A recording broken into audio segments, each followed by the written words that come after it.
Welcome to Finnegan's Fireside Tales. Today we will be reading The Hound of the Baskervilles by Sir Arthur Conan Doyle. Chapter 1. Mr. Sherlock Holmes. Mr. Sherlock Holmes, who was usually very late in the mornings, save upon those not infrequent occasions when he stayed up all night, was seated at the breakfast table. I stood upon the hearthrug and picked up the stick which our visitor had left behind him the night before. It was a fine, thick piece of wood, bulbous-headed, of the sort which is known as a Penang lawyer. Just under the head was a broad silver band, nearly an inch across. To James Mortimer, M.R.C.S., from his friends of the C.C.H., was engraved upon it, with the date 1884. It was just such a stick as the old-fashioned family practitioner used to carry, dignified, solid, and reassuring. "Well, Watson, what do you make of it?" Holmes was sitting with his back to me, and I had given him no sign of my occupation. "How did you know what I was doing?" "I believe you have eyes in the back of your head." "I have, at least, a well-polished silver-plated coffee-pot in front of me," said he. "But tell me, Watson, what do you make of our visitor's stick? Since we have been so unfortunate as to miss him and have no notion of his errand, this accidental souvenir becomes of importance. Let me hear you reconstruct the man by an examination of it." "I think," said I, following so far as I could the methods of my companion, "that Dr. Mortimer is a successful elderly medical man, well esteemed since those who know him give him this mark of their appreciation." "Good," said Holmes. "Excellent. I think also that the probability is in favor of his being a country practitioner who does a great deal of his visiting on foot." "Why so?" "Because this stick, though originally a very handsome one, has been so knocked about that I can hardly imagine a town practitioner carrying it. The thick iron ferrule is worn down, so it is evident that he has done a great amount of walking with it." "Perfectly sound," said Holmes. "And then again, there is the Friends of the C.C.H. I should guess that to be the something hunt, the local hunt to whose members he has possibly given some surgical assistance, and which has made him a small presentation in return." "Really, Watson, you excel yourself," said Holmes, pushing back his chair and lighting a cigarette. "I am bound to say that in all the accounts which you have been so good as to give of my own small achievements you have habitually underrated your own abilities. It may be that you are not yourself luminous, but you are a conductor of light. Some people without possessing genius have a remarkable power of stimulating it. I confess, my dear fellow, that I am very much in your debt." He had never said as much before, and I must admit that his words gave me keen pleasure, for I had often been piqued by his indifference to my admiration and to the attempts which I had made to give publicity to his methods. I was proud, too, to think that I had so far mastered his system as to apply it in a way which earned his approval. He now took the stick from my hands and examined it for a few minutes with his naked eyes. Then, with an expression of interest, he laid down his cigarette, and, carrying the cane to the window, he looked over it again with a convex lens. "Interesting, though elementary," said he, as he returned to his favorite corner of the settee. "There are certainly one or two indications upon the stick. It gives us the basis for several deductions." "Has anything escaped me?" I asked with some self-importance. "I trust that there is nothing of consequence which I have overlooked." "I'm afraid, my dear Watson, that most of your conclusions were erroneous. When I said that you stimulated me, I meant, to be frank, that in noting your fallacies I was occasionally guided towards the truth. Not that you are entirely wrong in this instance. The man is certainly a country practitioner. And he walks a good deal." "Then I was right. To that extent. But that was all." "No, my dear Watson, not all. By no means all. I would suggest, for example, that a presentation to a doctor is more likely to come from a hospital than from a hunt, and that when the initials C.C. are placed before that hospital, the words Charing Cross very naturally suggest themselves." "You may be right. The probability lies in that direction. And if we take this as a working hypothesis, we have a fresh basis from which to start our construction of this unknown visitor. Well then, supposing that CCH does stand for Charing Cross Hospital, what further inferences may we draw? Do none suggest themselves? You know my methods. Apply them." "I can only think of the obvious conclusion that the man has practiced in town before going to the country." "I think that we might venture a little farther than this. Look at it in this light. On what occasion would it be most probable that such a presentation would be made? When would his friends unite to give him a pledge of their goodwill? Obviously at the moment when Dr. Mortimer withdrew from the service of the hospital, in order to start a practice for himself. We know there has been a presentation. We believe there has been a change from a town hospital to a country practice. Is it then stretching our inference too far to say that the presentation was on the occasion of the change? It certainly seems probable. Now, you will observe that he could not have been on the staff of the hospital, since only a man well established in a London practice could hold such a position, and such a one would not drift into the country. What was he then? If he was in the hospital and yet not on the staff, he could only have been a house surgeon or a house physician, little more than a senior student. And he left 5 years ago. The date is on the stick. So your grave, middle-aged family practitioner vanishes into thin air, my dear Watson, and there emerges a young fellow under 30, amiable, unambitious, absent-minded, and the possessor of a favourite dog, which I should describe roughly as being larger than a terrier and smaller than a mastiff. I laughed incredulously as Sherlock Holmes leaned back in his settee and blew little wavering rings of smoke up to the ceiling. As to the latter part, I have no means of checking you, said I, but at least it is not difficult to find out a few particulars about the man's age and professional career. From my small medical shelf I took down the medical directory and turned up the name. There were several Mortimers, but only one who could be our visitor. I read his record aloud. Mortimer, James, MRCS, 1882, Grimpen, Dartmoor, Devon. House surgeon, from 1882 to 1884, at Charing Cross Hospital. Winner of the Jackson Prize for Comparative Pathology, with essay entitled, Is Disease a Reversion? Corresponding member of the Swedish Pathological Society. Author of Some Freaks of Atavism, Lancet, 1882. Do We Progress? Journal of Psychology, March 1883. Medical officer for the parishes of Grimpen, Thorsley, and High Barrow. No mention of that local hunt, Watson, said Holmes with a mischievous smile. But a country doctor, as you very astutely observed. I think that I am fairly justified in my inferences. As to the adjectives I said, if I remember right, amiable, unambitious and absent-minded.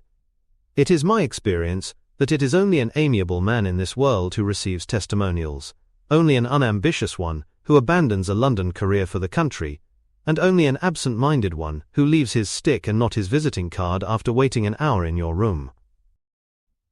And the dog has been in the habit of carrying this stick behind his master. Being a heavy stick, the dog has held it tightly by the middle, and the marks of his teeth are very plainly visible. The dog's jaw, as shown in the space between these marks, is too broad in my opinion for a terrier, and not broad enough for a mastiff. It may have been, yes, by Jove, it is a curly-haired spaniel. He had risen and paced the room as he spoke. Now he halted in the recess of the window.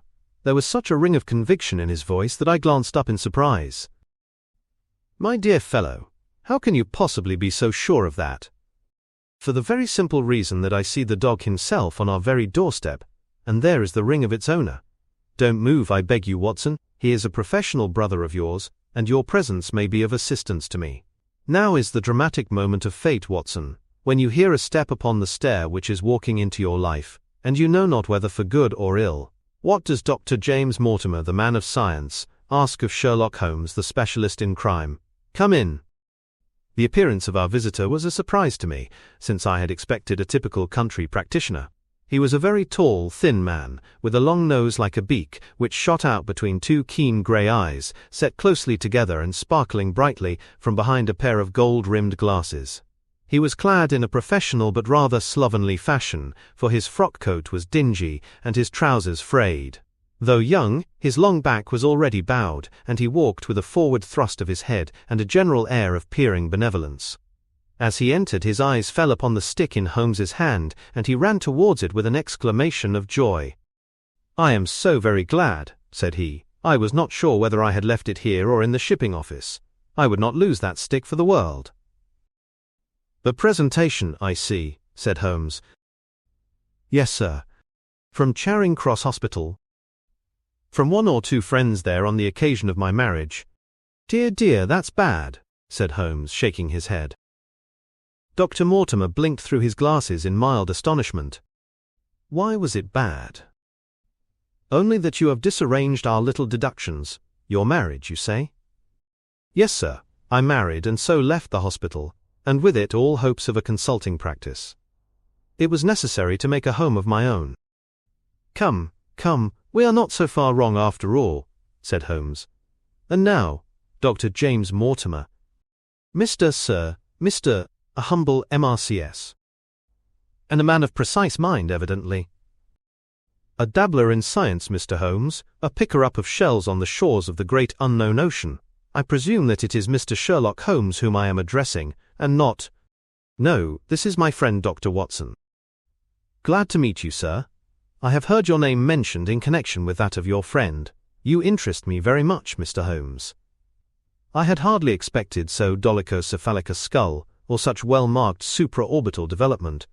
Would you have any objection to my running my finger along your parietal fissure? A cast of your skull, sir, until the original is available, would be an ornament to any anthropological museum.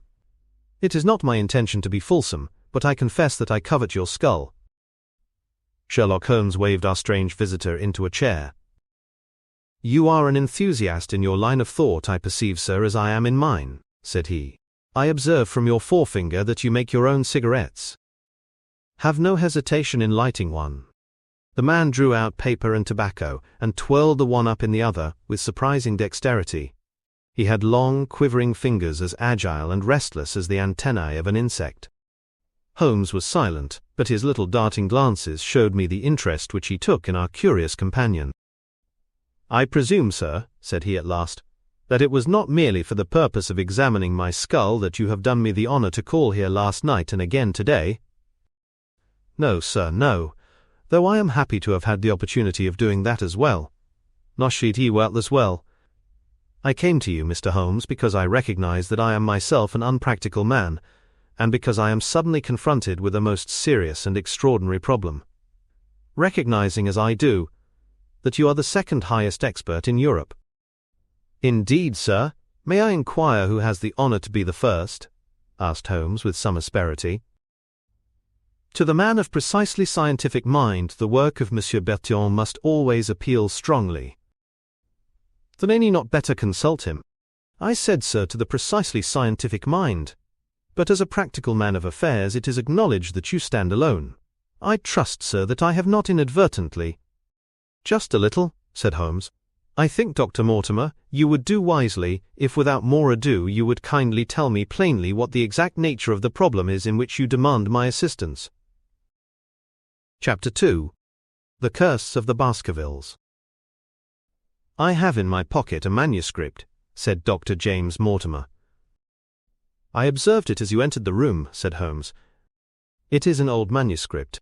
Early 18th century, unless it is a forgery. How can you say that, sir? You have presented an inch or two of it to my examination all the time that you have been talking. It would be a poor expert who could not give the date of a document within a decade or so. You may possibly have read my little monograph upon the subject. I put that at 1730. The exact date is 1742. Dr. Mortimer drew it from his breast pocket. This family paper was committed to my care by Sir Charles Baskerville, whose sudden and tragic death some 3 months ago created so much excitement in Devonshire. I may say that I was his personal friend, as well as his medical attendant. He was a strong-minded man, sir, shrewd, practical, and as unimaginative as I am myself. Yet he took this document very seriously, and his mind was prepared for just such an end, as did eventually overtake him. Holmes stretched out his hand for the manuscript, and flattened it upon his knee. You will observe, Watson, the alternative use of the long S and the short. It is one of several indications which enabled me to fix the date. I looked over his shoulder at the yellow paper and the faded script. At the head was written, Baskerville Hall, and below, in large scrawling figures, 1742. It appears to be a statement of some sort. Yes, it is a statement of a certain legend which runs in the Baskerville family. But I understand that it is something more modern and practical upon which you wish to consult me. Most modern. A most practical, pressing matter, which must be decided within 24 hours. but the manuscript is short and is intimately connected with the affair. With your permission, I will read it to you. Holmes leaned back in his chair, placed his fingertips together, and closed his eyes with an air of resignation. Dr. Mortimer turned the manuscript to the light and read in a high, crackling voice the following curious, old-world narrative. Of the origin of the Hound of the Baskervilles there have been many statements. Yet, as I come in a direct line from Hugo Baskerville, and as I had the story from my father, who also had it from his, I have set it down with all belief that it occurred even as is here set forth. And I would have you believe, my sons, that the same justice which punishes sin may also most graciously forgive it, and that no ban is so heavy but that by prayer and repentance it may be removed. Learn then from this story not to fear the fruits of the past, but rather to be circumspect in the future, that those foul passions whereby our family has suffered so grievously may not again be loosed to our undoing. Know then that in the time of the Great Rebellion, the history of which by the learned Lord Clarendon I most earnestly commend to your attention, this manor of Baskerville was held by Hugo of that name, nor can it be gainsaid that he was a most wild, profane, and godless man. This, in truth, his neighbours might have pardoned, seeing that saints have never flourished in those parts, but there was in him a certain wanton and cruel humour which made his name a byword through the West. It chanced that this Hugo came to love, if, indeed, so dark a passion may be known under so bright a name, the daughter of a yeoman who held lands near the Baskerville estate. But the young maiden, being discreet and of good repute, would ever avoid him, for she feared his evil name. So it came to pass that one Michaelmas this Hugo, with 5 or 6 of his idle and wicked companions, stole down upon the farm and carried off the maiden, her father and brothers being from home, as he well knew. When they had brought her to the hall, the maiden was placed in an upper chamber, while Hugo and his friends sat down to a long carouse, as was their nightly custom. Now the poor lass upstairs was like to have her wits turned at the singing and shouting and terrible oaths which came up to her from below, for they say that the words used by Hugo Baskerville, when he was in wine, were such as might blast the man who said them. At last, in the stress of her fear, she did that which might have daunted the bravest or most active man. For by the aid of the growth of ivy which covered, and still covers, the south wall, she came down from under the eaves, and so homeward across the moor, there being 3 leagues betwixt the hall and her father's farm. It chanced that some little time later Hugo left his guests to carry food and drink, with other worse things perchance, to his captive, and so found the cage empty and the bird escaped. Then, as it would seem, he became as one that hath a devil, for, rushing down the stairs into the dining hall, he sprang upon the great table, flagons and trenchers flying before him, and he cried aloud before all the company that he would that very night render his body and soul to the powers of evil, if he might but overtake the wench. And while the revellers stood aghast at the fury of the man, one more wicked, or it may be, more drunken than the rest, cried out that they should put the hounds upon her, whereat Hugo ran from the house, crying to his grooms that they should saddle his mare and unkennel the pack, and giving the hounds a kerchief of the maid's, he swung them to the line, and so off, full cry in the moonlight over the moor. Now, for some space the revellers stood agape, unable to understand all that had been done in such haste, but anon, their bemused wits awoke to the nature of the deed which was like to be done upon the moorlands. Everything was now in an uproar, some calling for their pistols, some for their horses, and some for another flask of wine. But at length some sense came back to their crazed minds, and the whole of them, 13 in number, took horse and started in pursuit. The moon shone clear above them, and they rode swiftly abreast, taking that course which the maid must needs have taken, if she were to reach her own home. They had gone a mile or 2 when they passed one of the night shepherds upon the moorlands, and they cried to him to know if he had seen the hunt. And the man, as the story goes, was so crazed with fear that he could scarce speak, but at last he said that he had indeed seen the unhappy maiden, with the hounds upon her track. But I have seen more than that, said he, for Hugo Baskerville passed me upon his black mare, and there ran mute behind him such a hound of hell as God forbid should ever be at my heels. So the drunken squires cursed the shepherd and rode onwards, but soon their skins turned cold, for there came a sound of galloping across the moor, and the black mare, dabbled with white froth, went past with trailing bridle and empty saddle. Then the revellers rode close together, for a great fear was on them, but they still followed over the moor, though each, had he been alone, would have been right glad to have turned his horse's head. Riding slowly in this fashion, they came at last upon the hounds. These, though known for their valor and their breed, were whimpering in a cluster at the head of a deep dip or goyle as we call it, upon the moor, some slinking away and some, with starting hackles and staring eyes, gazing down the narrow valley before them. The company had come to a halt, more sober men as you may guess than when they started. The most of them would by no means advance, but 3 of them, the boldest or it may be, the most drunken, rode forward down the goyle. Now it opened into a broad space, in which stood 2 of those great stones, still to be seen there, which were set by certain forgotten peoples in the days of old. The moon was shining bright upon the clearing, and there in the centre lay the unhappy maid where she had fallen, dead of fear and of fatigue, but it was not the sight of her body, nor yet was it that of the body of Hugo Baskerville lying near her, which raised the hair upon the heads of these 3 daredevil roisterers, but it was that, standing over Hugo, and plucking at his throat, there stood a foul thing, a great, black beast, shaped like a hound, yet larger than any hound that ever mortal eye has rested upon. And even as they looked, the thing tore the throat out of Hugo Baskerville, on which, as it turned its blazing eyes and dripping jaws upon them, the 3 shrieked with fear and rode for dear life, still screaming across the moor. One, it is said, died that very night of what he had seen, and the other twain were but broken men for the rest of their days. Such is the tale, my sons, of the coming of the hound which is said to have plagued the family so sorely ever since. If I have set it down, it is because that which is clearly known hath less terror than that which is but hinted at and guessed.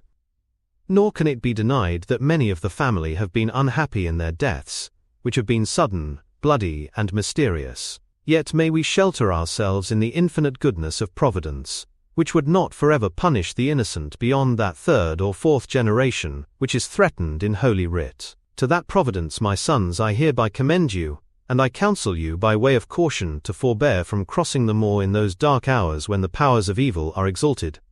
This from Hugo Baskerville to his sons Roger and John, with instructions that they say nothing thereof to their sister Elizabeth.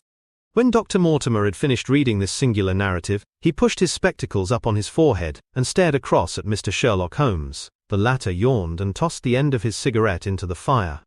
"Well," said he, "do you not find it interesting?" To a collector of fairy tales. Dr. Mortimer drew a folded newspaper out of his pocket. "Now, Mr. Holmes, we will give you something a little more recent. This is the Devon County Chronicle of June 14th of this year. It is a short account of the facts elicited at the death of Sir Charles Baskerville which occurred a few days before that date." My friend leaned a little forward, and his expression became intent. Our visitor readjusted his glasses and began. "The recent sudden death of Sir Charles Baskerville, whose name has been mentioned as the probable Liberal candidate for Mid-Devon at the next election, has cast a gloom over the county. Though Sir Charles had resided at Baskerville Hall for a comparatively short period, his amiability of character and extreme generosity had won the affection and respect of all who had been brought into contact with him. In these days of nouveau riches, it is refreshing to find a case where the scion of an old county family which has fallen upon evil days is able to make his own fortune, and to bring it back with him to restore the fallen grandeur of his line. Sir Charles, as is well known, made large sums of money in South African speculation. More wise than those who go on until the wheel turns against them, he realized his gains, and returned to England with them. It is only 2 years since he took up his residence at Baskerville Hall, and it is common talk how large were those schemes of reconstruction and improvement which have been interrupted by his death. Being himself childless, it was his openly expressed desire that the whole countryside should, within his own lifetime, profit by his good fortune, and many will have personal reasons for bewailing his untimely end. His generous donations to local and county charities have been frequently chronicled in these columns. The circumstances connected with the death of Sir Charles cannot be said to have been entirely cleared up by the inquest, but at least enough has been done to dispose of those rumours to which local superstition has given rise. There is no reason whatever to suspect foul play, or to imagine that death could be from any but natural causes. Sir Charles was a widower, and a man who may be said to have been in some ways of an eccentric habit of mind. In spite of his considerable wealth, he was simple in his personal tastes, and his indoor servants at Baskerville Hall consisted of a married couple named Barrymore, the husband acting as butler and the wife as housekeeper. Their evidence, corroborated by that of several friends, tends to show that Sir Charles's health has for some time been impaired, and points especially to some affection of the heart, manifesting itself in changes of color, breathlessness, and acute attacks of nervous depression. Dr. James Mortimer, the friend and medical attendant of the deceased, has given evidence to the same effect. The facts of the case are simple. Sir Charles Baskerville was in the habit every night before going to bed of walking down the famous yew alley of Baskerville Hall. The evidence of the Barrymores shows that this had been his custom. On the 4th of June, Sir Charles had declared his intention of starting next day for London, and had ordered Barrymore to prepare his luggage. That night he went out as usual for his nocturnal walk, in the course of which he was in the habit of smoking a cigar. He never returned. At 12 o'clock Barrymore, finding the hall door still open, became alarmed, and lighting a lantern, went in search of his master. The day had been wet, and Sir Charles's footmarks were easily traced down the alley. Halfway down this walk there is a gate, which leads out onto the moor. There were indications that Sir Charles had stood for some little time here. He then proceeded down the alley, and it was at the far end of it that his body was discovered. One fact which has not been explained is the statement of Barrymore that his master's footprints altered their character from the time that he passed the moor gate, and that he appeared from thence onwards to have been walking upon his toes. One Murphy, a gypsy horse-dealer, was on the moor at no great distance at the time, but he appears by his own confession to have been the worse for drink. He declares that he heard cries, but is unable to state from what direction they came. No signs of violence were to be discovered upon Sir Charles's person, and though the doctor's evidence pointed to an almost incredible facial distortion, so great that Dr. Mortimer refused at first to believe that it was indeed his friend and patient who lay before him, it was explained that that is a symptom which is not unusual in cases of dyspnea and death from cardiac exhaustion. This explanation was borne out by the post-mortem examination, which showed long-standing organic disease, and the coroner's jury returned a verdict in accordance with the medical evidence. It is well that this is so, for it is obviously of the utmost importance that Sir Charles's heir should settle at the Hall and continue the good work which has been so sadly interrupted. Had the prosaic finding of the coroner not finally put an end to the romantic stories which have been whispered in connection with the affair, it might have been difficult to find a tenant for Baskerville Hall. It is understood that the next of kin is Mr. Henry Baskerville, if he be still alive, the son of Sir Charles Baskerville's younger brother. The young man, when last heard of, was in America, and inquiries are being instituted with a view to informing him of his good fortune. Dr. Mortimer refolded his paper and replaced it in his pocket. Those are the public facts, Mr. Holmes, in connection with the death of Sir Charles Baskerville. I must thank you, said Sherlock Holmes, for calling my attention to a case which certainly presents some features of interest. I had observed some newspaper comment at the time, but I was exceedingly preoccupied by that little affair of the Vatican cameos, and in my anxiety to oblige the Pope, I lost touch with several interesting English cases. This article, you say, contains all the public facts. It does. Then let me have the private ones. He leaned back, put his fingertips together, and assumed his most impassive and judicial expression.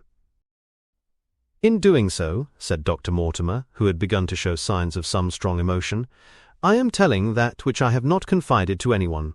My motive for withholding it from the coroner's inquiry is that a man of science shrinks from placing himself in the public position of seeming to endorse a popular superstition.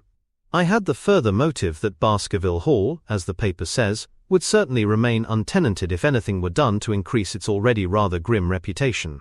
For both these reasons I thought that I was justified in telling rather less than I knew, since no practical good could result from it. But with you there is no reason why I should not be perfectly frank. The moor is very sparsely inhabited, and those who live near each other are thrown very much together. For this reason I saw a good deal of Sir Charles Baskerville. With the exception of Mr. Frankland, of Laughter Hall, and Mr. Stapleton, the naturalist, there are no other men of education within many miles. Sir Charles was a retiring man, but the chance of his illness brought us together, and a community of interests in science kept us so. He had brought back much scientific information from South Africa, and many a charming evening we have spent together, discussing the comparative anatomy of the Bushman and the Hottentot. Within the last few months it became increasingly plain to me that Sir Charles's nervous system was strained to the breaking point. He had taken this legend which I have read you exceedingly to heart, so much so that, although he would walk in his own grounds, nothing would induce him to go out upon the moor at night. Incredible as it may appear to you, Mr. Holmes, he was honestly convinced that a dreadful fate overhung his family, and certainly the records which he was able to give of his ancestors were not encouraging. The idea of some ghastly presence constantly haunted him, and on more than one occasion he has asked me whether I had on my medical journeys at night ever seen any strange creature, or heard the baying of a hound. The latter question he put to me several times, and always with a voice which vibrated with excitement. I can well remember driving up to his house in the evening some 3 weeks before the fatal event. He chanced to be at his hall door. I had descended from my gig and was standing in front of him, when I saw his eyes fix themselves over my shoulder, and stare past me with an expression of the most dreadful horror. I whisked round, and had just time to catch a glimpse of something which I took to be a large black calf, passing at the head of the drive. So excited and alarmed was he, that I was compelled to go down to the spot where the animal had been, and look around for it. It was gone, however, and the incident appeared to make the worst impression upon his mind. I stayed with him all the evening, and it was on that occasion, to explain the emotion which he had shown, that he confided to my keeping that narrative which I read to you when first I came. I mention this small episode because it assumes some importance in view of the tragedy which followed, but I was convinced at the time that the matter was entirely trivial, and that his excitement had no justification. It was at my advice that Sir Charles was about to go to London. His heart was, I knew, affected, and the constant anxiety in which he lived, however chimerical the cause of it might be, was evidently having a serious effect upon his health. I thought that a few months among the distractions of town would send him back a new man. Mr. Stapleton, a mutual friend who was much concerned at his state of health, was of the same opinion. At the last instant came this terrible catastrophe.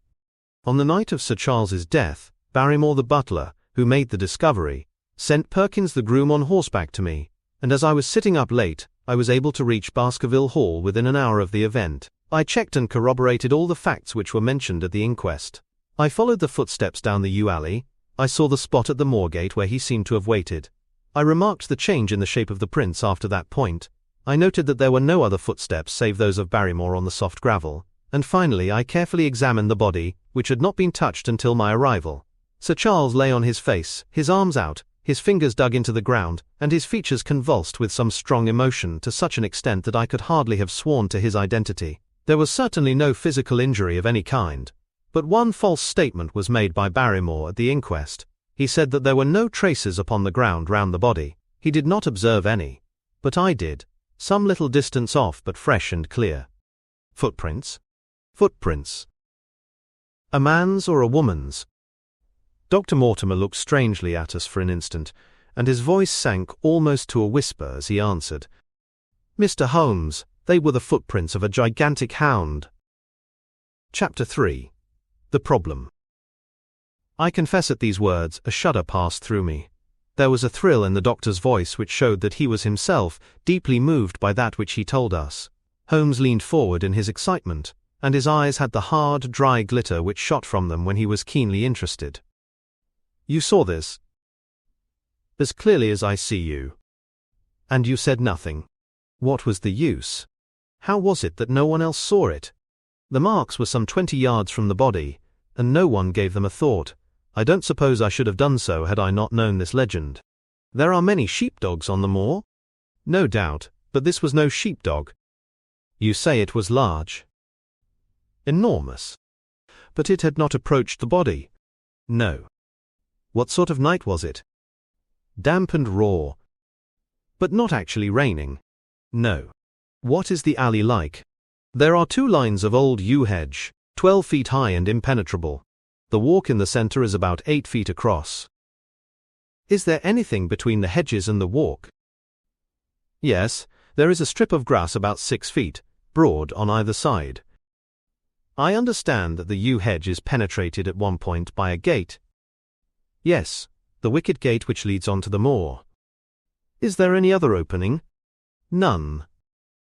"So that to reach the yew alley one either has to come down it from the house, or else to enter it by the moorgate." "There is an exit through a summer house at the far end." "Had Sir Charles reached this?" "No, he lay about 50 yards from it." "Now tell me, Dr. Mortimer, and this is important, the marks which you saw were on the path and not on the grass."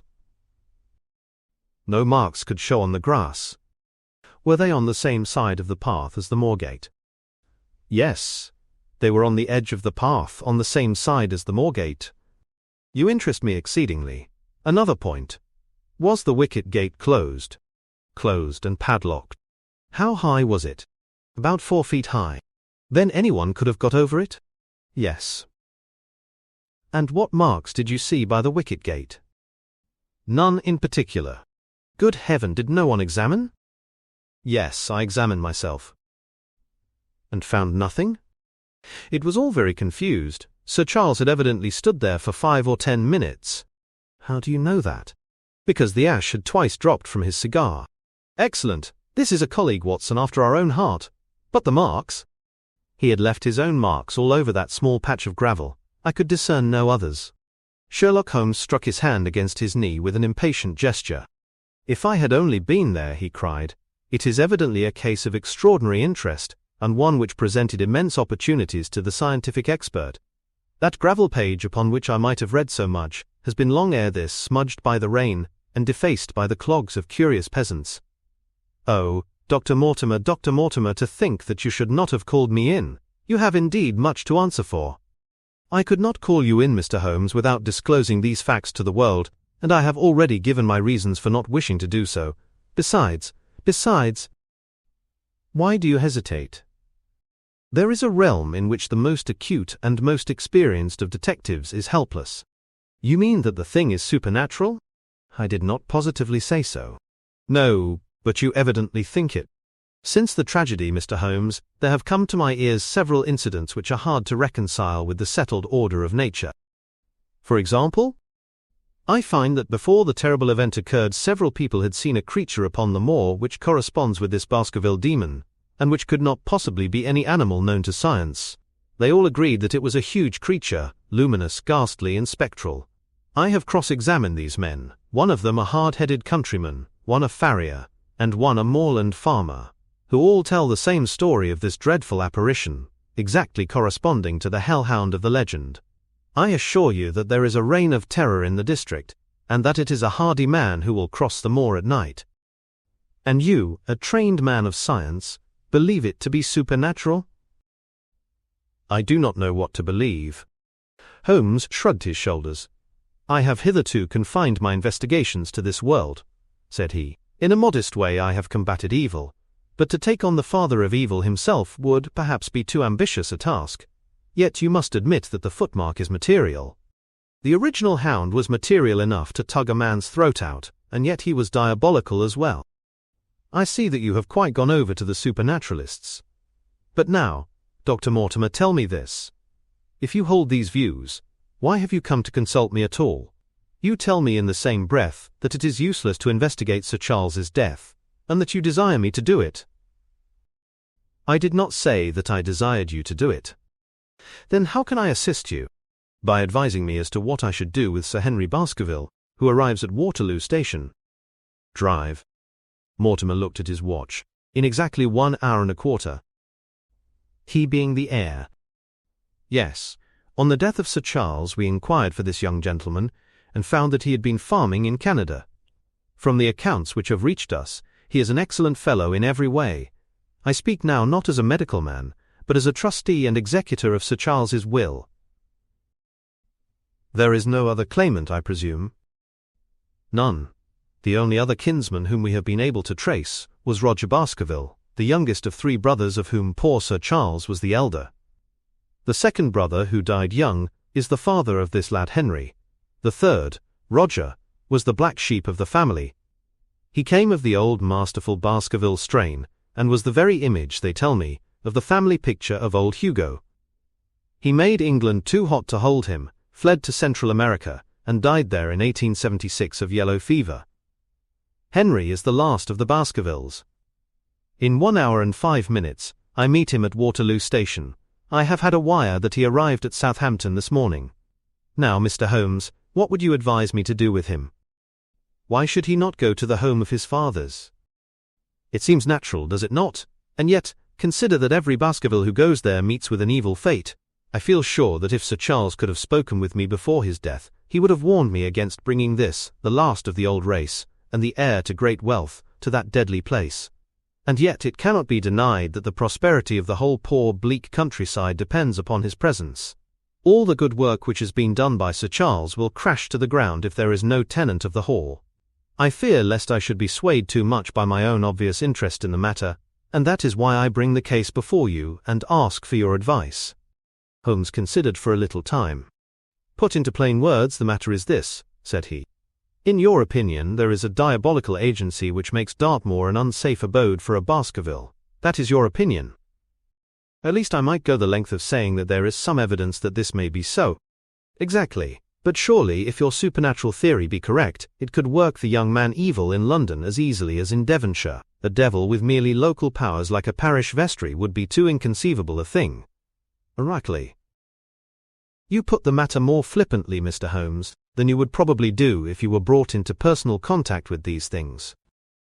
Your advice, then, as I understand it, is that the young man will be as safe in Devonshire as in London. He comes in 50 minutes. What would you recommend?" "I recommend, sir, that you take a cab, call off your spaniel, who is scratching at my front door, and proceed to Waterloo to meet Sir Henry Baskerville." "And then?" "And then you will say nothing to him at all until I have made up my mind about the matter." "How long will it take you to make up your mind?" 24 hours. "At 10 o'clock tomorrow, Dr. Mortimer. I will be much obliged to you if you will call upon me here, and it will be of help to me in my plans for the future if you will bring Sir Henry Baskerville with you." "I will do so, Mr. Holmes." He scribbled the appointment on his shirt cuff and hurried off in his strange, peering, absent-minded fashion. Holmes stopped him at the head of the stair. "Only one more question, Dr. Mortimer.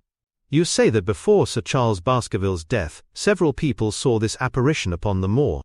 "3 people did." "Did any see it after?" "I have not heard of any." "Thank you. Good morning." Holmes returned to his seat, with that quiet look of inward satisfaction, which meant that he had a congenial task before him. "Going out, Watson?" "Unless I can help you." "No, my dear fellow. It is at the hour of action that I turn to you for aid.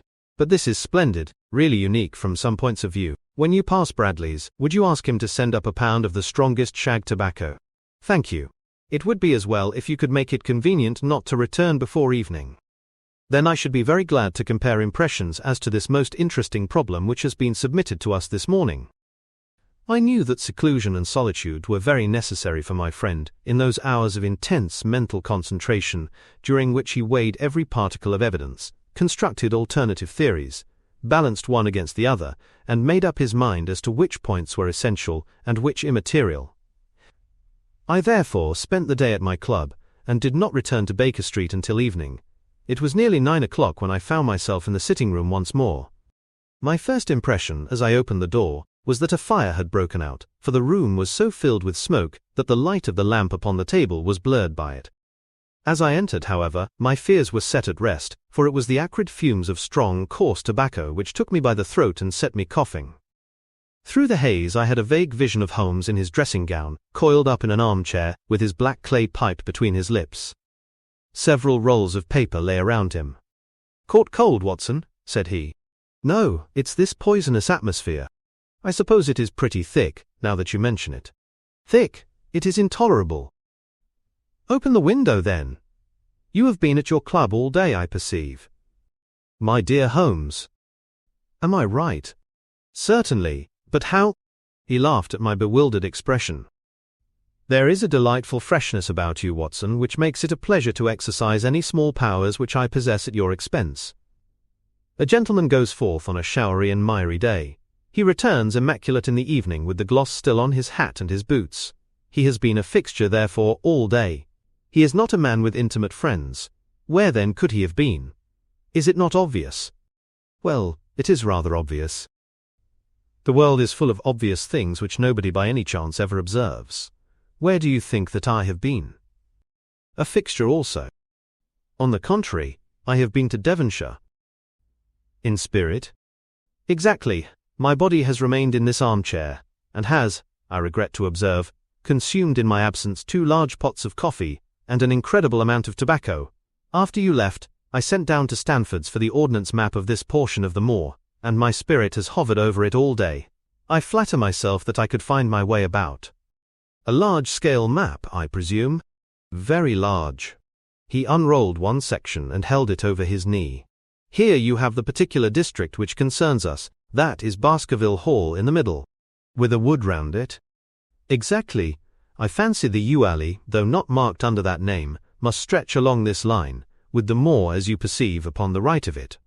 This small clump of buildings here is the hamlet of Grimpen, where our friend Dr. Mortimer has his headquarters. Within a radius of 5 miles there are, as you see, only a very few scattered dwellings. Here is Laughter Hall, which was mentioned in the narrative. There is a house indicated here which may be the residence of the naturalist Stapleton, if I remember right was his name. Here are 2 moorland farmhouses, High Tor and Foulmire. Then 14 miles away the great convict prison of Princetown. Between and around these scattered points extends the desolate, lifeless moor. This then is the stage upon which tragedy has been played, and upon which we may help to play it again. Down. It must be a wild place. Yes, the setting is a worthy one. If the devil did desire to have a hand in the affairs of men, then you are yourself inclining to the supernatural explanation. The devil's agents may be of flesh and blood, may they not? There are 2 questions waiting for us at the outset. The one is whether any crime has been committed at all. The second is, what is the crime? And how was it committed? Of course, if Dr. Mortimer's surmise should be correct, and we are dealing with forces outside the ordinary laws of nature, there is an end of our investigation. But we are bound to exhaust all other hypotheses before falling back upon this one. I think we'll shut that window again, if you don't mind. It is a singular thing, but I find that a concentrated atmosphere helps a concentration of thought. I have not pushed it to the length of getting into a box to think, but that is the logical outcome of my convictions. Have you turned the case over in your mind? Yes, I have thought a good deal of it in the course of the day. What do you make of it? It is very bewildering. It has certainly a character of its own. There are points of distinction about it. That change in the footprints, for example. What do you make of that? Mortimer said that the man had walked on tiptoe down that portion of the alley. He only repeated what some fool had said at the inquest. Why should a man walk on tiptoe down the alley? What then? He was running, Watson, running desperately, running for his life, running until he burst his heart and fell dead upon his face. Running from what?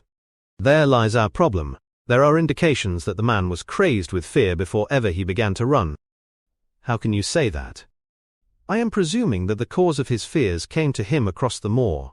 If that were so, and it seems most probable, only a man who had lost his wits would have run from the house instead of towards it. If the gypsy's evidence may be taken as true, he ran with cries for help in the direction where help was least likely to be. Then, again, whom was he waiting for that night, and why was he waiting for him in the yew-alley rather than in his own house? You think that he was waiting for someone? The man was elderly and infirm. We can understand his taking an evening stroll, but the ground was damp, and the night inclement. Is it natural that he should stand for 5 or 10 minutes, as Dr. Mortimer, with more practical sense than I should have given him credit for, deduced from the cigar ash? But he went out every evening. I think it unlikely that he waited at the moor-gate every evening. On the contrary, the evidence is that he avoided the moor. That night he waited there. It was the night before he made his departure for London. The thing takes shape, Watson. It becomes coherent. Might I ask you to hand me my violin, and we will postpone all further thought upon this business until we have had the advantage of meeting Dr. Mortimer and Sir Henry Baskerville in the morning. Chapter 4. Sir Henry Baskerville. Our breakfast table was cleared early, and Holmes waited in his dressing gown for the promised interview. Our clients were punctual to their appointment, for the clock had just struck 10 when Dr. Mortimer was shown up, followed by the young baronet. The latter was a small, alert, dark-eyed man about 30 years of age, very sturdily built, with thick black eyebrows and a strong, pugnacious face. He wore a ruddy-tinted tweed suit, and had the weather-beaten appearance of one who has spent most of his time in the open air, and yet there was something in his steady eye and a quiet assurance of his bearing which indicated the gentleman. "This is Sir Henry Baskerville," said Dr. Mortimer. "Why, yes," said he, "and the strange thing is, Mr. Sherlock Holmes, that if my friend here had not proposed coming round to you this morning, I should have come on my own. I understand that you think out little puzzles, and I've had one this morning which wants more thinking out than I am able to give it. Pray take a seat, Sir Henry. Do I understand you to say that you have yourself had some remarkable experience since you arrived in London?" "Nothing of much importance, Mr. Holmes. Only a joke as like as not. It was this letter, if you can call it a letter, which reached me this morning." He laid an envelope upon the table, and we all bent over it. It was of common quality, greyish in colour. The address, Sir Henry Baskerville, Northumberland Hotel, was printed in rough characters, the postmark, Charing Cross, and the date of posting the preceding evening. "Who knew that you were going to the Northumberland Hotel?" asked Holmes, glancing keenly across at our visitor. "No one could have known. We only decided after I met Dr. Mortimer." "But Dr. Mortimer was, no doubt, already stopping there?" "No, I had been staying with a friend," said the doctor. "There was no possible indication that we intended to go to this hotel." Someone seems to be very deeply interested in your movements." Out of the envelope he took a half sheet of foolscap paper folded into 4. This he opened and spread flat upon the table. Across the middle of it a single sentence had been formed by the expedient of pasting printed words upon it. It ran, "As you value your life or your reason, keep away from the moor." The word "moor" only was printed in ink. "Now," said Sir Henry Baskerville, "perhaps you will tell me, Mr. Holmes, what in thunder is the meaning of that, and who it is that takes so much interest in my affairs?" "What do you make of it, Dr. Mortimer? You must allow that there is nothing supernatural about this, at any rate." "No, sir, but it might very well come from someone who was convinced that the business is supernatural." "What business?" asked Sir Henry sharply. "It seems to me that all you gentlemen know a great deal more than I do about my own affairs." "You shall share our knowledge before you leave this room, Sir Henry. I promise you that," said Sherlock Holmes. "We will confine ourselves for the present, with your permission, to this very interesting document, which must have been put together and posted yesterday evening. Have you yesterday's Times, Watson?" "It is here in the corner." "Might I trouble you for it? The inside page, please, with the leading articles." He glanced swiftly over it, running his eyes up and down the columns. "Capital article this on free trade. Permit me to give you an extract from it. You may be cajoled into imagining that your own special trade or your own industry will be encouraged by a protective tariff. But it stands to reason that such legislation must in the long run keep away wealth from the country, diminish the value of our imports, and lower the general conditions of life in this island." "What do you think of that, Watson?" cried Holmes in high glee, rubbing his hands together with satisfaction. "Don't you think that is an admirable sentiment?" Dr. Mortimer looked at Holmes with an air of professional interest, and Sir Henry Baskerville turned a pair of puzzled dark eyes upon me. "I don't know much about the tariff and things of that kind," said he, "but it seems to me we've got a bit off the trail so far as that note is concerned." "On the contrary, I think we are particularly hot upon the trail, Sir Henry. Watson here knows more about my methods than you do, but I fear that even he has not quite grasped the significance of this sentence. No, I confess that I see no connection. And yet, my dear Watson, there is so very close a connection that the one is extracted out of the other. You, your life, reason, value, keep away from the— don't you see now whence these words have been taken?" "By thunder, you're right. Well, if that isn't smart," cried Sir Henry.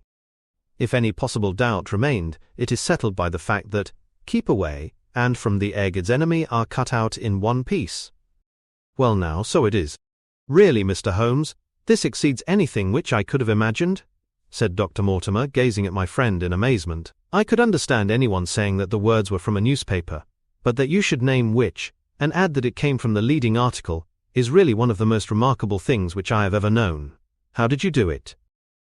"I presume, Doctor, that you could tell the skull of a Negro from that of an Eskimo." "Most certainly." "But how?" "Because that is my special hobby. The differences are obvious. The supraorbital crest, the facial angle, the maxillary curve, But this is my special hobby, and the differences are equally obvious. There is as much difference to my eyes between the leaded bourgeois type of a Times article and the slovenly print of an evening halfpenny paper as there could be between your Negro and your Eskimo. The detection of types is one of the most elementary branches of knowledge to the special expert in crime, though I confess that once, when I was very young, I confused the Leeds Mercury with the Western Morning News. But a Times leader is entirely distinctive, and these words could have been taken from nothing else.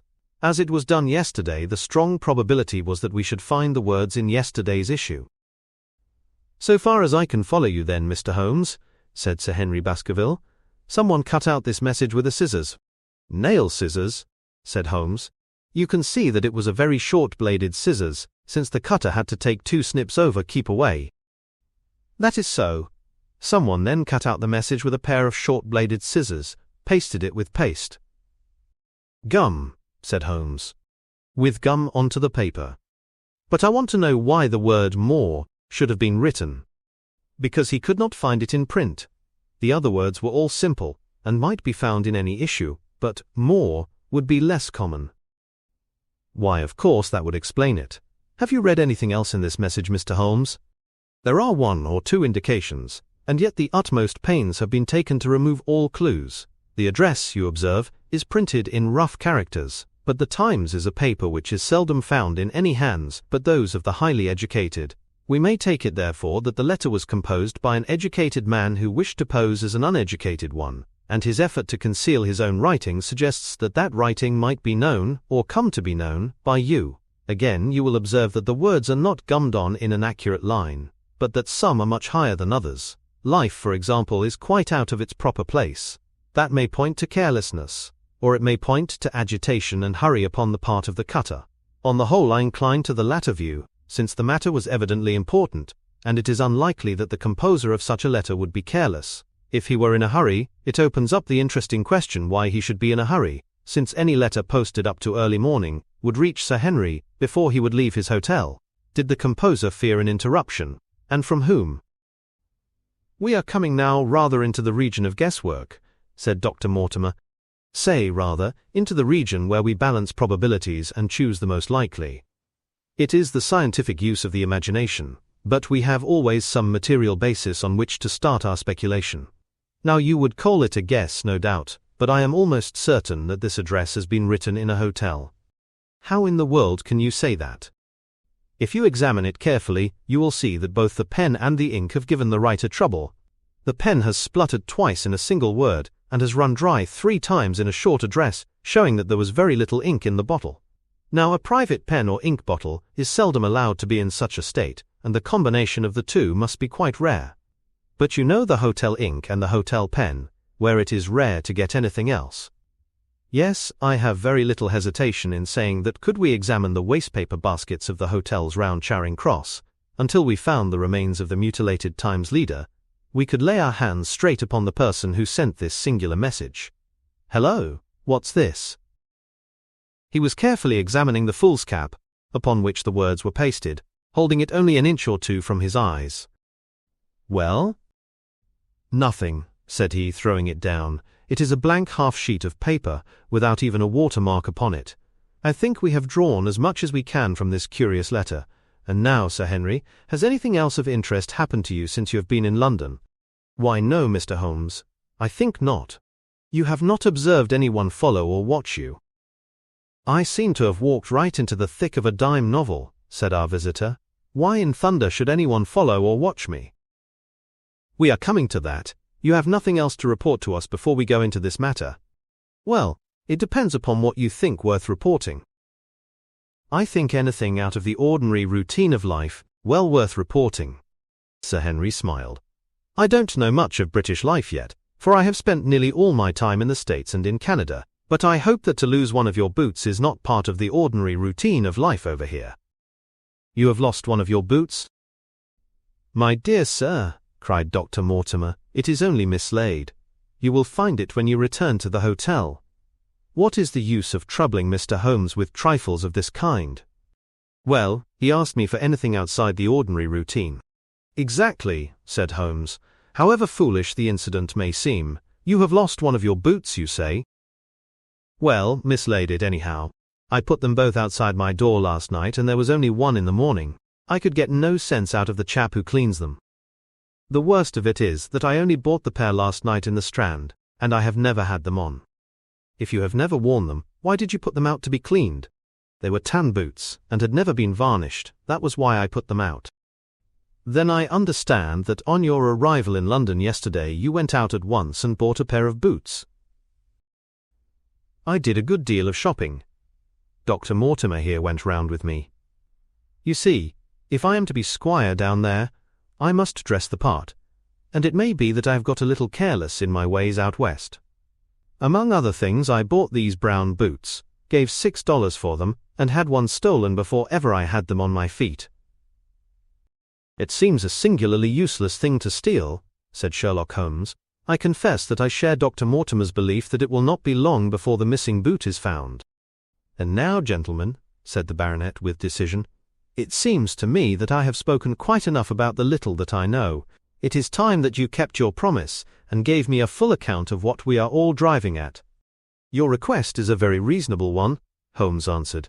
"Dr. Mortimer, I think you could not do better than to tell your story as you told it to us." Thus encouraged, our scientific friend drew his papers from his pocket, and presented the whole case as he had done upon the morning before. Sir Henry Baskerville listened with the deepest attention, and with an occasional exclamation of surprise. "Well, I seem to have come into an inheritance with a vengeance," said he, when the long narrative was finished. "Of course, I've heard of the Hound ever since I was in the nursery. It's the pet story of the family, though I never thought of taking it seriously before. But as to my uncle's death, well, it all seems boiling up in my head, and I can't get it clear yet. You don't seem quite to have made up your mind whether it's a case for a policeman or a clergyman." "Precisely. And now there's this affair of the letter to me at the hotel. I suppose that fits into its place." "It seems to show that someone knows more than we do about what goes on upon the moor," said Dr. Mortimer. "And also," said Holmes, "that someone is not ill-disposed towards you, since they warn you of danger. Or it may be that they wish, for their own purposes, to scare me away." "Well, of course, that is possible also. I am very much indebted to you, Dr. Mortimer, for introducing me to a problem which presents several interesting alternatives. But the practical point which we now have to decide, Sir Henry, is whether it is or is not advisable for you to go to Baskerville Hall." "Why should I not go? There seems to be danger." "Do you mean danger from this family fiend, or do you mean danger from human beings?" "Well, that is what we have to find out. Whichever it is, my answer is fixed. There is no devil in hell, Mr. Holmes, and there is no man upon earth who can prevent me from going to the home of my own people, and you may take that to be my final answer." His dark brows knitted, and his face flushed to a dusky red as he spoke. It was evident that the fiery temper of the Baskervilles was not extinct in this their last representative. "Meanwhile," said he, "I have hardly had time to think over all that you have told me. It's a big thing for a man to have to understand and to decide at one sitting. I should like to have a quiet hour by myself to make up my mind. Now, look here, Mr. Holmes, it's 11:30 now, and I am going back right away to my hotel. Suppose you and your friend, Dr. Watson, come round and lunch with us at 2. I'll be able to tell you more clearly then how this thing strikes me." "Is that convenient to you, Watson?" "Perfectly. Then you may expect us. Shall I have a cab called?" "I'd prefer to walk, for this affair has flurried me rather." "I'll join you in a walk, with pleasure," said his companion. "Then we meet again at 2 o'clock. Au revoir, and good morning." We heard the steps of our visitors descend the stair and the bang of the front door. In an instant Holmes had changed from the languid dreamer to the man of action. "Your hat and boots, Watson, quick! Not a moment to lose!" He rushed into his room in his dressing gown and was back again in a few seconds in a frock coat. We hurried together down the stairs and into the street. Dr. Mortimer and Baskerville were still visible about 200 yards ahead of us in the direction of Oxford Street. "Shall I run on and stop them?" "Not for the world, my dear Watson. I am perfectly satisfied with your company if you will tolerate mine. Our friends are wise, for it is certainly a very fine morning for a walk." He quickened his pace until we had decreased the distance which divided us by about half. Then, still keeping 100 yards behind, we followed into Oxford Street, and so down Regent Street. Once our friend stopped and stared into a shop window, upon which Holmes did the same. An instant afterwards he gave a little cry of satisfaction, and, following the direction of his eager eyes, I saw that a hansom cab with a man inside, which had halted on the other side of the street, was now walking slowly onwards again. "There's our man, Watson. Come along. We'll have a good look at him if we can do no more." At that instant I was aware of a bushy black beard, and a pair of piercing eyes turned upon us through the side window of the cab. Instantly the trapdoor at the top flew up, something was screamed to the driver, and the cab flew madly off down Regent Street. Holmes looked eagerly round for another, but no empty one was in sight. Then he dashed in wild pursuit amid the stream of the traffic, but the start was too great, and already the cab was out of sight. "There now," said Holmes bitterly, as he emerged panting and white with vexation from the tide of vehicles. "Was ever such bad luck and such bad management too? Watson, Watson, if you are an honest man you will record this also, and set it against my successes." "Who was the man?" "I have not an idea." "A spy?" "Well, it was evident from what we have heard that Baskerville has been very closely shadowed by someone since he has been in town. How else could it be known so quickly that it was the Northumberland Hotel which he had chosen? If they had followed him the first day, I argued that they would follow him also the second. You may have observed that I twice strolled over to the window while Dr. Mortimer was reading his legend." "Yes, I remember." "I was looking out for loiterers in the street, but I saw none. We are dealing with a clever man, Watson. This matter cuts very deep, and though I have not finally made up my mind whether it is a benevolent or a malevolent agency which is in touch with us, I am conscious always of power and design. When our friends left, I at once followed them in the hopes of marking down their invisible attendant. So wily was he that he had not trusted himself upon foot, but he had availed himself of a cab, so that he could loiter behind or dash past them and so escape their notice.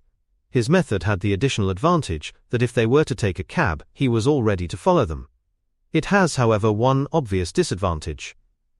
It puts him in the power of the cabman." "Exactly. What a pity we did not get the number."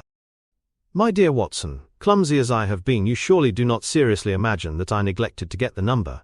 2704 is our man. But that is no use to us for the moment.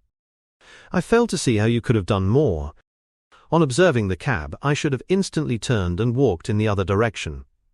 I should then at my leisure have hired a second cab and followed the first at a respectful distance, or, better still, have driven to the Northumberland Hotel and waited there.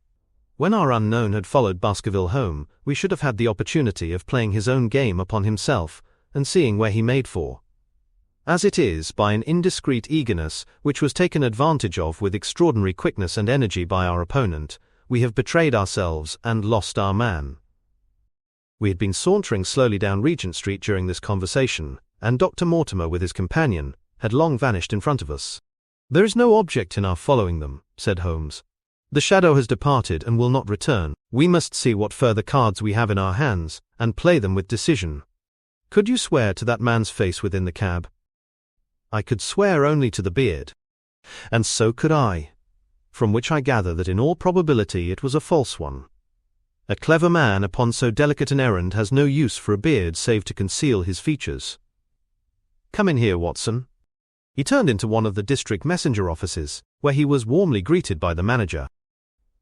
"Ah, Wilson, I see you have not forgotten the little case in which I had the good fortune to help you." "No, sir, indeed I have not. You saved my good name, and perhaps my life."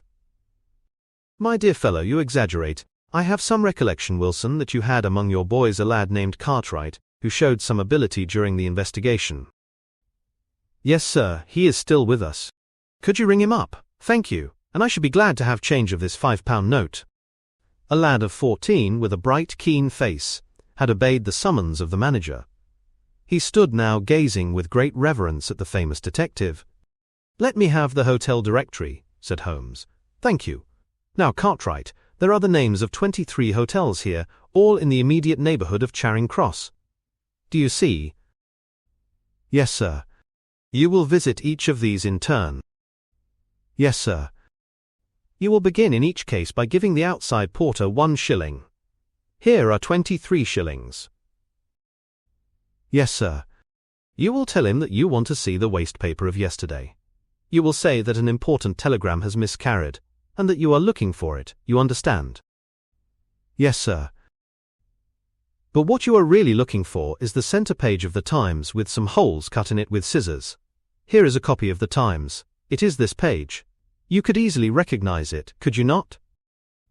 "Yes, sir." In each case the outside porter will send for the hall porter, to whom also you will give a shilling. Here are 23 shillings.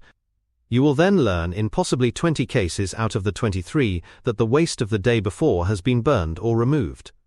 In the 3 other cases you will be shown a heap of paper, and you will look for this page of the Times among it. The odds are enormously against your finding it. There are 10 shillings over in case of emergencies. Let me have a report by wire at Baker Street before evening. And now, Watson, it only remains for us to find out by wire the identity of the cabman, number 2704, and then we will drop into one of the Bond Street picture galleries and fill in the time until we are due at the hotel. Chapter 5. 3 Broken Threads.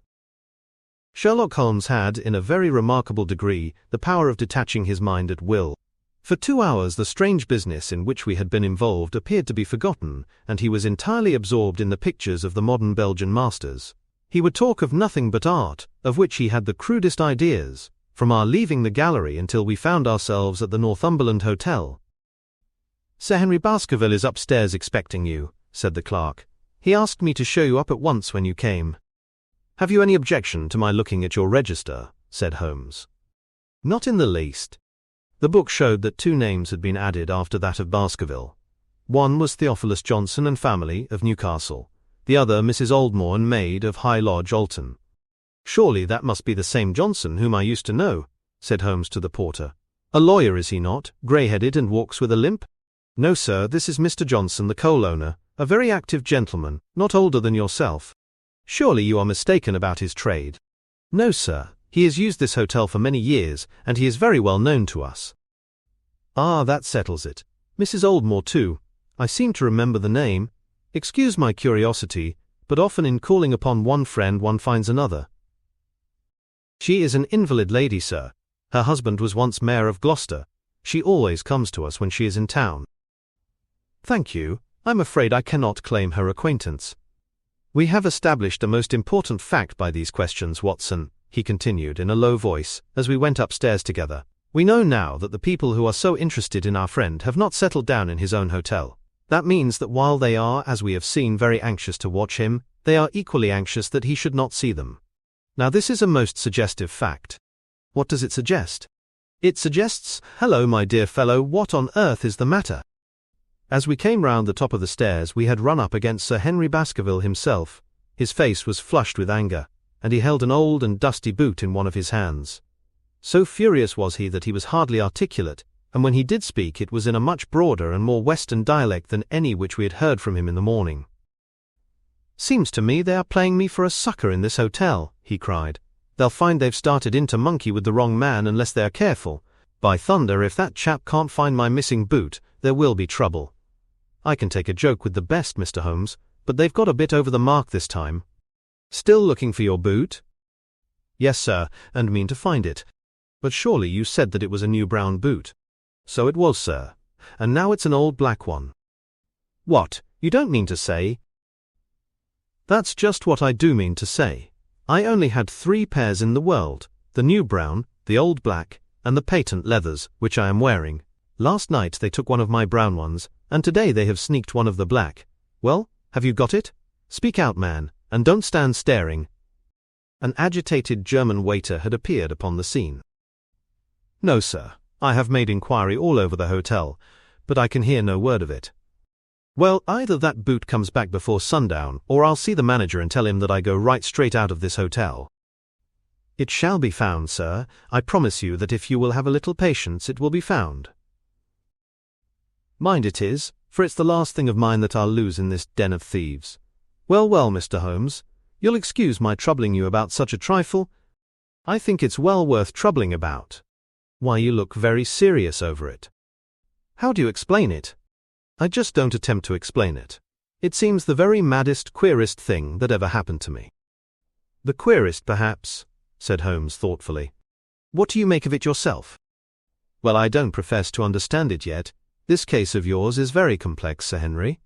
When taken in conjunction with your uncle's death, I am not sure that of all the 500 cases of capital importance which I have handled, there is one which cuts so deep. But we hold several threads in our hands, and the odds are that one or other of them guides us to the truth. We may waste time in following the wrong one, but sooner or later we must come upon the right." We had a pleasant luncheon, in which little was said of the business which had brought us together. It was in the private sitting-room to which we afterwards repaired, that Holmes asked Baskerville what were his intentions. "To go to Baskerville Hall." "And when?" "At the end of the week." On the whole, said Holmes, I think that your decision is a wise one. I have ample evidence that you are being dogged in London, and amid the millions of this great city it is difficult to discover who these people are or what their object can be. If their intentions are evil, they might do you a mischief, and we should be powerless to prevent it. You did not know, Dr. Mortimer, that you were followed this morning from my house. Dr. Mortimer started violently. Followed? By whom?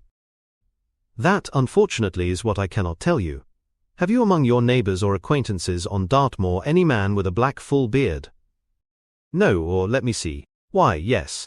Barrymore, Sir Charles's butler, is a man with a full black beard. Ha! Where is Barrymore? He is in charge of the hall. We had best ascertain if he is really there, or if by any possibility he might be in London. How can you do that? Give me a telegraph form. Is all ready for Sir Henry? That will do. Addressed to Mr. Barrymore, Baskerville Hall. What is the nearest telegraph office? Grimpen. Very good. We will send a second wire to the postmaster, Grimpen. Telegram to Mr. Barrymore, to be delivered into his own hand. If absent, please return wire to Sir Henry Baskerville, Northumberland Hotel. That should let us know before evening whether Barrymore is at his post in Devonshire or not. That's so, said Baskerville. By the way, Dr. Mortimer, who is this Barrymore anyhow? He is the son of the old caretaker who is dead. They have looked after the hall for 4 generations now. So far as I know, he and his wife are as respectable a couple as any in the county. At the same time, said Baskerville, it's clear enough that so long as there are none of the family at the hall, these people have a mighty fine home and nothing to do. That is true. Did Barrymore profit at all by Sir Charles's will? Asked Holmes. He and his wife had £500 each. Ha! Did they know that they would receive this? Yes, Sir Charles was very fond of talking about the provisions of his will. That is very interesting. I hope, said Dr. Mortimer, that you do not look with suspicious eyes upon everyone who received a legacy from Sir Charles, for I also had £1,000 left to me. Indeed? And anyone else? There were many insignificant sums to individuals, and a large number of public charities. The residue all went to Sir Henry. And how much was the residue? £740,000. Holmes raised his eyebrows in surprise. I had no idea that so gigantic a sum was involved, said he.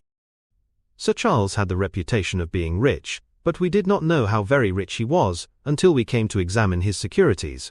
The total value of the estate was close on to £1 million. Dear me, it is a stake for which a man might well play a desperate game. And one more question, Dr. Mortimer. Supposing that anything happened to our young friend here, you will forgive the unpleasant hypothesis. Who would inherit the estate? Since Roger Baskerville, Sir Charles's younger brother, died unmarried, the estate would descend to the Desmonds, who are distant cousins. James Desmond is an elderly clergyman in Westmoreland. Thank you, these details are all of great interest. Have you met Mr. James Desmond? Yes, he once came down to visit Sir Charles. He is a man of venerable appearance and of saintly life. I remember that he refused to accept any settlement from Sir Charles, though he pressed it upon him. And this man of simple tastes would be the heir to Sir Charles's thousands. He would be the heir to the estate, because that is entailed. He would also be the heir to the money, unless it were willed otherwise by the present owner, who can of course do what he likes with it. And have you made your will, Sir Henry? No, Mr. Holmes, I have not. I've had no time, for it was only yesterday that I learned how matters stood, but in any case I feel that the money should go with the title and estate. That was my poor uncle's idea. How is the owner going to restore the glories of the Baskervilles if he has not money enough to keep up the property? House, land and dollars must go together. Quite so. Well, Sir Henry, I am of one mind with you as to the advisability of your going down to Devonshire without delay. There is only one provision which I must make. You certainly must not go alone. Dr. Mortimer returns with me. But Dr. Mortimer has his practice to attend to, and his house is miles away from yours. With all the good will in the world, he may be unable to help you. No, Sir Henry, you must take with you someone, a trusty man, who will be always by your side. Is it possible that you could come yourself, Mr. Holmes? If matters came to a crisis, I should endeavour to be present in person, but you can understand that, with my extensive consulting practice, and with the constant appeals which reach me from many quarters, it is impossible for me to be absent from London for an indefinite time. At the present instant, one of the most revered names in England is being besmirched by a blackmailer, and only I can stop a disastrous scandal. You will see how impossible it is for me to go to Dartmoor." "Whom would you recommend, then?" Holmes laid his hand upon my arm. "If my friend would undertake it, there is no man who is better worth having at your side when you are in a tight place. No one can say so more confidently than I." The proposition took me completely by surprise, but before I had time to answer, Baskerville seized me by the hand and wrung it heartily. "Well now, that is real kind of you, Dr. Watson," said he. "You see how it is with me, and you know just as much about the matter as I do. If you will come down to Baskerville Hall and see me through, I'll never forget it." The promise of adventure had always a fascination for me, and I was complimented by the words of Holmes, and by the eagerness with which the baronet hailed me as a companion. "I will come, with pleasure," said I. "I do not know how I could employ my time better." "And you will report very carefully to me," said Holmes. "When a crisis comes, as it will do, I will direct how you shall act. I suppose that by Saturday all might be ready." "Would that suit Dr. Watson?" "Perfectly. Then on Saturday, unless you hear to the contrary, we shall meet at the 10:30 train from Paddington." We had risen to depart when Baskerville gave a cry of triumph, and diving into one of the corners of the room, he drew a brown boot from under a cabinet. "My missing boot!" he cried. "May all our difficulties vanish as easily," said Sherlock Holmes. "But it is a very singular thing," Dr. Mortimer remarked. "I searched this room carefully before lunch." "And so did I," said Baskerville. "Every inch of it. There was certainly no boot in it then. In that case the waiter must have placed it there while we were lunching." The German was sent for, but professed to know nothing of the matter, nor could any inquiry clear it up. Another item had been added to that constant and apparently purposeless series of small mysteries which had succeeded each other so rapidly. Setting aside the whole grim story of Sir Charles's death, we had a line of inexplicable incidents all within the limits of 2 days, which included the receipt of the printed letter, the black-bearded spy in the hansom, the loss of the new brown boot, the loss of the old black boot, and now the return of the new brown boot. Holmes sat in silence in the cab as we drove back to Baker Street, and I knew from his drawn brows and keen face that his mind, like my own, was busy in endeavoring to frame some scheme into which all these strange and apparently disconnected episodes could be fitted. All afternoon and late into the evening he sat lost in tobacco and thought. Just before dinner 2 telegrams were handed in. The first ran, "Have just heard that Barrymore is at the Hall, Baskerville." The second, "Visited 23 hotels as directed, but sorry to report unable to trace cut sheet of times. Cartwright." There go 2 of my threads, Watson. There is nothing more stimulating than a case where everything goes against you. We must cast round for another scent. "We have still the cabman who drove the spy." "Exactly. I had wired to get his name and address from the official registry. I should not be surprised if this were an answer to my question." The ring at the bell proved to be something even more satisfactory than an answer, however, for the door opened and a rough-looking fellow entered, who was evidently the man himself. "I got a message from the head office that a gent at this address had been inquiring for 2704, said he. "I've driven my cab this 7 years and never a word of complaint. I came here straight from the yard to ask you to your face what you had against me." "I have nothing in the world against you, my good man," said Holmes. "On the contrary, I have half a sovereign for you if you will give me a clear answer to my questions." "Well, I've had a good day and no mistake," said the cabman with a grin. "What was it you wanted to ask, sir?" "First of all, your name and address, in case I want you again." "John Clayton, 3, Turpey Street, the Borough. My cab is out of Shipley's Yard, near Waterloo Station." Sherlock Holmes made a note of it. "Now, Clayton, tell me all about the fare who came and watched this house at 10 o'clock this morning and afterwards followed the 2 gentlemen down Regent Street." The man looked surprised and a little embarrassed. "Why, there's no good my telling you things, for you seem to know as much as I do already," said he. "The truth is that the gentleman told me that he was a detective, and that I was to say nothing about him to anyone." "My good fellow, this is a very serious business, and you may find yourself in a pretty bad position if you try to hide anything from me. You say that your fare told you that he was a detective?" "Yes, he did." "When did he say this?" "When he left me." Did he say anything more? He mentioned his name. Holmes cast a swift glance of triumph at me.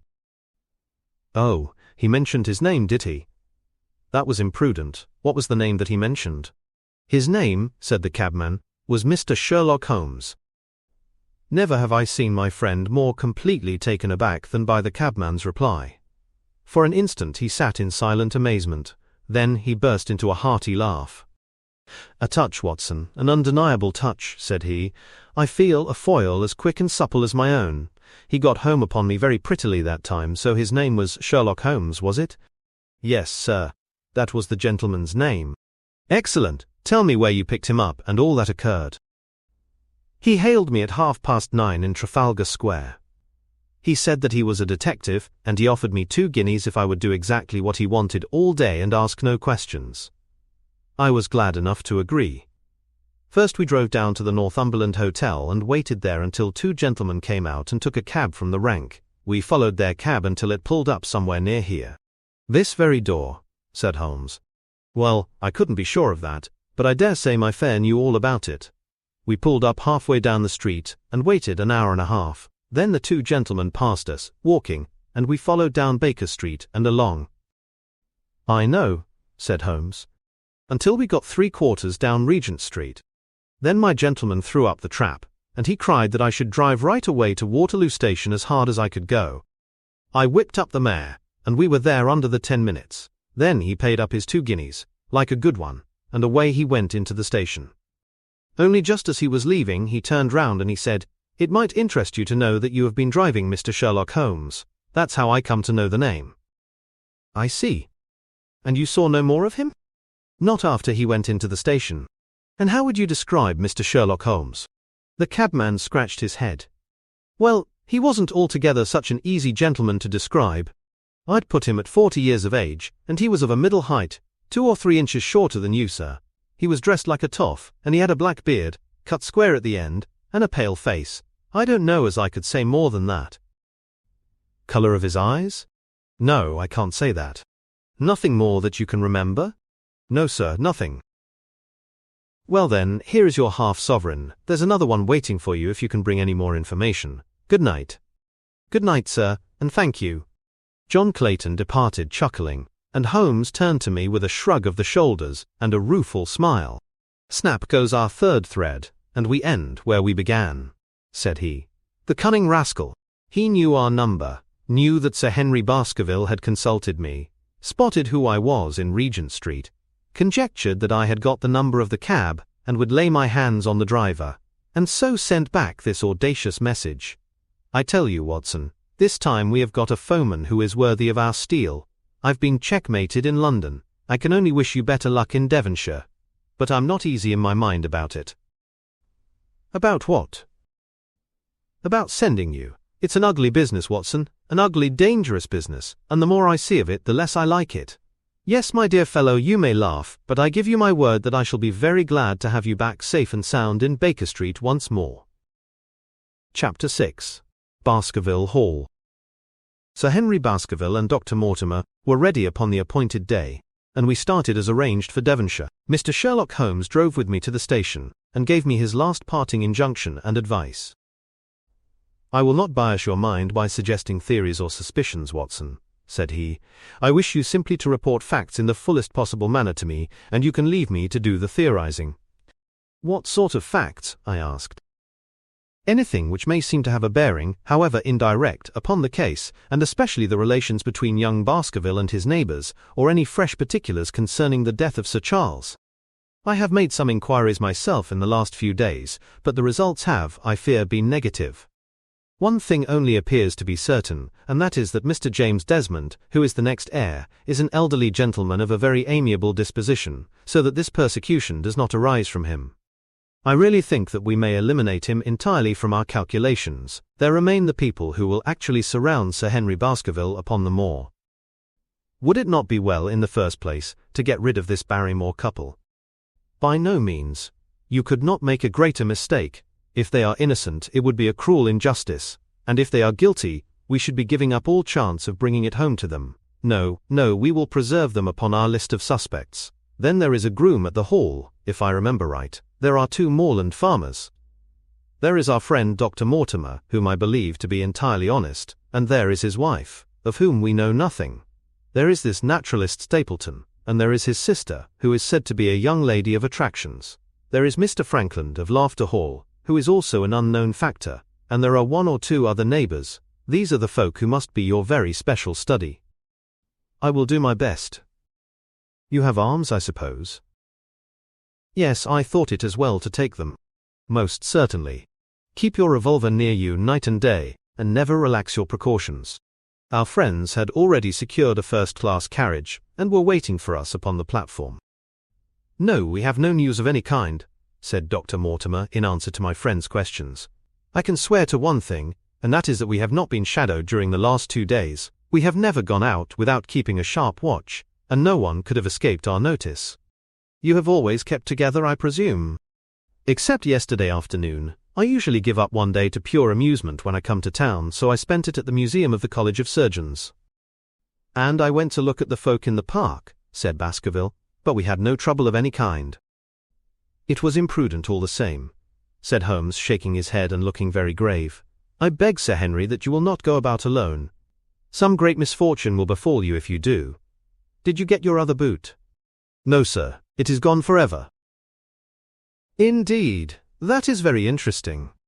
Well, goodbye, he added, as the train began to glide down the platform. Bear in mind, Sir Henry, one of the phrases in that queer old legend, which Dr. Mortimer has read to us, and avoid the moor in those hours of darkness, when the powers of evil are exalted. I looked back at the platform when we had left it far behind, and saw the tall, austere figure of Holmes standing motionless and gazing after us. The journey was a swift and pleasant one, and I spent it in making the more intimate acquaintance of my 2 companions, and in playing with Dr. Mortimer's spaniel. In a very few hours the brown earth had become ruddy, the brick had changed to granite, and red cows grazed in well-hedged fields where the lush grasses and more luxuriant vegetation spoke of a richer, if a damper climate. Young Baskerville stared eagerly out of the window, and cried aloud with delight as he recognized the familiar features of the Devon scenery. I've been over a good part of the world since I left it, Dr. Watson, said he. But I have never seen a place to compare with it. I never saw a Devonshire man who did not swear by his county, I remarked. It depends upon the breed of men quite as much as on the county, said Dr. Mortimer. A glance at our friend here reveals the rounded head of the Celt, which carries inside it the Celtic enthusiasm and power of attachment. Poor Sir Charles's head was of a very rare type, half Gaelic, half Ivernian in its characteristics. But you were very young when you last saw Baskerville Hall, were you not? I was a boy in my teens at the time of my father's death, and had never seen the hall, for he lived in a little cottage on the south coast. Thence I went straight to a friend in America. I tell you, it is all as new to me as it is to Dr. Watson, and I'm as keen as possible to see the moor. Are you? Then your wish is easily granted, for there is your first sight of the moor, said Dr. Mortimer, pointing out of the carriage window. Over the green squares of the fields, and the low curve of a wood, there rose in the distance a grey, melancholy hill, with a strange jagged summit, dim and vague in the distance, like some fantastic landscape in a dream. Baskerville sat for a long time, his eyes fixed upon it, and I read upon his eager face how much it meant to him, this first sight of that strange spot where the men of his blood had held sway so long and left their mark so deep. There he sat with his tweed suit and his American accent, in the corner of a prosaic railway carriage, and yet as I looked at his dark and expressive face, I felt more than ever how true a descendant he was of that long line of high-blooded, fiery and masterful men. There were pride, valor and strength in his thick brows, his sensitive nostrils, and his large hazel eyes. If on that forbidding moor a difficult and dangerous quest should lie before us, this was at least a comrade for whom one might venture to take a risk with the certainty that he would bravely share it. The train pulled up at a small wayside station, and we all descended. Outside, beyond the low, white fence, a wagonette with a pair of cobs was waiting. Our coming was evidently a great event, for station-master and porters clustered round us to carry out our luggage. It was a sweet, simple country spot, but I was surprised to observe that by the gate there stood 2 soldierly men in dark uniforms, who leaned upon their short rifles and glanced keenly at us as we passed. The coachman, a hard-faced, gnarled little fellow, saluted Sir Henry Baskerville, and in a few minutes we were flying swiftly down the broad white road. Rolling pasturelands curved upward on either side of us, and old gabled houses peeped out from amid the thick green foliage, but behind the peaceful and sunlit countryside, there rose ever, dark against the evening sky, the long gloomy curve of the moor, broken by the jagged and sinister hills. The wagonette swung round into a side road, and we curved upward through deep lanes worn by centuries of wheels, high banks on either side, heavy with dripping moss and fleshy hart's-tongue ferns. Bronzing bracken and mottled bramble gleamed in the light of the sinking sun. Still steadily rising, we passed over a narrow granite bridge, and skirted a noisy stream which gushed swiftly down, foaming and roaring amid the grey boulders. Both road and stream wound up through a valley dense with scrub oak and fir. At every turn Baskerville gave an exclamation of delight, looking eagerly about him and asking countless questions. To his eyes all seemed beautiful, but to me a tinge of melancholy lay upon the countryside, which bore so clearly the mark of the waning year. Yellow leaves carpeted the lanes and fluttered down upon us as we passed. The rattle of our wheels died away as we drove through drifts of rotting vegetation, sad gifts, as it seemed to me, for nature to throw before the carriage of the returning heir of the Baskervilles. "Hello!" cried Dr. Mortimer. "What is this?" A steep curve of heath-clad land, an outlying spur of the moor, lay in front of us. On the summit, hard and clear, like an equestrian statue upon its pedestal, was a mounted soldier, dark and stern, his rifle poised ready over his forearm. He was watching the road along which we travelled. "What is this, Perkins?" asked Dr. Mortimer. Our driver half turned in his seat. "There's a convict escaped from Princetown, sir. He's been out 3 days now, and the warders watch every road and every station, but they've had no sight of him yet. The farmers about here don't like it, sir, and that's a fact." "Well, I understand that they get £5 if they can give information." "Yes, sir, but the chance of £5 is but a poor thing compared to the chance of having your throat cut. You see, it isn't like any ordinary convict. This is a man that would stick at nothing." "Who is he, then?" "It is Selden, the Notting Hill murderer." I remembered the case well, for it was one in which Holmes had taken an interest on account of the peculiar ferocity of the crime and the wanton brutality which had marked all the actions of the assassin. The commutation of his death sentence had been due to some doubts as to his complete sanity, so atrocious was his conduct. Our wagonette had topped a rise, and in front of us rose the huge expanse of the moor, mottled with gnarled and craggy cairns and tors. A cold wind swept down from it and set us shivering. Somewhere there, on that desolate plain, was lurking this fiendish man, hiding in a burrow like a wild beast, his heart full of malignancy against the whole race which had cast him out. It needed but this to complete the grim suggestiveness of the barren waste, the chilling wind, and the darkling sky. Even Baskerville fell silent and pulled his overcoat more closely around him. We had left the fertile country behind and beneath us. We looked back on it now, the slanting rays of a low sun turning the streams to threads of gold and glowing on the red earth new, turned by the plough and the broad tangle of the woodlands. The road in front of us grew bleaker and wilder over huge russet and olive slopes, sprinkled with giant boulders. Now and then we passed a moorland cottage, walled and roofed with stone, with no creeper to break its harsh outline. Suddenly we looked down into a cup-like depression, patched with stunted oaks and firs which had been twisted and bent by the fury of years of storm. 2 high narrow towers rose over the trees. The driver pointed with his whip. "Baskerville Hall?" said he. Its master had risen, and was staring with flushed cheeks and shining eyes. A few minutes later we had reached the lodge gates, a maze of fantastic tracery in wrought iron, with weather-bitten pillars on either side, blotched with lichens, and surmounted by the boars, heads of the Baskervilles. The lodge was a ruin of black granite and bared ribs of rafters, but facing it was a new building, half constructed, the first fruit of Sir Charles's South African gold. Through the gateway we passed into the avenue, where the wheels were again hushed amid the leaves, and the old trees shot their branches in a sombre tunnel over our heads. Baskerville shuddered as he looked up the long, dark drive to where the house glimmered like a ghost at the farther end. "Was it here?"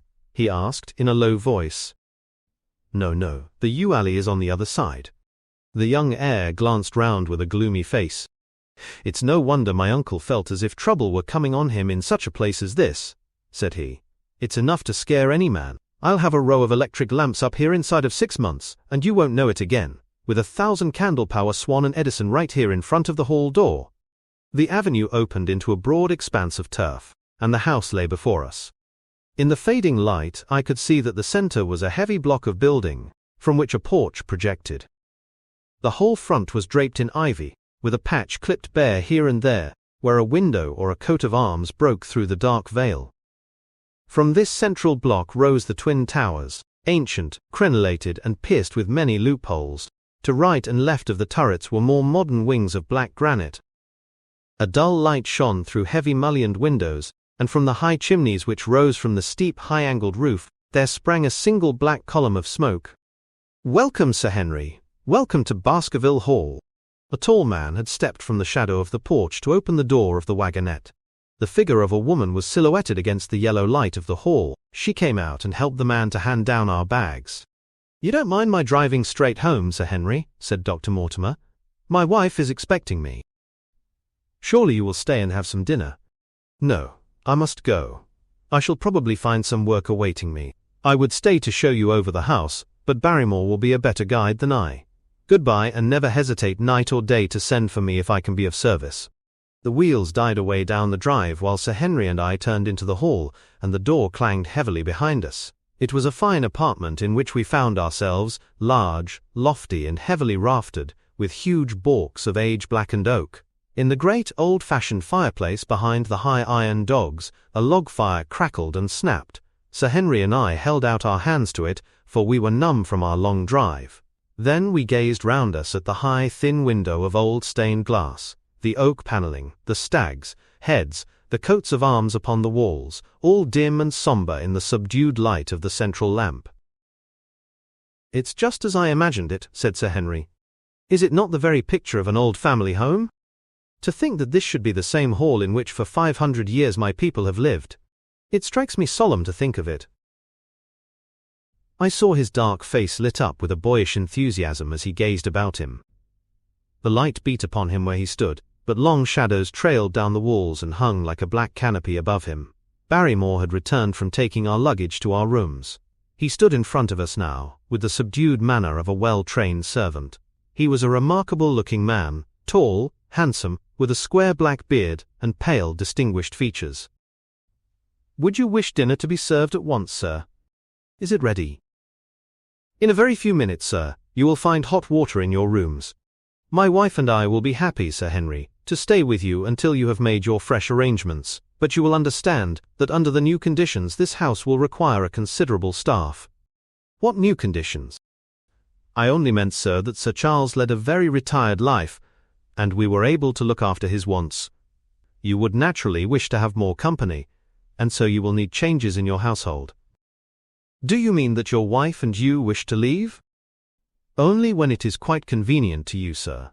"But your family have been with us for several generations, have they not? I should be sorry to begin my life here by breaking an old family connection." I seemed to discern some signs of emotion upon the butler's white face. "I feel that also, sir, and so does my wife. But to tell the truth, sir, we were both very much attached to Sir Charles, and his death gave us a shock and made these surroundings very painful to us. I fear that we shall never again be easy in our minds at Baskerville Hall." "But what do you intend to do?" "I have no doubt, sir, that we shall succeed in establishing ourselves in some business. Sir Charles's generosity has given us the means to do so. And now, sir, perhaps I had best show you to your rooms." A square balustraded gallery ran round the top of the old hall, approached by a double stair. From this central point, 2 long corridors extended the whole length of the building, from which all the bedrooms opened. My own was in the same wing as Baskerville's and almost next door to it. These rooms appeared to be much more modern than the central part of the house, and the bright paper and numerous candles did something to remove the sombre impression which our arrival had left upon my mind. But the dining room which opened out of the hall was a place of shadow and gloom. It was a long chamber with a step separating the dais where the family sat from the lower portion reserved for their dependents. At one end, a minstrel's gallery overlooked it. Black beams shot across above our heads, with a smoke-darkened ceiling beyond them, with rows of flaring torches to light it up, and the colour and rude hilarity of an old-time banquet. It might have softened. But now, when 2 black-clothed gentlemen sat in the little circle of light thrown by a shaded lamp, one's voice became hushed, and one's spirit subdued. A dim line of ancestors, in every variety of dress, from the Elizabethan knight to the buck of the Regency, stared down upon us and daunted us by their silent company. We talked little, and I for one was glad when the meal was over, and we were able to retire into the modern billiard room and smoke a cigarette. "My word, it isn't a very cheerful place," said Sir Henry. "I suppose one can tone down to it, but I feel a bit out of the picture at present. I don't wonder that my uncle got a little jumpy if he lived all alone in such a house as this. However, if it suits you, we will retire early tonight, and perhaps things may seem more cheerful in the morning." I drew aside my curtains before I went to bed and looked out from my window. It opened upon the grassy space which lay in front of the hall door. Beyond, two copses of trees moaned and swung in a rising wind. A half-moon broke through the rifts of racing clouds. In its cold light I saw beyond the trees a broken fringe of rocks, and the long, low curve of the melancholy moor. I closed the curtain, feeling that my last impression was in keeping with the rest. And yet it was not quite the last. I found myself weary and yet wakeful, tossing restlessly from side to side, seeking for the sleep which would not come. Far away a chiming clock struck out the quarters of the hours, but otherwise a deathly silence lay upon the old house. And then suddenly, in the very dead of the night, there came a sound to my ears, clear, resonant and unmistakable. It was the sob of a woman, the muffled, strangling gasp of one who is torn by an uncontrollable sorrow. I sat up in bed and listened intently. The noise could not have been far away, and was certainly in the house. For half an hour I waited with every nerve on the alert, but there came no other sound save the chiming clock and the rustle of the ivy on the wall. Chapter 7. The Stapletons of Merripit House. The fresh beauty of the following morning did something to efface from our minds the grim and grey impression which had been left upon both of us by our first experience of Baskerville Hall. As Sir Henry and I sat at breakfast, the sunlight flooded in through the high mullioned windows, throwing watery patches of colour from the coats of arms which covered them. The dark panelling glowed like bronze in the golden rays, and it was hard to realize that this was indeed the chamber which had struck such a gloom into our souls upon the evening before. "I guess it is ourselves and not the house that we have to blame," said the baronet. "We were tired with our journey and chilled by our drive, so we took a grey view of the place. Now we are fresh and well, so it is all cheerful once more." "And yet it was not entirely a question of imagination," I answered. "Did you, for example, happen to hear someone, a woman I think, sobbing in the night?" "That is curious, for I did when I was half asleep fancy that I heard something of the sort. I waited quite a time, but there was no more of it, so I concluded that it was all a dream. I heard it distinctly, and I am sure that it was really the sob of a woman. We must ask about this right away." He rang the bell and asked Barrymore whether he could account for our experience. It seemed to me that the pallid features of the butler turned a shade paler still as he listened to his master's question. "There are only two women in the house, Sir Henry," he answered. "One is the scullery maid, who sleeps in the other wing. The other is my wife, and I can answer for it that the sound could not have come from her." And yet he lied as he said it, for it chanced that after breakfast I met Mrs. Barrymore in the long corridor with the sun full upon her face. She was a large, impassive, heavy-featured woman with a stern-set expression of mouth. But her telltale eyes were red and glanced at me from between swollen lids. It was she, then, who wept in the night, and if she did so her husband must know it. Yet he had taken the obvious risk of discovery in declaring that it was not so. Why had he done this, and why did she weep so bitterly? Already round this pale-faced, handsome, black-bearded man there was gathering an atmosphere of mystery and of gloom. It was he who had been the first to discover the body of Sir Charles, and we had only his word for all the circumstances which led up to the old man's death. Was it possible that it was Barrymore, after all, whom we had seen in the cab in Regent Street? The beard might well have been the same. The cabman had described a somewhat shorter man, but such an impression might easily have been erroneous. How could I settle the point forever? Obviously the first thing to do was to see the Grimpen postmaster, and find whether the test telegram had really been placed in Barrymore's own hands. Be the answer what it might, I should at least have something to report to Sherlock Holmes. Sir Henry had numerous papers to examine after breakfast, so that the time was propitious for my excursion. It was a pleasant walk of 4 miles along the edge of the moor, leading me at last to a small grey hamlet, in which 2 larger buildings, which proved to be the inn and the house of Dr. Mortimer, stood high above the rest. The postmaster, who was also the village grocer, had a clear recollection of the telegram. "Certainly, sir," said he. "I had the telegram delivered to Mr. Barrymore exactly as directed." "Who delivered it?" "My boy here, James. You delivered that telegram to Mr. Barrymore at the hall last week, did you not?" "Yes, father, I delivered it." "Into his own hands?" I asked. "Well, he was up in the loft at the time, so that I could not put it into his own hands, but I gave it into Mrs. Barrymore's hands, and she promised to deliver it at once." "Did you see Mr. Barrymore?" "No, sir. I tell you he was in the loft." "If you didn't see him, how do you know he was in the loft?" "Well, surely his own wife ought to know where he is," said the postmaster testily. "Didn't he get the telegram? If there is any mistake, it is for Mr. Barrymore himself to complain." It seemed hopeless to pursue the inquiry any farther, but it was clear that in spite of Holmes's ruse, we had no proof that Barrymore had not been in London all the time. Suppose that it was so, suppose that the same man had been the last who had seen Sir Charles alive, and the first to dog the new heir when he returned to England. What then? Was he the agent of others, or had he some sinister design of his own? What interest could he have in persecuting the Baskerville family? I thought of the strange warning clipped out of the leading article of the Times. Was that his work, or was it possibly the doing of someone who was bent upon counteracting his schemes? The only conceivable motive was that which had been suggested by Sir Henry, that if the family could be scared away, a comfortable and permanent home would be secured for the Barrymores. But surely such an explanation as that would be quite inadequate to account for the deep and subtle scheming which seemed to be weaving an invisible net round the young baronet. Holmes himself had said that no more complex case had come to him in all the long series of his sensational investigations.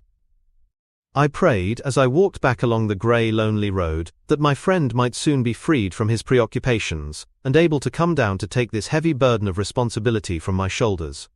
Suddenly my thoughts were interrupted by the sound of running feet behind me and by a voice which called me by name. I turned, expecting to see Dr. Mortimer, but to my surprise it was a stranger who was pursuing me. He was a small, slim, clean-shaven, prim-faced man, flaxen-haired and lean-jawed, between 30 and 40 years of age, dressed in a grey suit and wearing a straw hat. A tin box for botanical specimens hung over his shoulder, and he carried a green butterfly net in one of his hands.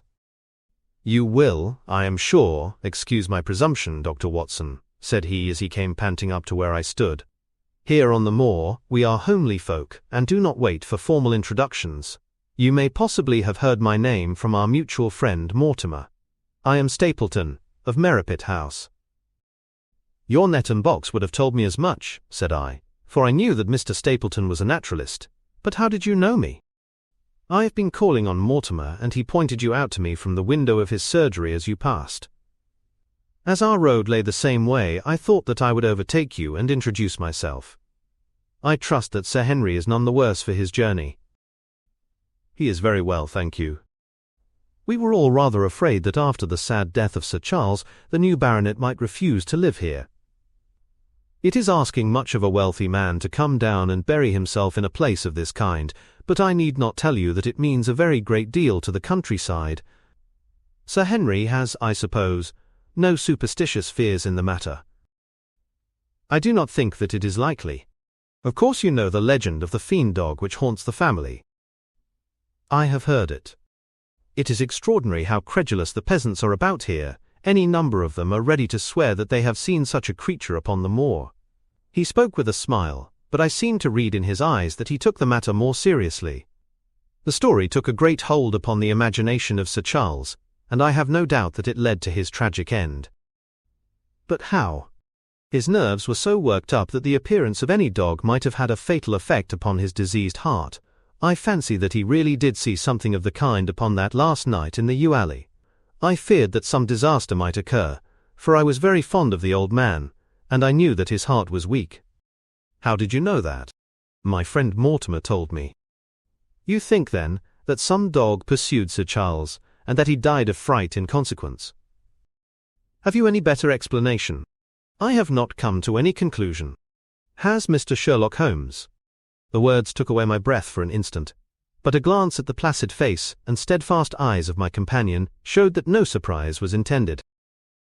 "It is useless for us to pretend that we do not know you, Dr. Watson," said he. "The records of your detective have reached us here, and you could not celebrate him without being known yourself. When Mortimer told me your name, he could not deny your identity. If you are here, then it follows that Mr. Sherlock Holmes is interesting himself in the matter, and I am naturally curious to know what view he may take. I am afraid that I cannot answer that question. May I ask if he is going to honor us with a visit himself?" "He cannot leave town at present. He has other cases which engage his attention." "What a pity! He might throw some light on that which is so dark to us. But as to your own researches, if there is any possible way in which I can be of service to you, I trust that you will command me. If I had any indication of the nature of your suspicions, or how you propose to investigate the case, I might perhaps even now give you some aid or advice. I assure you that I am simply here upon a visit to my friend Sir Henry, and that I need no help of any kind." "Excellent," said Stapleton. "You are perfectly right to be wary and discreet. I am justly reproved for what I feel was an unjustifiable intrusion, and I promise you that I will not mention the matter again." We had come to a point where a narrow grassy path struck off from the road and wound away across the moor. A steep, boulder-sprinkled hill lay upon the right, which had in bygone days been cut into a granite quarry. The face which was turned towards us formed a dark cliff, with ferns and brambles growing in its niches. From over a distant rise there floated a grey plume of smoke. "A moderate walk along this moor path brings us to Merripit House," said he. "Perhaps you will spare an hour, that I may have the pleasure of introducing you to my sister."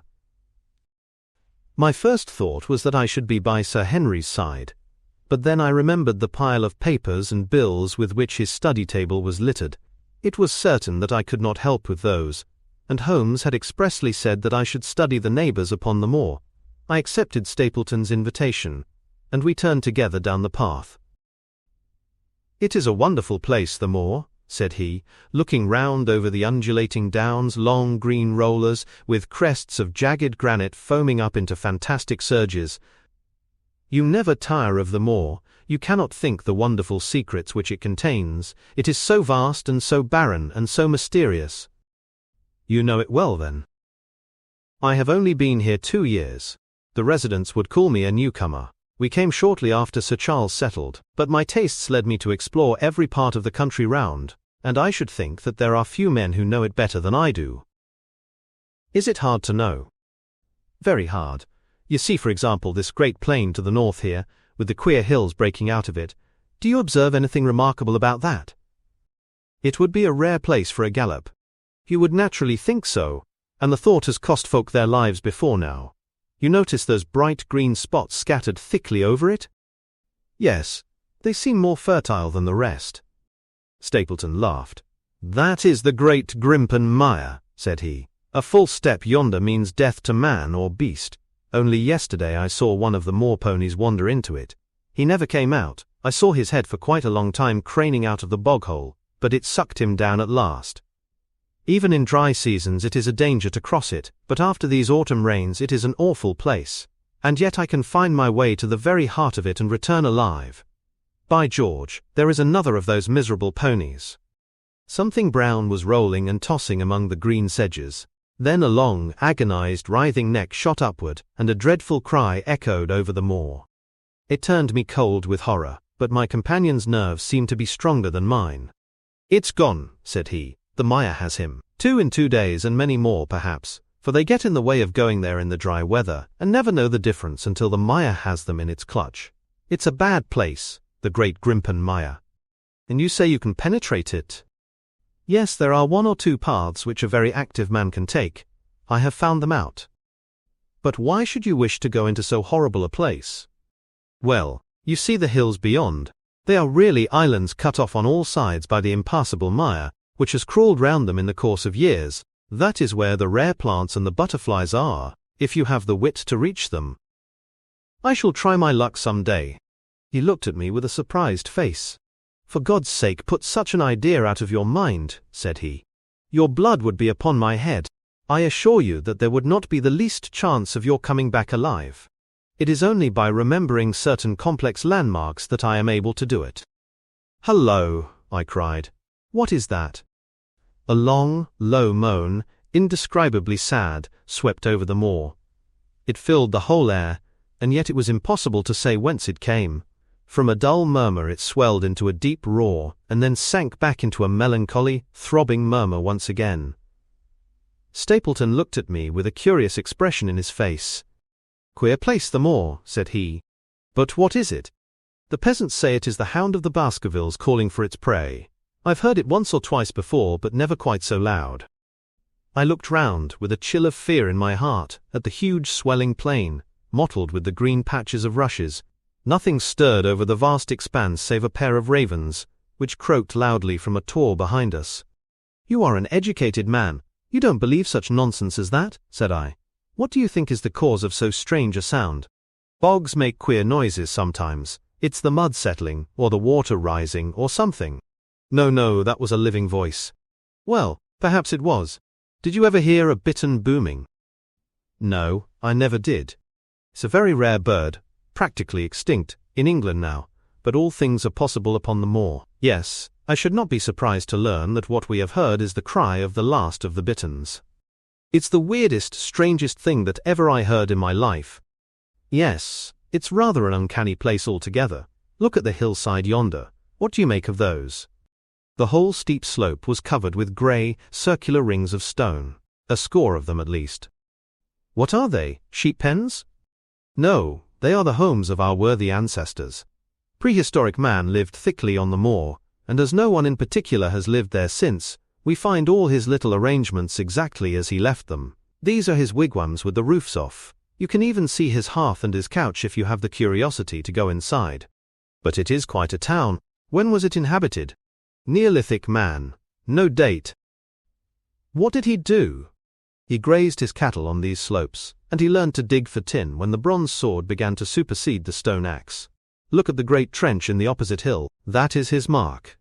"Yes, you will find some very singular points about the moor, Dr. Watson. Oh, excuse me an instant. It is surely Cyclopides."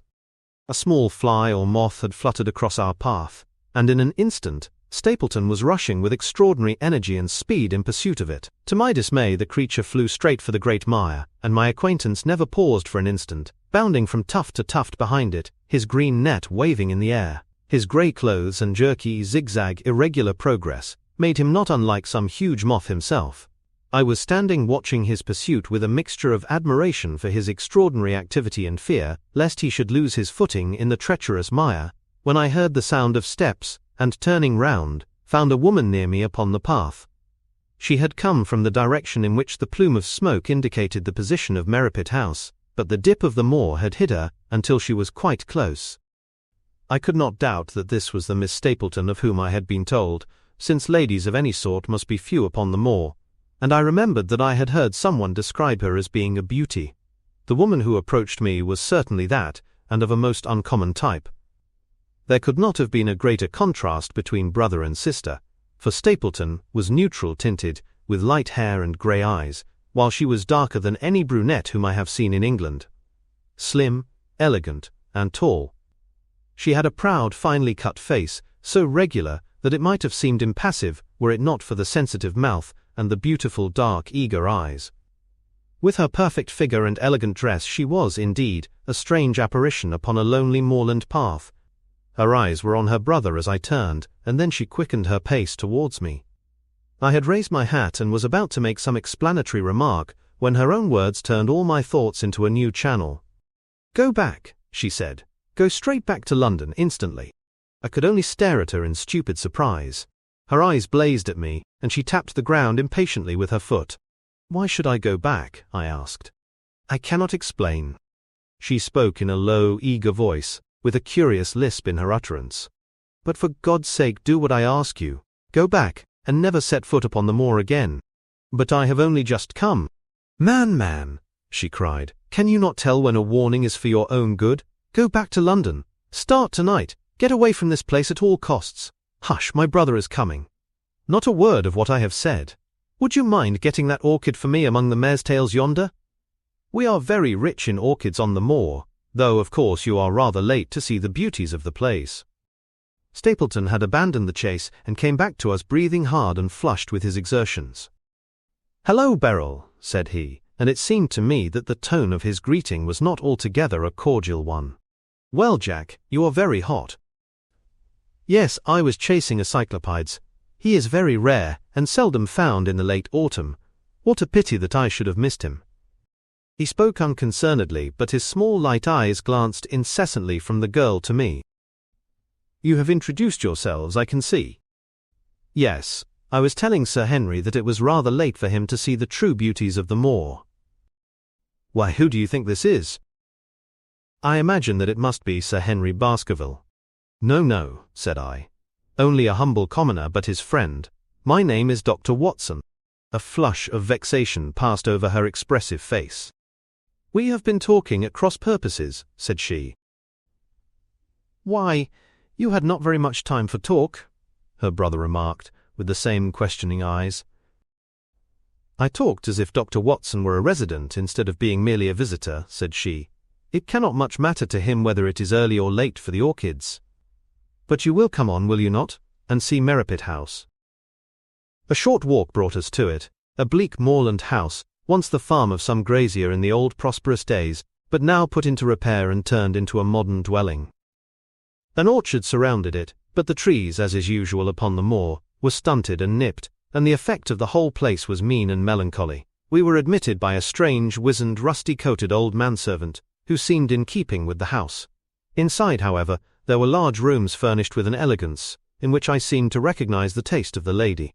As I looked from their windows at the interminable granite-flecked moor rolling unbroken to the farthest horizon, I could not but marvel at what could have brought this highly educated man and this beautiful woman to live in such a place.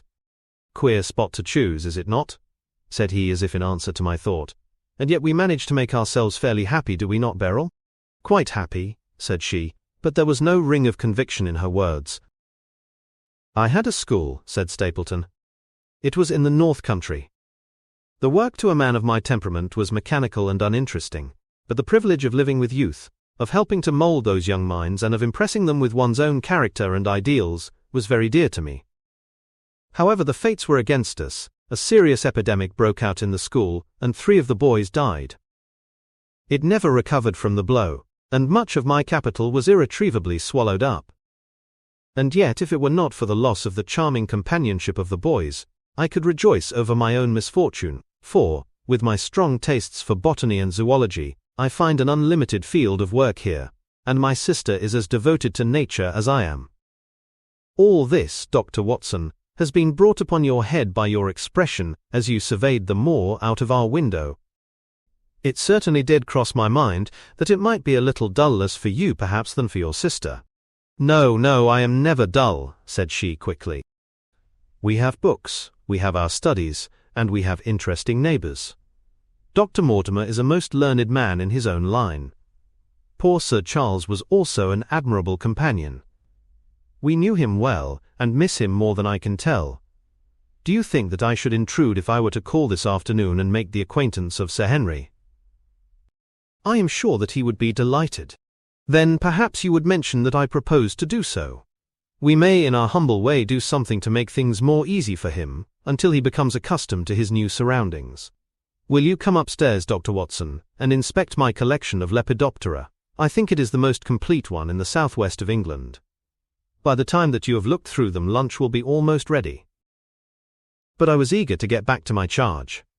The melancholy of the moor, the death of the unfortunate pony, the weird sound which had been associated with the grim legend of the Baskervilles, all these things tinged my thoughts with sadness. Then on the top of these more or less vague impressions, there had come the definite and distinct warning of Miss Stapleton, delivered with such intense earnestness that I could not doubt that some grave and deep reason lay behind it. I resisted all pressure to stay for lunch, and I set off at once upon my return journey, taking the grass-grown path by which we had come. It seems, however, that there must have been some shortcut for those who knew it, for before I had reached the road, I was astounded to see Miss Stapleton sitting upon a rock by the side of the track. Her face was beautifully flushed with her exertions, and she held her hand to her side. "I have run all the way in order to cut you off, Dr. Watson," said she. "I had not even time to put on my hat. I must not stop, or my brother may miss me. I wanted to say to you how sorry I am about the stupid mistake I made in thinking that you were Sir Henry. Please forget the words I said, which have no application whatever to you." "But I can't forget them, Miss Stapleton," said I. "I am Sir Henry's friend, and his welfare is a very close concern of mine. Tell me why it was that you were so eager that Sir Henry should return to London." "A woman's whim, Dr. Watson. When you know me better, you will understand that I cannot always give reasons for what I say or do." No, I remember the thrill in your voice. I remember the look in your eyes. Please be frank with me, Miss Stapleton, for ever since I have been here I have been conscious of shadows all round me. Life has become like that great Grimpen mire, with little green patches everywhere, into which one may sink, and with no guide to point the track. Tell me then, what it was that you meant, and I will promise to convey your warning to Sir Henry." An expression of irresolution passed for an instant over her face, but her eyes had hardened again when she answered me. "You make too much of it, Dr. Watson," said she. "My brother and I were very much shocked by the death of Sir Charles. We knew him very intimately, for his favourite walk was over the moor to our house. He was deeply impressed with the curse which hung over the family, and when this tragedy came, I naturally felt that there must be some grounds for the fears which he had expressed. I was distressed, therefore, when another member of the family came down to live here, and I felt that he should be warned of the danger which he will run. That was all which I intended to convey." "But what is the danger?" "You know the story of the Hound?" "I do not believe in such nonsense." "But I do. If you have any influence with Sir Henry, take him away from a place which has always been fatal to his family. The world is wide. Why should he wish to live at the place of danger?" "Because it is the place of danger. That is Sir Henry's nature. I fear that unless you can give me some more definite information than this, it would be impossible to get him to move." "I cannot say anything definite, for I do not know anything definite." "I would ask you one more question, Miss Stapleton. If you meant no more than this when you first spoke to me, why should you not wish your brother to overhear what you said? There is nothing to which he or anyone else could object." "My brother is very anxious to have the hall inhabited, for he thinks that it is for the good of the poor folk upon the moor. He would be very angry if he knew that I have said anything which might induce Sir Henry to go away. But I have done my duty now, and I will say no more. I must go back, or he will miss me and suspect that I have seen you. Goodbye." She turned, and had disappeared in a few minutes among the scattered boulders, while I, with my soul full of vague fears, pursued my way to Baskerville Hall. Chapter 8. First Report of Dr. Watson. From this point onwards I will follow the course of events by transcribing my own letters to Mr. Sherlock Holmes, which lie before me on the table. One page is missing, but otherwise they are exactly as written, and show my feelings and suspicions of the moment more accurately than my memory, clear as it is upon these tragic events, can possibly do. Baskerville Hall, October 13th. My dear Holmes, my previous letters and telegrams have kept you pretty well up to date as to all that has occurred in this most God-forsaken corner of the world. The longer one stays here, the more does the spirit of the moor sink into one's soul, its vastness and also its grim charm. When you are once out upon its bosom, you have left all traces of modern England behind you, but on the other hand you are conscious everywhere of the homes and the work of the prehistoric people. On all sides of you as you walk are the houses of these forgotten folk, with their graves and the huge monoliths which are supposed to have marked their temples.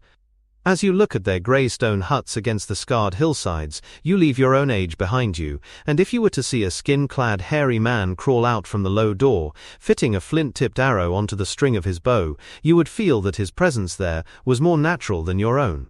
The strange thing is that they should have lived so thickly on what must always have been most unfruitful soil. I am no antiquarian, but I could imagine that they were some unwarlike and harried race who were forced to accept that which none other would occupy. All this, however, is foreign to the mission on which you sent me, and will probably be very uninteresting to your severely practical mind. I can still remember your complete indifference as to whether the sun moved round the earth or the earth round the sun. Let me therefore return to the facts concerning Sir Henry Baskerville. If you have not had any report within the last few days, it is because up till today there was nothing of importance to relate. Then a very surprising circumstance occurred, which I shall tell you in due course. But, first of all, I must keep you in touch with some of the other factors in the situation. One of these, concerning which I have said little, is the escaped convict upon the moor. There is strong reason now to believe that he has got right away, which is a considerable relief to the lonely householders of this district. A fortnight has passed since his flight, during which he has not been seen and nothing has been heard of him. It is surely inconceivable that he could have held out upon the moor during all that time. Of course, so far as his concealment goes, there is no difficulty at all. Any one of these stone huts would give him a hiding place, but there is nothing to eat unless he were to catch and slaughter one of the moor sheep. We think, therefore, that he has gone, and the outlying farmers sleep the better in consequence. We are 4 able-bodied men in this household, so that we could take good care of ourselves, but, I confess, that I have had uneasy moments when I have thought of the Stapletons. They live miles from any help.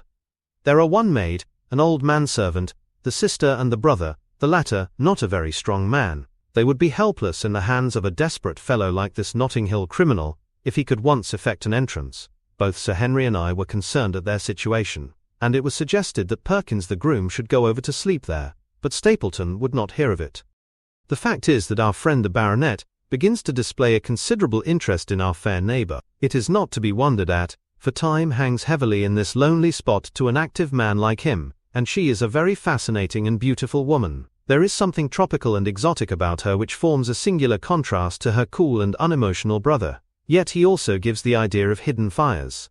He has certainly a very marked influence over her, for I have seen her continually glance at him as she talked, as if seeking approbation for what she said. I trust that he is kind to her. There is a dry glitter in his eyes, and a firm set of his thin lips, which go with a positive and possibly a harsh nature.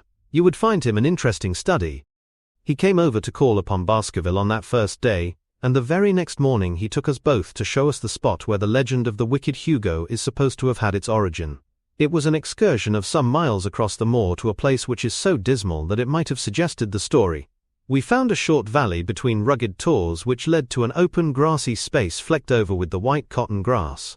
In the middle of it rose 2 great stones, worn and sharpened at the upper end, until they looked like the huge corroding fangs of some monstrous beast.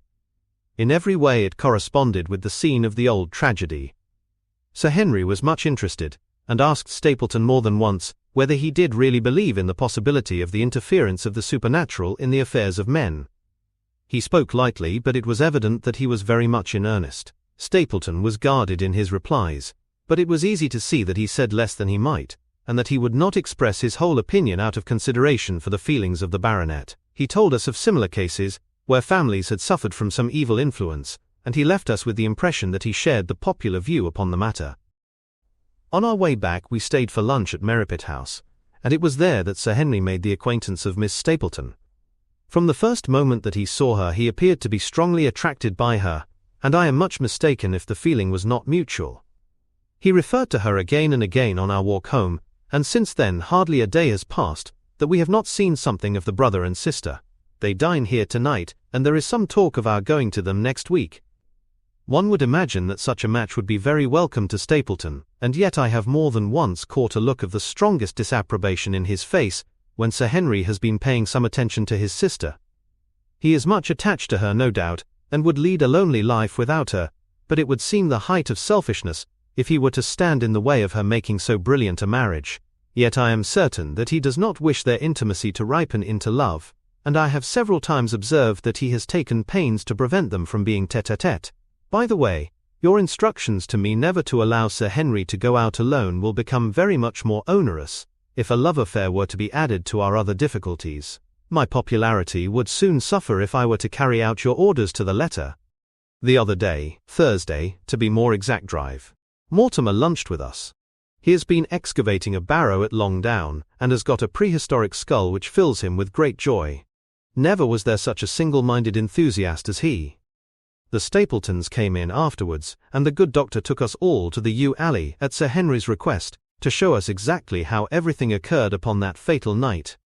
It is a long dismal walk, the yew alley, between 2 high walls of clipped hedge, with a narrow band of grass upon either side. At the far end is an old, tumble-down summer-house.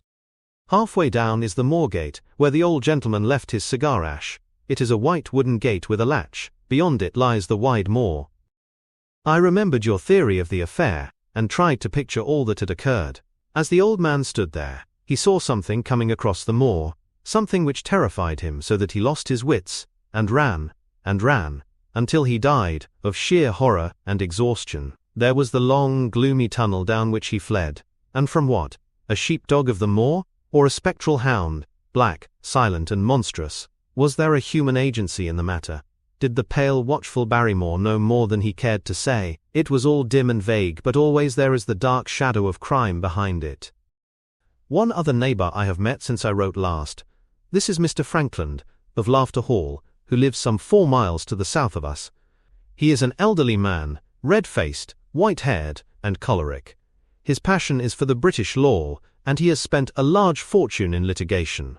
He fights for the mere pleasure of fighting, and is equally ready to take up either side of a question, so that it is no wonder that he has found it a costly amusement. Sometimes he will shut up a right-of-way, and defy the parish to make him open it. At others he will with his own hands tear down some other man's gate, and declare that a path has existed there from time immemorial, defying the owner to prosecute him for trespass. He is learned in old manorial and communal rights, and he applies his knowledge sometimes in favour of the villagers of Fernworthy and sometimes against them, so that he is periodically either carried in triumph down the village street, or else burned in effigy, according to his latest exploit. He is said to have about 7 lawsuits upon his hands at present, which will probably swallow up the remainder of his fortune, and so draw his sting and leave him harmless for the future. Apart from the law he seems a kindly, good-natured person, and I only mention him because you were particular that I should send some description of the people who surround us. He is curiously employed at present, for, being an amateur astronomer, he has an excellent telescope, with which he lies upon the roof of his own house, and sweeps the moor all day in the hope of catching a glimpse of the escaped convict. If he would confine his energies to this, all would be well, but there are rumours that he intends to prosecute Dr. Mortimer for opening a grave without the consent of the next of kin, because he dug up the Neolithic skull in the barrow on Long Down. He helps to keep our lives from being monotonous, and gives a little comic relief where it is badly needed. And now, having brought you up to date in the escaped convict, the Stapletons, Dr. Mortimer and Frankland of Laughter Hall, let me end on that which is most important, and tell you more about the Barrymores, and especially about the surprising development of last night. First of all, about the test telegram which you sent from London in order to make sure that Barrymore was really here. I have already explained that the testimony of the postmaster shows that the test was worthless, and that we have no proof one way or the other. I told Sir Henry how the matter stood, and he at once, in his downright fashion, had Barrymore up, and asked him whether he had received the telegram himself. Barrymore said that he had. "Did the boy deliver it into your own hands?" asked Sir Henry. Barrymore looked surprised, and considered for a little time. "No," said he. "I was in the box room at the time, and my wife brought it up to me." "Did you answer it yourself?" "No, I told my wife what to answer, and she went down to write it." In the evening he recurred to the subject of his own accord. "I could not quite understand the object of your questions this morning, Sir Henry," said he. "I trust that they do not mean that I have done anything to forfeit your confidence." Sir Henry had to assure him that it was not so, and pacify him by giving him a considerable part of his old wardrobe, the London outfit having now all arrived. "Mrs. Barrymore is of interest to me. She is a heavy, solid person, very limited, intensely respectable, and inclined to be puritanical. You could hardly conceive a less emotional subject. Yet I have told you how, on the first night here, I heard her sobbing bitterly, and since then I have more than once observed traces of tears upon her face. Some deep sorrow gnaws ever at her heart. Sometimes I wonder if she has a guilty memory which haunts her, and sometimes I suspect Barrymore of being a domestic tyrant. I have always felt that there was something singular and questionable in this man's character, but the adventure of last night brings all my suspicions to a head. And yet it may seem a small matter in itself. You are aware that I am not a very sound sleeper, and since I have been on guard in this house my slumbers have been lighter than ever. Last night about 2 in the morning I was aroused by a stealthy step passing my room. I rose, opened my door and peeped out. A long black shadow was trailing down the corridor. It was thrown by a man who walked softly down the passage, with a candle held in his hand. He was in shirt and trousers, with no covering to his feet. I could merely see the outline, but his height told me that it was Barrymore. He walked very slowly and circumspectly, and there was something indescribably guilty and furtive in his whole appearance. I have told you that the corridor is broken by the balcony which runs round the hall, but that it is resumed upon the farther side. I waited until he had passed out of sight, and then I followed him. When I came round the balcony he had reached the end of the farther corridor, and I could see from the glimmer of light through an open door that he had entered one of the rooms. Now all these rooms are unfurnished and unoccupied, so that his expedition became more mysterious than ever. The light shone steadily as if he were standing motionless. I crept down the passage as noiselessly as I could, and peeped round the corner of the door. Barrymore was crouching at the window, with the candle held against the glass. His profile was half turned towards me, and his face seemed to be rigid with expectation as he stared out into the blackness of the moor. For some minutes he stood watching intently, then he gave a deep groan, and with an impatient gesture he put out the light. Instantly I made my way back to my room, and very shortly came the stealthy steps passing once more upon their return journey.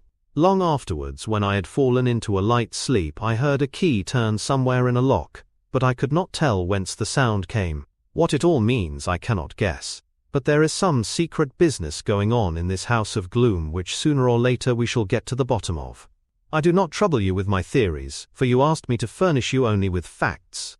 I have had a long talk with Sir Henry this morning, and we have made a plan of campaign founded upon my observations of last night.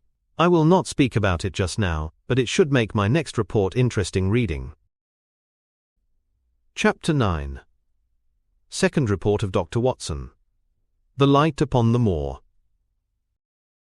Baskerville Hall, October 15th. My dear Holmes, if I was compelled to leave you without much news during the early days of my mission, you must acknowledge that I am making up for lost time, and that events are now crowding thick and fast upon us. In my last report I ended upon my top note with Barrymore at the window, and now I have quite a budget already which will, unless I am much mistaken, considerably surprise you. Things have taken a turn which I could not have anticipated. In some ways they have within the last 48 hours become much clearer, and in some ways they have become more complicated. But I will tell you all, and you shall judge for yourself. Before breakfast on the morning following my adventure, I went down the corridor and examined the room in which Barrymore had been on the night before. The western window through which he had stared so intently has, I noticed, one peculiarity above all other windows in the house. It commands the nearest outlook onto the moor.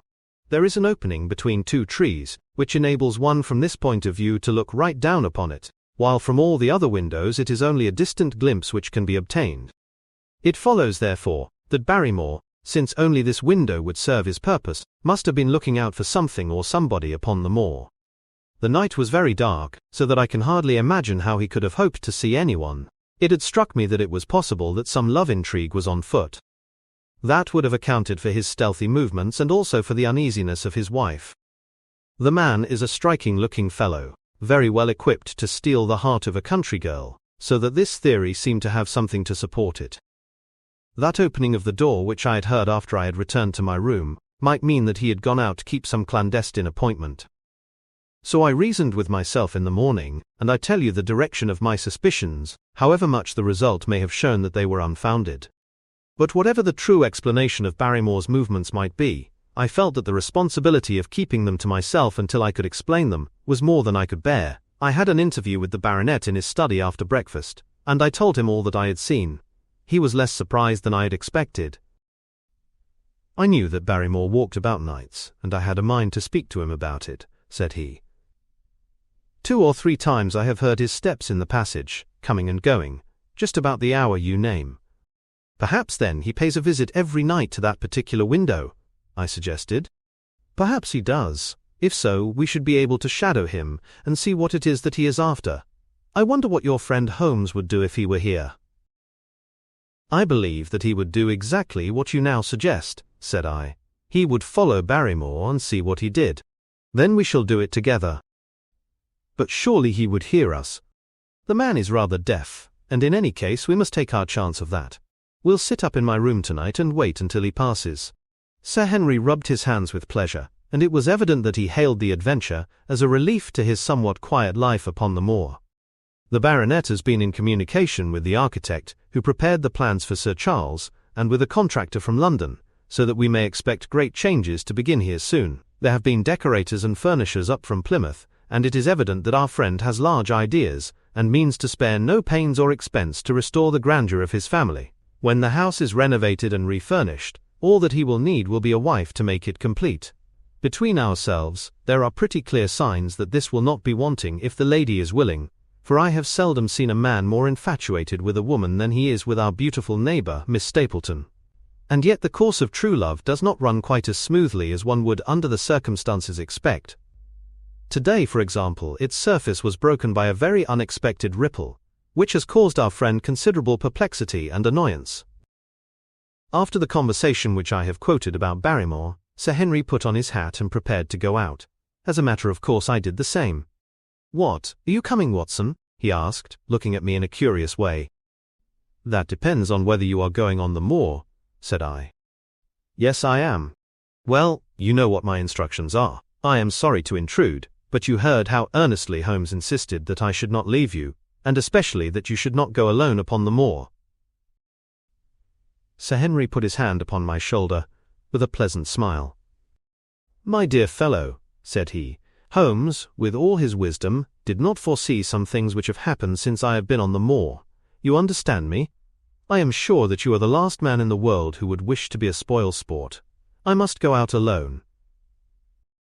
It put me in a most awkward position. I was at a loss what to say or what to do, and before I had made up my mind he picked up his cane and was gone.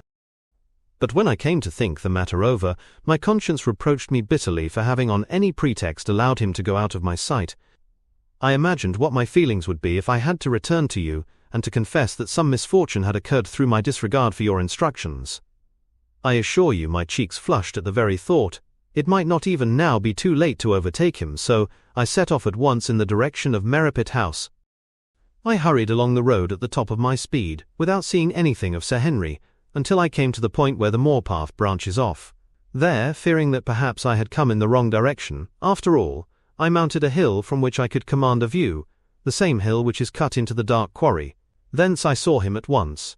He was on the moor path about a quarter of a mile off, and a lady was by his side, who could only be Miss Stapleton. It was clear that there was already an understanding between them, and that they had met by appointment. They were walking slowly along in deep conversation, and I saw her making quick little movements of her hands, as if she were very earnest in what she was saying, while he listened intently, and once or twice shook his head in strong dissent. I stood among the rocks watching them, very much puzzled as to what I should do next. To follow them and break into their intimate conversation seemed to be an outrage, and yet my clear duty was never for an instant to let him out of my sight. To act the spy upon a friend was a hateful task. Still, I could see no better course than to observe him from the hill, and to clear my conscience by confessing to him afterwards what I had done. It is true that if any sudden danger had threatened him I was too far away to be of use, and yet I am sure that you will agree with me that the position was very difficult, and that there was nothing more which I could do. Our friend Sir Henry and the lady had halted on the path, and were standing deeply absorbed in their conversation, when I was suddenly aware that I was not the only witness of their interview. A wisp of green floating in the air caught my eye, and another glance showed me that it was carried on a stick by a man who was moving among the broken ground. It was Stapleton with his butterfly net. He was very much closer to the pair than I was, and he appeared to be moving in their direction. At this instant, Sir Henry suddenly drew Miss Stapleton to his side. His arm was round her, but it seemed to me that she was straining away from him with her face averted. He stooped his head to hers, and she raised one hand as if in protest. Next moment, I saw them spring apart and turn hurriedly round. Stapleton was the cause of the interruption. He was running wildly towards them, his absurd net dangling behind him. He gesticulated and almost danced with excitement in front of the lovers. What the scene meant I could not imagine, but it seemed to me that Stapleton was abusing Sir Henry, who offered explanations, which became more angry as the other refused to accept them. The lady stood by in haughty silence. Finally Stapleton turned upon his heel and beckoned in a peremptory way to his sister, who, after an irresolute glance at Sir Henry, walked off by the side of her brother. The naturalist's angry gestures showed that the lady was included in his displeasure. The baronet stood for a minute looking after them, and then he walked slowly back the way that he had come, his head hanging, the very picture of dejection. What all this meant I could not imagine, but I was deeply ashamed to have witnessed so intimate a scene without my friend's knowledge. I ran down the hill, therefore, and met the baronet at the bottom. His face was flushed with anger and his brows were wrinkled, like one who is at his wits' ends what to do. "Hello, Watson, where have you dropped from?" said he. "You don't mean to say that you came after me in spite of all?" I explained everything to him, how I had found it impossible to remain behind, how I had followed him, and how I had witnessed all that had occurred. For an instant his eyes blazed at me, but my frankness disarmed his anger, and he broke at last into a rather rueful laugh. "You would have thought the middle of that prairie a fairly safe place for a man to be private," said he. "But by thunder, the whole countryside seems to have been out to see me do my wooing, and a mighty poor wooing at that. Where had you engaged a seat?" "I was on that hill." "Quite in the back row, eh? But her brother was well up to the front. Did you see him come out on us?" "Yes, I did." "Did he ever strike you as being crazy, this brother of hers?" "I can't say that he ever did." "I dare say not.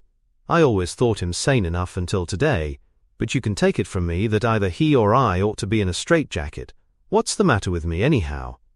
You've lived near me for some weeks, Watson. Tell me straight now, is there anything that would prevent me from making a good husband to a woman that I loved?" "I should say not. He can't object to my worldly position, so it must be myself that he has this down on. What has he against me? I never hurt man or woman in my life that I know of. And yet he would not so much as let me touch the tips of her fingers." "Did he say so?" "That, and a deal more. I tell you, Watson, I've only known her these few weeks, but from the first I just felt that she was made for me, and she, too. She was happy when she was with me, and that I'll swear. There's a light in a woman's eyes that speaks louder than words. But he has never let us get together, and it was only today for the first time that I saw a chance of having a few words with her alone. She was glad to meet me, but when she did it was not love that she would talk about, and she wouldn't have let me talk about it either if she could have stopped it. She kept coming back to it that this was a place of danger, and that she would never be happy until I had left it. I told her that since I had seen her I was in no hurry to leave it, and that if she really wanted me to go the only way to work it was for her to arrange to go with me. With that I offered in as many words to marry her, but before she could answer down came this brother of hers, running at us with a face on him like a madman. He was just white with rage, and those light eyes of his were blazing with fury. What was I doing with the lady? How dared I offer her attentions which were distasteful to her? Did I think that because I was a baronet I could do what I liked? If he had not been her brother, I should have known better how to answer him. As it was, I told him that my feelings towards his sister were such as I was not ashamed of, and that I hoped that she might honor me by becoming my wife. That seemed to make the matter no better, so then I lost my temper too, and I answered him rather more hotly than I should, perhaps, considering that she was standing by. So it ended by his going off with her as you saw, and here am I as badly puzzled a man as any in this county. Just tell me what it all means, Watson, and I'll owe you more than ever I can hope to pay." I tried one or two explanations, but, indeed, I was completely puzzled myself. Our friend's title, his fortune, his age, his character, and his appearance, are all in his favor, and I know nothing against him, unless it be this dark fate which runs in his family. That his advances should be rejected so brusquely without any reference to the lady's own wishes, and that the lady should accept the situation without protest, is very amazing. However, our conjectures were set at rest by a visit from Stapleton himself that very afternoon. He had come to offer apologies for his rudeness of the morning, and after a long private interview with Sir Henry in his study, the upshot of their conversation was that the breach is quite healed, and that we are to dine at Merripit House next Friday as a sign of it. "Don't say now that he isn't a crazy man," said Sir Henry. "I can't forget the look in his eyes when he ran at me this morning, but I must allow that no man could make a more handsome apology than he has done." "Did he give any explanation of his conduct?" "His sister is everything in his life, he says. That is natural enough, and I am glad that he should understand her value. They have always been together, and according to his account he has been a very lonely man with only her as a companion, so that the thought of losing her was really terrible to him. He had not understood, he said, that I was becoming attached to her, but when he saw with his own eyes that it was really so, and that she might be taken away from him, it gave him such a shock that for a time he was not responsible for what he said or did. He was very sorry for all that had passed, and he recognized how foolish and how selfish it was, that he should imagine that he could hold a beautiful woman like his sister to himself for her whole life. If she had to leave him, he had rather it was to a neighbor like myself than to anyone else. But in any case it was a blow to him, and it would take him some time before he could prepare himself to meet it. He would withdraw all opposition upon his part if I would promise for 3 months to let the matter rest, and to be content with cultivating the lady's friendship during that time without claiming her love. This I promised, and so the matter rests. So there is one of our small mysteries cleared up. It is something to have touched bottom anywhere in this bog in which we are floundering.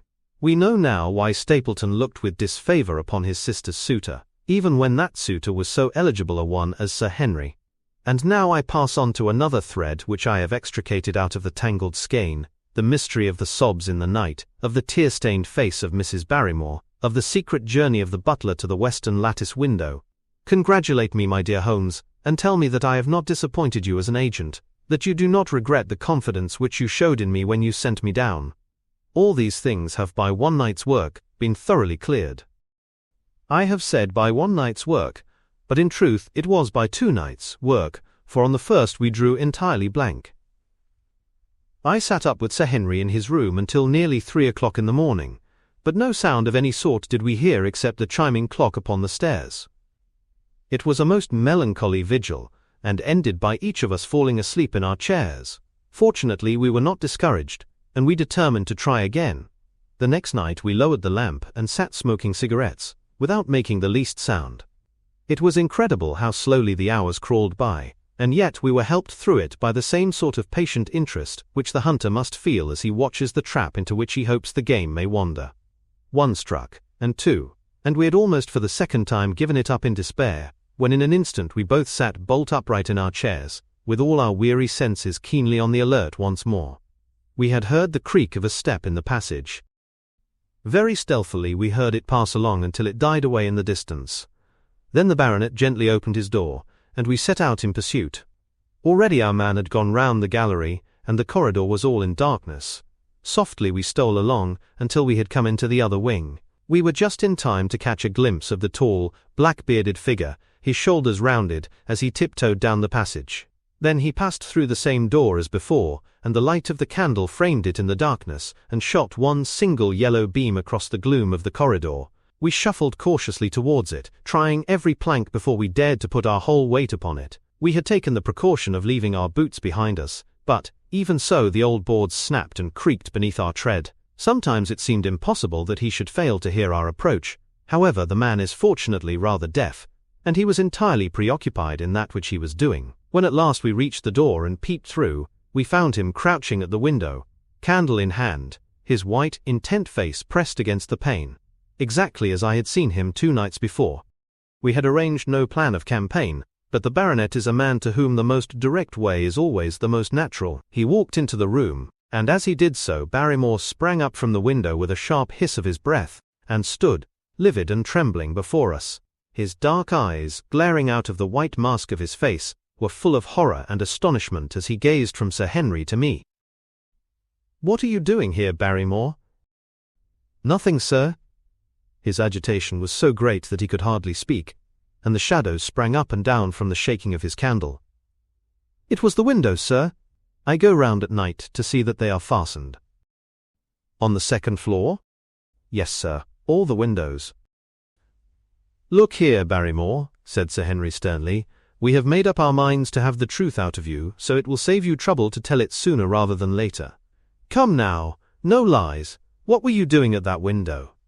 The fellow looked at us in a helpless way, and he wrung his hands together like one who is in the last extremity of doubt and misery. "I was doing no harm, sir. I was holding a candle to the window." "And why were you holding a candle to the window?" "Don't ask me, Sir Henry, don't ask me. I give you my word, sir, that it is not my secret, and that I cannot tell it. If it concerned no one but myself, I would not try to keep it from you." A sudden idea occurred to me, and I took the candle from the window-sill where the butler had placed it. "He must have been holding it as a signal," said I. "Let us see if there is any answer." I held it as he had done, and stared out into the darkness of the night. Vaguely I could discern the black bank of the trees, and the lighter expanse of the moor, for the moon was behind the clouds. And then I gave a cry of exultation, for a tiny pinpoint of yellow light had suddenly transfixed the dark veil, and glowed steadily in the center of the black square framed by the window. "There it is," I cried. "No, no, sir, it is nothing. Nothing at all," the butler broke in. "I assure you, sir." "Move your light across the window, Watson," cried the baronet. "See, the other moves also. Now, you rascal, do you deny that it is a signal? Come, speak up. Who is your confederate out yonder, and what is this conspiracy that is going on?" The man's face became openly defiant. "It is my business, and not yours. I will not tell."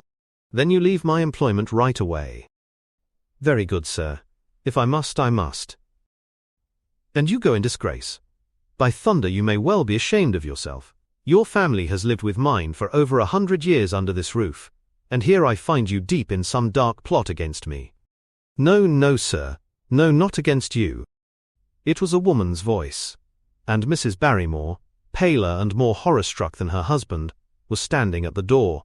Her bulky figure in a shawl and skirt might have been comic were it not for the intensity of feeling upon her face. "We have to go, Eliza. This is the end of it." "You can pack our things," said the butler. "Oh, John, John, have I brought you to this? It is my doing, Sir Henry, all mine. He has done nothing except for my sake, and because I asked him."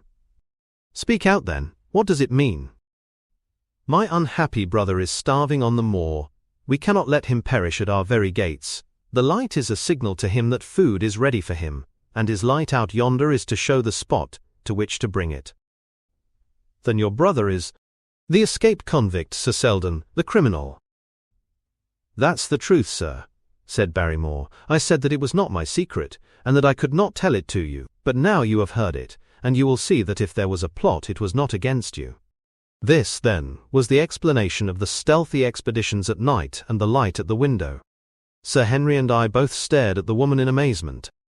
Was it possible that this stolidly respectable person was of the same blood as one of the most notorious criminals in the country?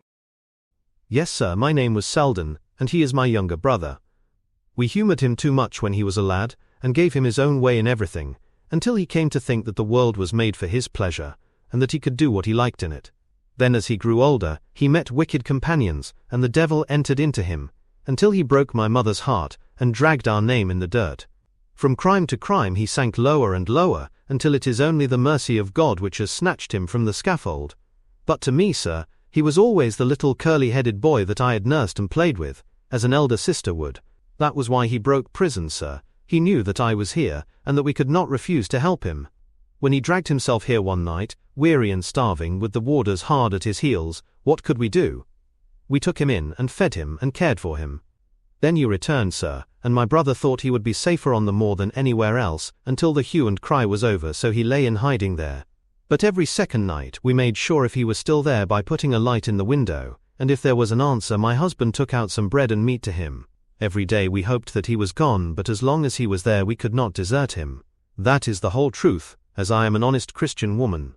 And you will see that if there is blame in the matter it does not lie with my husband but with me, for whose sake he has done all that he has." The woman's words came with an intense earnestness which carried conviction with them. "Is this true, Barrymore?" "Yes, Sir Henry, every word of it." "Well, I cannot blame you for standing by your own wife. Forget what I have said. Go to your room, you two, and we shall talk further about this matter in the morning." When they were gone, we looked out of the window again. Sir Henry had flung it open, and the cold night wind beat in upon our faces. Far away in the black distance there still glowed that one tiny point of yellow light. "I wonder he dares," said Sir Henry. "It may be so placed as to be only visible from here." "Very likely. How far do you think it is?" "Out by the cleft tor, I think." "Not more than a mile or two off." "Hardly that." "Well, it cannot be far if Barrymore had to carry out the food to it, and he is waiting, this villain, beside that candle. By thunder, Watson, I am going out to take that man." The same thought had crossed my own mind. It was not as if the Barrymores had taken us into their confidence. Their secret had been forced from them. The man was a danger to the community, an unmitigated scoundrel for whom there was neither pity nor excuse. We were only doing our duty in taking this chance of putting him back where he could do no harm. With his brutal and violent nature, others would have to pay the price if we held our hands. Any night, for example, our neighbours, the Stapletons, might be attacked by him, and it may have been the thought of this which made Sir Henry so keen upon the adventure. "I will come," said I. "Then get your revolver and put on your boots. The sooner we start the better, as the fellow may put out his light and be off." In 5 minutes we were outside the door, starting upon our expedition. We hurried through the dark shrubbery, amid the dull moaning of the autumn wind, and the rustle of the falling leaves. The night air was heavy, with the smell of damp and decay.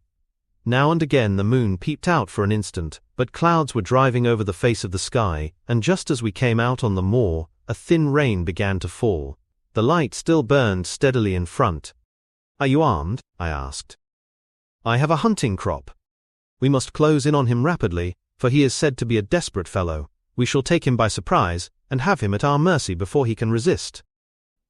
"I say, Watson," said the baronet, "what would Holmes say to this? How about that hour of darkness in which the power of evil is exalted?"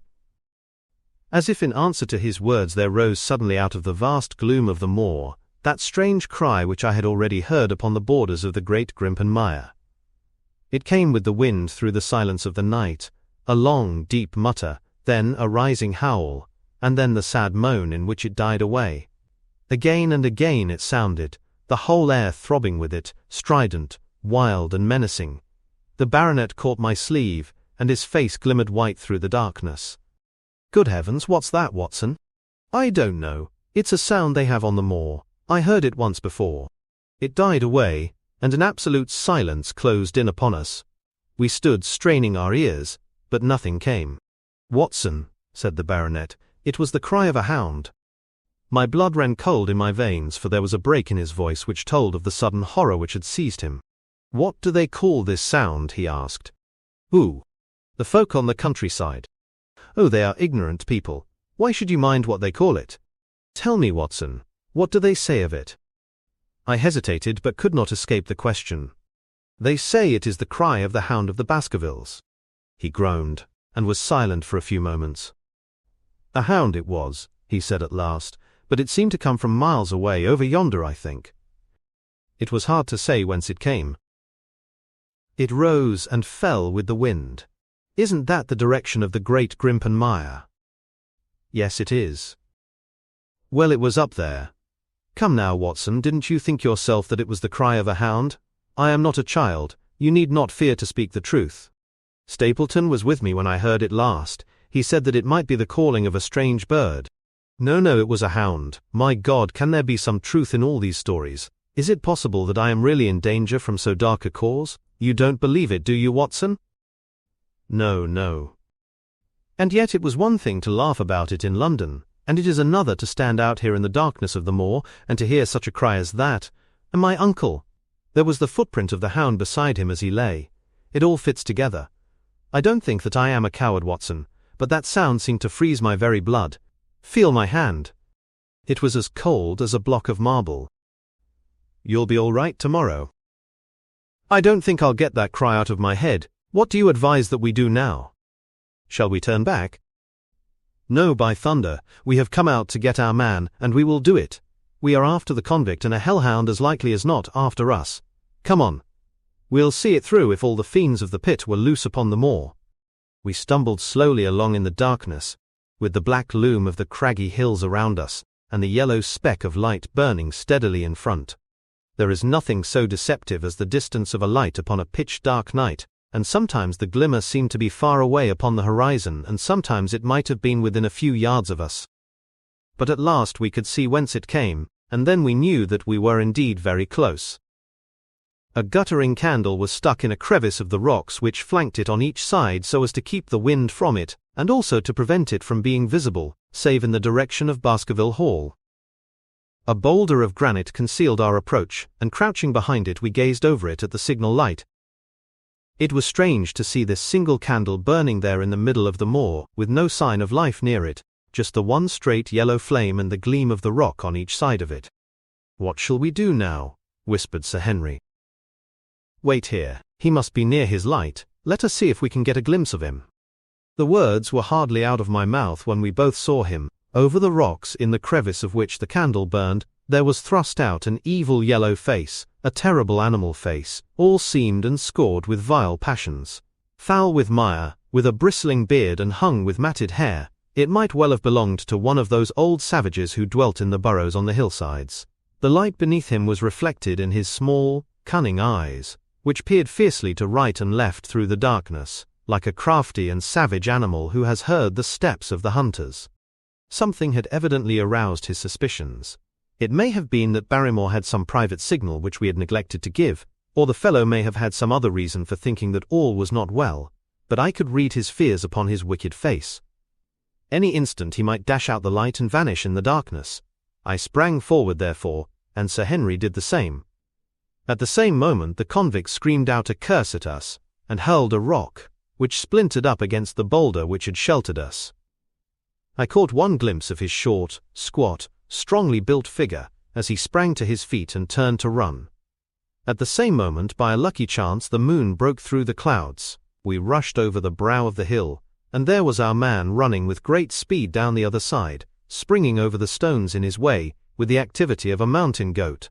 A lucky long shot of my revolver might have crippled him, but I had brought it only to defend myself if attacked, and not to shoot an unarmed man who was running away. We were both fair runners, and in good condition, but we soon found that we had no chance of overtaking him. We saw him for a long time in the moonlight, until he was only a small speck moving swiftly among the boulders upon the side of a distant hill. We ran and ran until we were completely blown, but the space between us grew ever wider. Finally we stopped and sat panting on two rocks, while we watched him disappearing in the distance. And it was at this moment that there occurred a most strange and unexpected thing. We had risen from our rocks and were turning to go home, having abandoned the hopeless chase. The moon was low upon the right, and the jagged pinnacle of a granite tor stood up against the lower curve of its silver disk. There, outlined as black as an ebony statue on that shining background, I saw the figure of a man upon the tor. Do not think that it was a delusion, Holmes. I assure you that I have never in my life seen anything more clearly. As far as I could judge, the figure was that of a tall, thin man. He stood with his legs a little separated, his arms folded, his head bowed, as if he were brooding over that enormous wilderness of peat and granite which lay before him. He might have been the very spirit of that terrible place. It was not the convict. This man was far from the place where the latter had disappeared. Besides, he was a much taller man. With a cry of surprise I pointed him out to the baronet, but in the instant during which I had turned to grasp his arm, the man was gone. There was the sharp pinnacle of granite, still cutting the lower edge of the moon, but its peak bore no trace of that silent and motionless figure. I wished to go in that direction, and to search the tor, but it was some distance away. The baronet's nerves were still quivering from that cry, which recalled the dark story of his family, and he was not in the mood for fresh adventures. He had not seen this lonely man upon the tor, and could not feel the thrill which his strange presence and his commanding attitude had given to me. "A warder, no doubt," said he. "The moor has been thick with them since this fellow escaped." Well, perhaps his explanation may be the right one, but I should like to have some further proof of it. Today we mean to communicate to the Princetown people where they should look for their missing man, but it is hard lines that we have not actually had the triumph of bringing him back as our own prisoner. Such are the adventures of last night, and you must acknowledge, my dear Holmes, that I have done you very well in the matter of a report. Much of what I tell you is no doubt quite irrelevant, but still, I feel that it is best that I should let you have all the facts, and leave you to select for yourself those which will be of most service to you in helping you to your conclusions. We are certainly making some progress. So far as the Barrymores go, we have found the motive of their actions, and that has cleared up the situation very much. But the moor, with its mysteries and its strange inhabitants, remains as inscrutable as ever.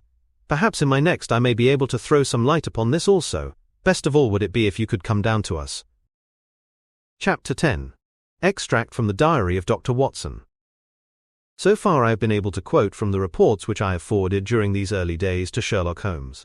Now, however, I have arrived at a point in my narrative where I am compelled to abandon this method, and to trust once more to my recollections, aided by the diary which I kept at the time. A few extracts from the latter will carry me on to those scenes which are indelibly fixed in every detail upon my memory. I proceed then from the morning which followed our abortive chase of the convict, and our other strange experiences upon the moor. October 16th. A dull and foggy day with a drizzle of rain. The house is banked in with rolling clouds which rise now and then to show the dreary curves of the moor, with thin silver veins upon the sides of the hills, and the distant boulders gleaming where the light strikes upon their wet faces. It is melancholy outside and in. The baronet is in a black reaction after the excitements of the night. I am conscious myself of a weight at my heart, and a feeling of impending danger, ever-present danger, which is the more terrible, because I am unable to define it. And have I not cause for such a feeling? Consider the long sequence of incidents, which have all pointed to some sinister influence which is at work around us. There is the death of the last occupant of the hall, fulfilling so exactly the conditions of the family legend, and there are the repeated reports from peasants of the appearance of a strange creature upon the moor. Twice I have with my own ears heard the sound which resembled the distant baying of a hound. It is incredible, impossible, that it should really be outside the ordinary laws of nature. A spectral hound which leaves material footmarks and fills the air with its howling is surely not to be thought of. Stapleton may fall in with such a superstition, and Mortimer also, but if I have one quality upon earth, it is common sense, and nothing will persuade me to believe in such a thing. To do so would be to descend to the level of these poor peasants, who are not content with a mere fiend dog, but must needs describe him with hellfire shooting from his mouth and eyes. Holmes would not listen to such fancies, and I am his agent. But facts are facts, and I have twice heard this crying upon the moor. Suppose that there were really some huge hound loose upon it, that would go far to explain everything. But where could such a hound lie concealed? Where did it get its food? Where did it come from? How was it that no one saw it by day? It must be confessed that the natural explanation offers almost as many difficulties as the other. And always, apart from the hound, there was the fact of the human agency in London, the man in the cab, and the letter which warned Sir Henry against the moor. This at least was real, but it might have been the work of a protecting friend as easily as an enemy. Where is that friend or enemy now? Had he remained in London, or had he followed us down here? Could he be the stranger whom I had seen upon the Tor? It is true that I have had only the one glance at him, and yet there are some things to which I am ready to swear. He is no one whom I have seen down here, and I have now met all the neighbours. The figure was far taller than that of Stapleton, far thinner than that of Frankland.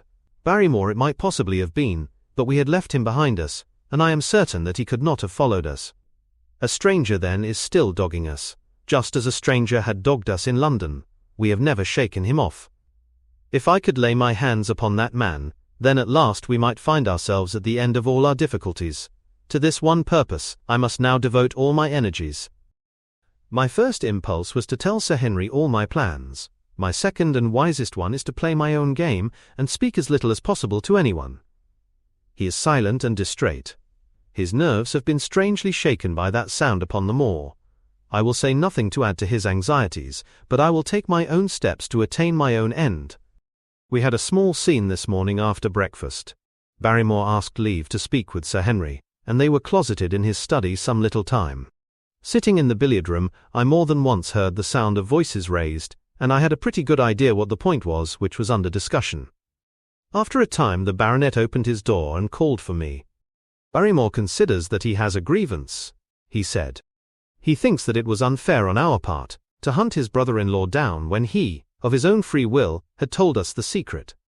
The butler was standing, very pale but very collected, before us. "I may have spoken too warmly, sir," said he, "and if I have, I am sure that I beg your pardon. At the same time, I was very much surprised when I heard you two gentlemen come back this morning and learned that you had been chasing Selden. The poor fellow has enough to fight against without my putting more upon his track." "If you had told us of your own free will, it would have been a different thing," said the baronet. "You only told us, or rather your wife only told us, when it was forced from you, and you could not help yourself." "I didn't think you would have taken advantage of it, Sir Henry. Indeed I didn't. The man is a public danger. There are lonely houses scattered over the moor, and he is a fellow who would stick at nothing.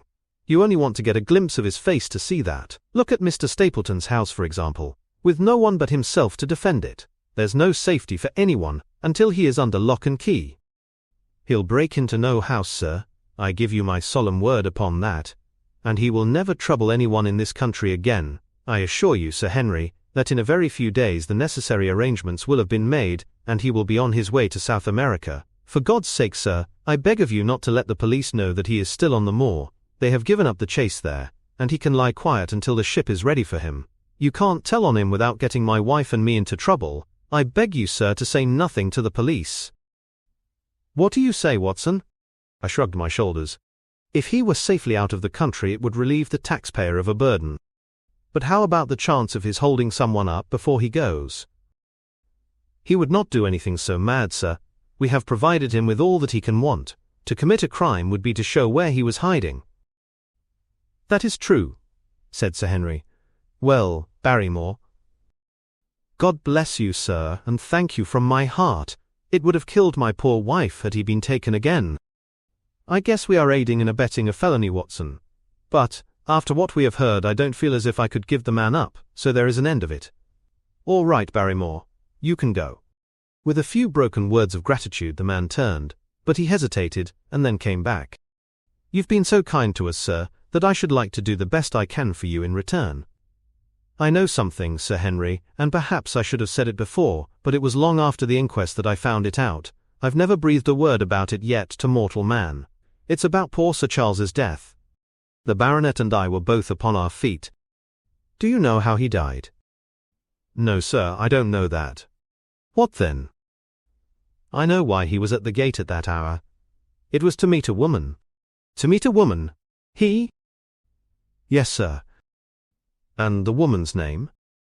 I can't give you the name, sir, but I can give you the initials. Her initials were LL. How do you know this, Barrymore? Well, Sir Henry, your uncle had a letter that morning. He had usually a great many letters, for he was a public man, and well known for his kind heart, so that everyone who was in trouble was glad to turn to him. But that morning, as it chanced, there was only this one letter, so I took the more notice of it. It was from Coombe Tracy, and it was addressed in a woman's hand. Well? Well, sir, I thought no more of the matter, and never would have done had it not been for my wife. Only a few weeks ago she was cleaning out Sir Charles's study. It had never been touched since his death, and she found the ashes of a burned letter in the back of the grate. The greater part of it was charred to pieces, but one little slip, the end of a page, hung together, and the writing could still be read, though it was grey on a black ground. It seemed to us to be a postscript at the end of the letter, and it said, "Please, please, as you are a gentleman, burn this letter, and be at the gate by 10 o'clock. Beneath it were signed the initials, L.L. Have you got that slip? No, sir, it crumbled all to bits after we moved it. Had Sir Charles received any other letters in the same writing? Well, sir, I took no particular notice of his letters. I should not have noticed this one, only it happened to come alone. And you have no idea who L.L. is? No, sir, no more than you have. But I expect if we could lay our hands upon that lady we should know more about Sir Charles's death. I cannot understand, Barrymore, how you came to conceal this important information. Well, sir, it was immediately after that our own trouble came to us. And then again, sir, we were both of us very fond of Sir Charles, as we well might be considering all that he has done for us. To rake this up couldn't help our poor master, and it's well to go carefully when there's a lady in the case, even the best of us. You thought it might injure his reputation. Well, sir, I thought no good could come of it. But now you have been kind to us, and I feel as if it would be treating you unfairly not to tell you all that I know about the matter. Very good, Barrymore, you can go. When the butler had left us, Sir Henry turned to me. Well, Watson, what do you think of this new light? It seems to leave the darkness rather blacker than before. So I think. But if we can only trace L, it should clear up the whole business. We have gained that much. We know that there is someone who has the facts if we can only find her. What do you think we should do? Let Holmes know all about it at once. It will give him the clue for which he has been seeking.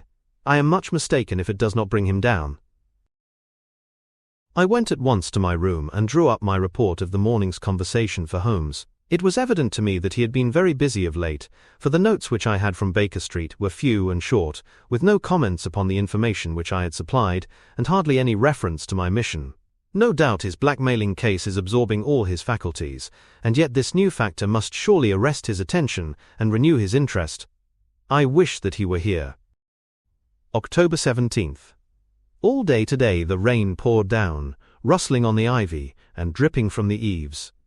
I thought of the convict out upon the bleak, cold, shelterless moor. Poor fellow! Whatever his crimes, he has suffered something to atone for them. And then I thought of that other one, the face in the cab, the figure against the moon. Was he also out in that deluge, the unseen watcher, the man of darkness? In the evening I put on my waterproof, and I walked far upon the sodden moor, full of dark imaginings, the rain beating upon my face, and the wind whistling about my ears. God help those who wander into the great mire now, for even the firm uplands are becoming a morass. I found the black tor upon which I had seen the solitary watcher, and from its craggy summit I looked out myself across the melancholy downs. Rain squalls drifted across their russet face, and the heavy slate-colored clouds hung low over the landscape, trailing in grey wreaths down the sides of the fantastic hills. In the distant hollow on the left, half hidden by the mist, the two thin towers of Baskerville Hall rose above the trees. They were the only signs of human life which I could see, save only those prehistoric huts which lay thickly upon the slopes of the hills. Nowhere was there any trace of that lonely man whom I had seen on the same spot 2 nights before. As I walked back, I was overtaken by Dr. Mortimer, driving in his dog-cart over a rough moorland track, which led from the outlying farmhouse of Fulmire. He has been very attentive to us, and hardly a day has passed that he has not called at the hall to see how we were getting on. He insisted upon my climbing into his dog-cart, and he gave me a lift homewards. I found him much troubled over the disappearance of his little spaniel. It had wandered onto the moor, and had never come back. I gave him such consolation as I might, but I thought of the pony on the Grimpen Mire, and I do not fancy that he will see his little dog again. "By the way, Mortimer," said I, as we jolted along the rough road, "I suppose there are few people living within driving distance of this whom you do not know." "Hardly any, I think." "Can you then tell me the name of any woman whose initials are LL?" He thought for a few minutes. "No," said he. "There are a few gypsies and labouring folk for whom I can't answer, but among the farmers or gentry there is no one whose initials are those. Wait a bit though," he added after a pause. "There is Laura Lyons. Her initials are LL, but she lives in Coombe Tracy." "Who is she?" I asked. "She is Franklin's daughter." "What, old Franklin the Crank?" "Exactly. She married an artist named Lyons who came sketching on the moor. He proved to be a blackguard and deserted her. The fault, from what I hear, may not have been entirely on one side. Her father refused to have anything to do with her because she had married without his consent, and perhaps for 1 or 2 other reasons as well. So, between the old sinner and the young one, the girl has had a pretty bad time." "How does she live?" "I fancy old Franklin allows her a pittance, but it cannot be more, for his own affairs are considerably involved. Whatever she may have deserved, one could not allow her to go hopelessly to the bad. Her story got about, and several of the people here did something to enable her to earn an honest living. Stapleton did for one, and Sir Charles for another. I gave a trifle myself. It was to set her up in a typewriting business." He wanted to know the object of my inquiries, but I managed to satisfy his curiosity without telling him too much, for there is no reason why we should take anyone into our confidence. "Tomorrow morning I shall find my way to Coombe Tracy, and if I can see this Mrs. Laura Lyons of equivocal reputation, a long step will have been made towards clearing one incident in this chain of mysteries. I am certainly developing the wisdom of the serpent, for when Mortimer pressed his questions to an inconvenient extent, I asked him casually to what type Franklin's skull belonged, and so heard nothing but craniology for the rest of our drive. I have not lived for years with Sherlock Holmes for nothing. I have only one other incident to record upon this tempestuous and melancholy day. This was my conversation with Barrymore just now, which gives me one more strong card which I can play in due time. Mortimer had stayed to dinner, and he and the baronet played écarté afterwards. The butler brought me my coffee into the library, and I took the chance to ask him a few questions. "Well," said I, "has this precious relation of yours departed, or is he still lurking out yonder?" "I don't know, sir. I hope to heaven that he has gone, for he has brought nothing but trouble here. I've not heard of him since I left out food for him last, and that was 3 days ago." "Did you see him then?" "No, sir, but the food was gone when next I went that way." "Then he was certainly there?" "So you would think, sir, unless it was the other man who took it." I sat with my coffee cup halfway to my lips, and stared at Barrymore. "You know that there is another man, then?" "Yes, sir, there is another man upon the moor." "Have you seen him?" "No, sir." "How do you know of him, then?" "Selden told me of him, sir, a week ago or more. He's in hiding too, but he's not a convict as far as I can make out. I don't like it, Dr. Watson. I tell you straight, sir, that I don't like it." He spoke with a sudden passion of earnestness. "Now, listen to me, Barrymore. I have no interest in this matter but that of your master. I have come here with no object except to help him. Tell me frankly what it is that you don't like." Barrymore hesitated for a moment, as if he regretted his outburst, or found it difficult to express his own feelings in words.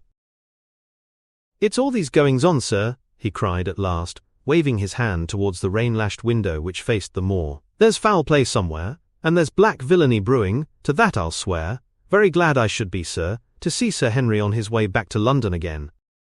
"But what is it that alarms you?" "Look at Sir Charles's death. That was bad enough for all that the coroner said. Look at the noises on the moor at night. There's not a man would cross it after sundown if he was paid for it. Look at this stranger hiding out yonder, and watching and waiting. What's he waiting for? What does it mean? It means no good to any one of the name of Baskerville, and very glad I shall be to be quit of it all on the day that Sir Henry's new servants are ready to take over the hall." "But about this stranger," said I. "Can you tell me anything about him? What did Selden say? Did he find out where he hid, or what he was doing?" "He saw him once or twice, but he is a deep one, and gives nothing away. At first he thought that he was the police, but soon he found that he had some lay of his own. A kind of gentleman he was, as far as he could see, but what he was doing he could not make out." "And where did he say that he lived?"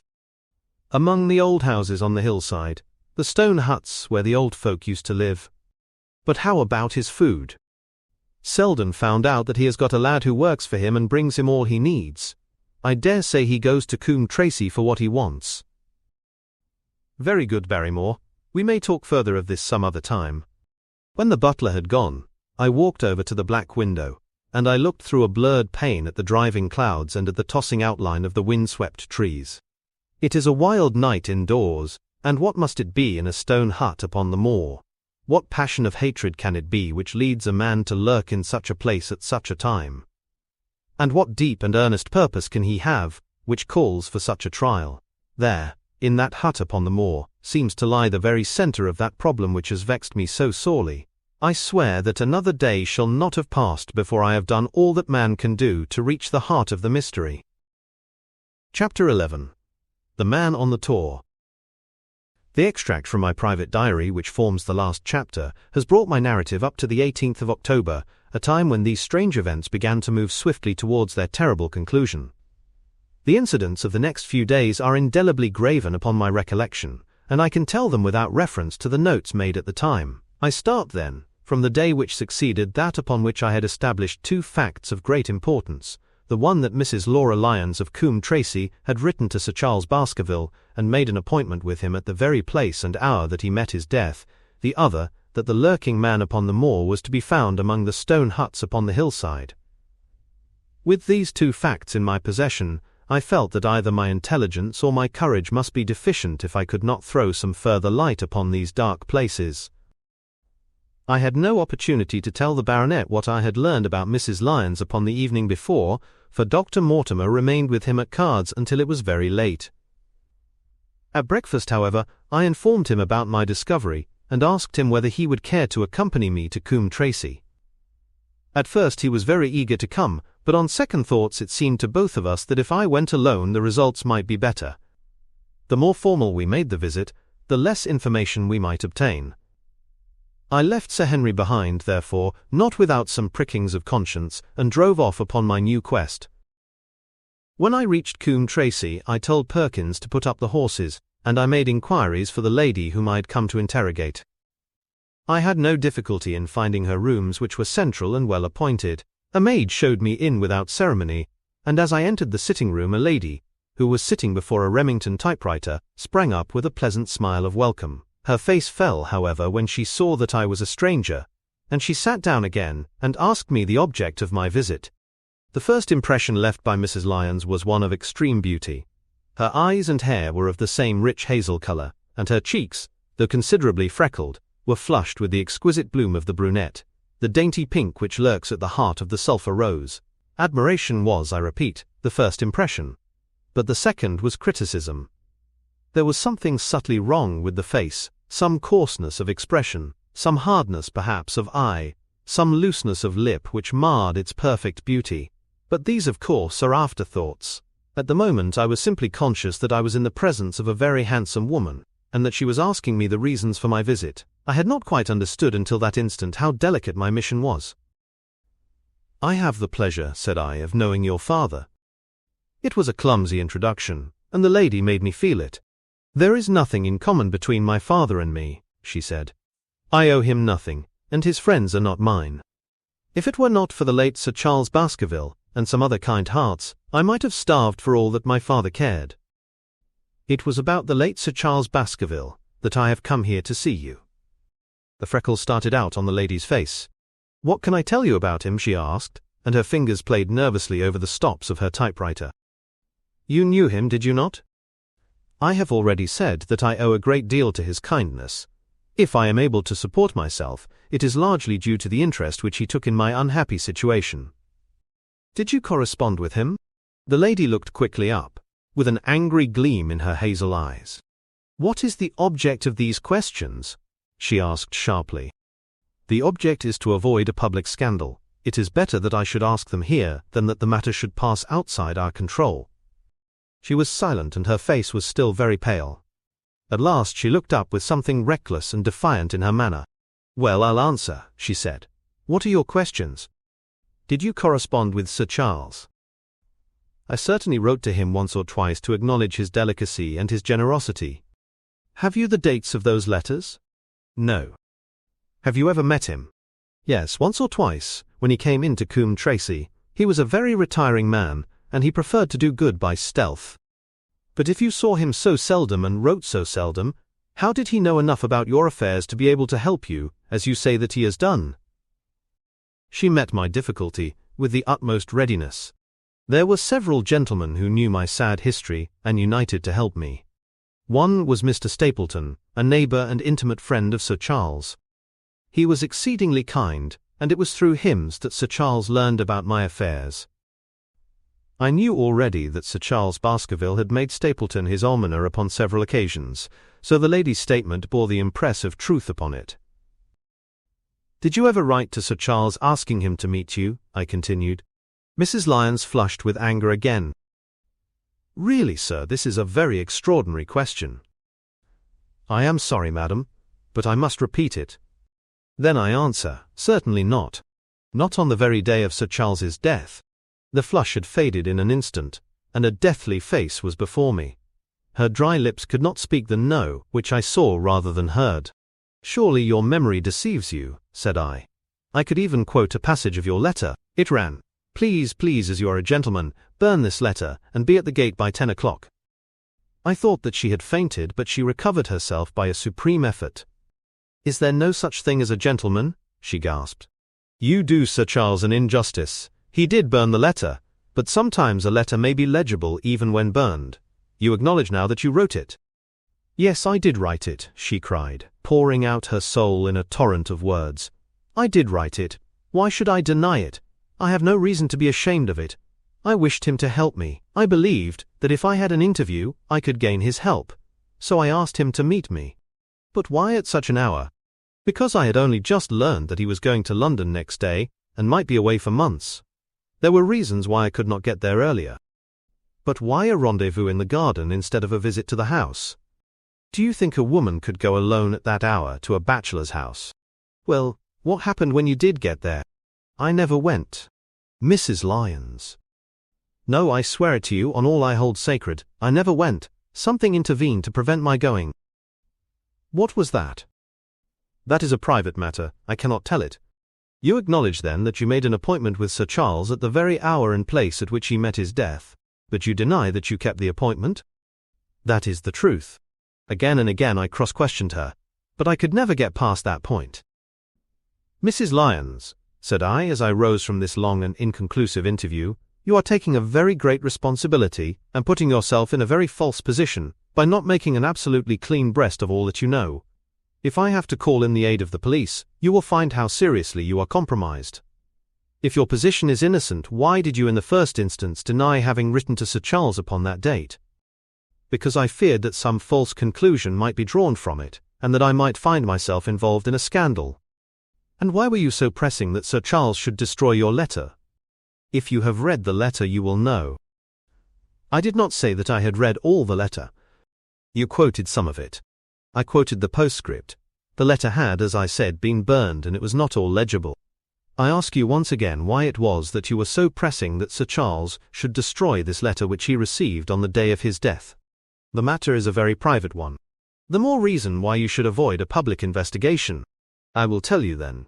If you have heard anything of my unhappy history, you will know that I made a rash marriage and had reason to regret it. I have heard so much. My life has been one incessant persecution from a husband whom I abhor. The law is upon his side, and every day I am faced by the possibility that he may force me to live with him. At the time that I wrote this letter to Sir Charles I, had learned that there was a prospect of my regaining my freedom if certain expenses could be met. It meant everything to me. Peace of mind, happiness, self-respect, everything. I knew Sir Charles's generosity, and I thought that if he heard the story from my own lips he would help me. Then how is it that you did not go? Because I received help in the interval from another source. Why then did you not write to Sir Charles and explain this? So I should have done had I not seen his death in the paper next morning. The woman's story hung coherently together, and all my questions were unable to shake it. I could only check it by finding if she had indeed instituted divorce proceedings against her husband, at or about the time of the tragedy. It was unlikely that she would dare to say that she had not been to Baskerville Hall if she really had been, for a trap would be necessary to take her there, and could not have returned to Coombe Tracey until the early hours of the morning. Such an excursion could not be kept secret. The probability was, therefore, that she was telling the truth, or at least a part of the truth. I came away baffled and disheartened. Once again I had reached that dead wall which seemed to be built across every path by which I tried to get at the object of my mission. And yet the more I thought of the lady's face and of her manner, the more I felt that something was being held back from me. Why should she turn so pale? Why should she fight against every admission until it was forced from her? Why should she have been so reticent at the time of the tragedy? Surely the explanation of all this could not be as innocent as she would have me believe. For the moment I could proceed no farther in that direction, but must turn back to that other clue which was to be sought for among the stone huts upon the moor. And that was a most vague direction. I realized it as I drove back and noted how hill after hill showed traces of the ancient people. Barrymore's only indication had been that the stranger lived in one of these abandoned huts, and many hundreds of them are scattered throughout the length and breadth of the moor. But I had my own experience for a guide, since it had shown me the man himself standing upon the summit of the Black Tor. That, then, should be the center of my search.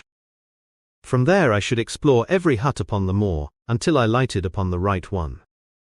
If this man were inside it, I should find out from his own lips, at the point of my revolver if necessary, who he was and why he had dogged us so long.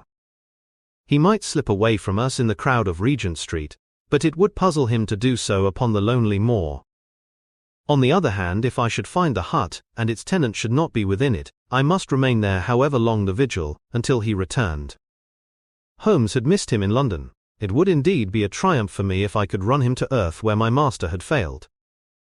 Luck had been against us again and again in this inquiry, but now at last it came to my aid, and the messenger of good fortune was none other than Mr. Frankland, who was standing, grey-whiskered and red-faced, outside the gate of his garden, which opened onto the high road along which I travelled. "Good day, Dr. Watson," cried he, with unwonted good humour. "You must really give your horses a rest, and come in to have a glass of wine and to congratulate me." My feelings towards him were very far from being friendly after what I had heard of his treatment of his daughter, but I was anxious to send Perkins and the wagonette home, and the opportunity was a good one. I alighted and sent a message to Sir Henry that I should walk over in time for dinner. Then I followed Frankland into his dining room. "It is a great day for me, sir, one of the red-letter days of my life," he cried with many chuckles. "I have brought off a double event. I mean to teach them in these parts that law is law, and that there is a man here who does not fear to invoke it. I have established a right-of-way through the centre of Old Middleton's Park, slap across it, sir, within 100 yards of his own front door. What do you think of that?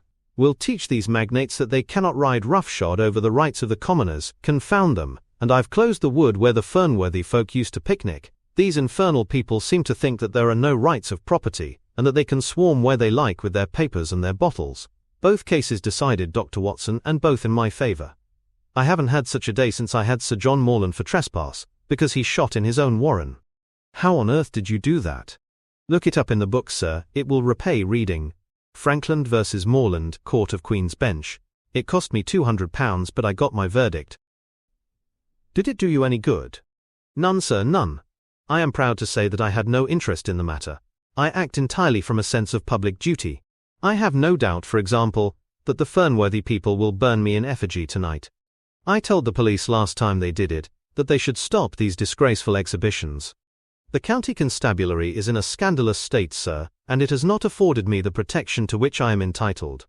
The case of Frankland versus Regina will bring the matter before the attention of the public. I told them that they would have occasion to regret their treatment of me, and already my words have come true. How so? I asked.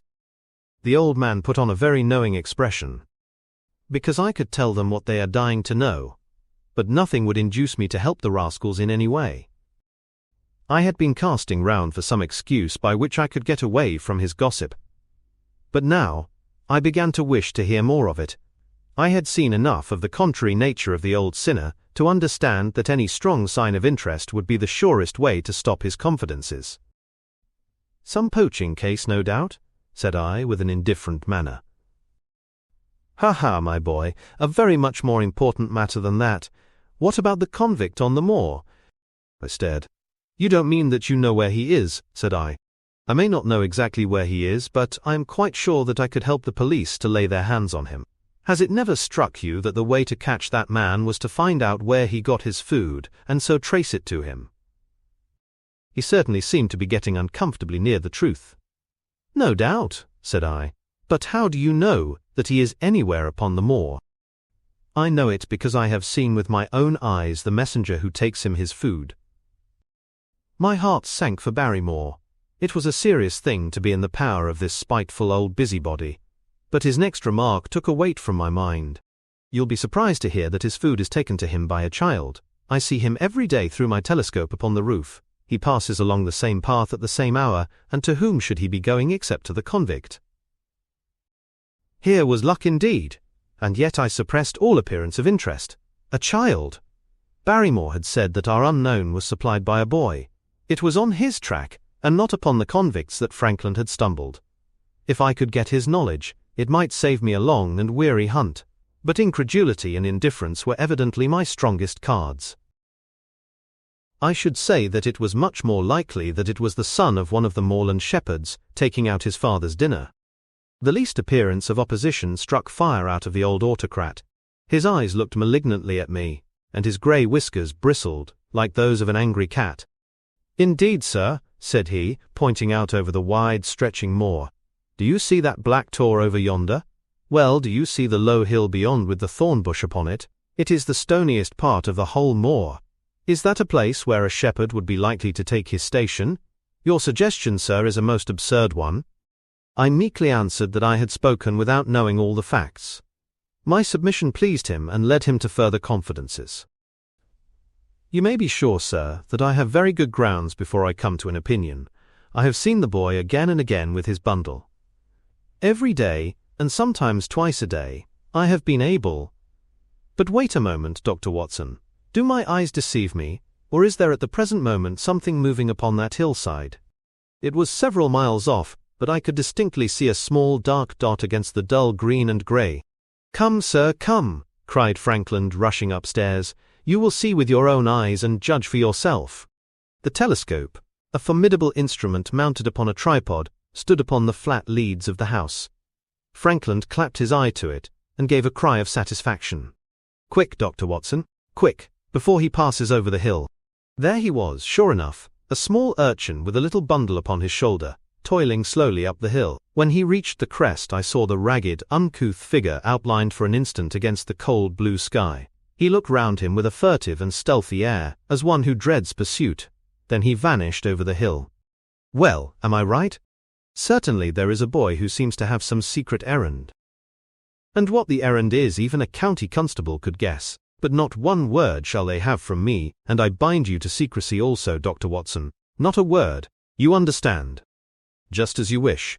They have treated me shamefully, shamefully. When the facts come out in Frankland versus Regina, I venture to think that a thrill of indignation will run through the country. Nothing would induce me to help the police in any way. For all they cared, it might have been me instead of my effigy, which these rascals burned at the stake. Surely you are not going. You will help me to empty the decanter in honor of this great occasion. But I resisted all his solicitations and succeeded in dissuading him from his announced intention of walking home with me. I kept the road as long as his eye was on me, and then I struck off across the moor and made for the stony hill over which the boy had disappeared. Everything was working in my favor, and I swore that it should not be through lack of energy or perseverance that I should miss the chance which fortune had thrown in my way. The sun was already sinking when I reached the summit of the hill, and the long slopes beneath me were all golden green on one side and grey shadow on the other. A haze lay low upon the farthest skyline, out of which jutted the fantastic shapes of Belliver and Vixen Tor. Over the wide expanse there was no sound and no movement. One great grey bird, a gull or curlew, soared aloft in the blue heaven. He and I seemed to be the only living things between the huge arch of the sky and the desert beneath it. The barren scene, the sense of loneliness, and the mystery and urgency of my task all struck a chill into my heart. The boy was nowhere to be seen, but down beneath me in a cleft of the hills, there was a circle of the old stone huts, and in the middle of them, there was one which retained sufficient roof to act as a screen against the weather. My heart leaped within me as I saw it. This must be the burrow where the stranger lurked. At last my foot was on the threshold of his hiding place. His secret was within my grasp. As I approached the hut, walking as warily as Stapleton would do when, with poised net, he drew near the settled butterfly, I satisfied myself that the place had indeed been used as a habitation. A vague pathway among the boulders led to the dilapidated opening which served as a door. All was silent within. The unknown might be lurking there, or he might be prowling on the moor. My nerves tingled with the sense of adventure. Throwing aside my cigarette, I closed my hand upon the butt of my revolver, and, walking swiftly up to the door, I looked in. The place was empty. But there were ample signs that I had not come upon a false scent. This was certainly where the man lived. Some blankets rolled in a waterproof lay upon that very stone slab upon which Neolithic man had once slumbered. The ashes of a fire were heaped in a rude grate.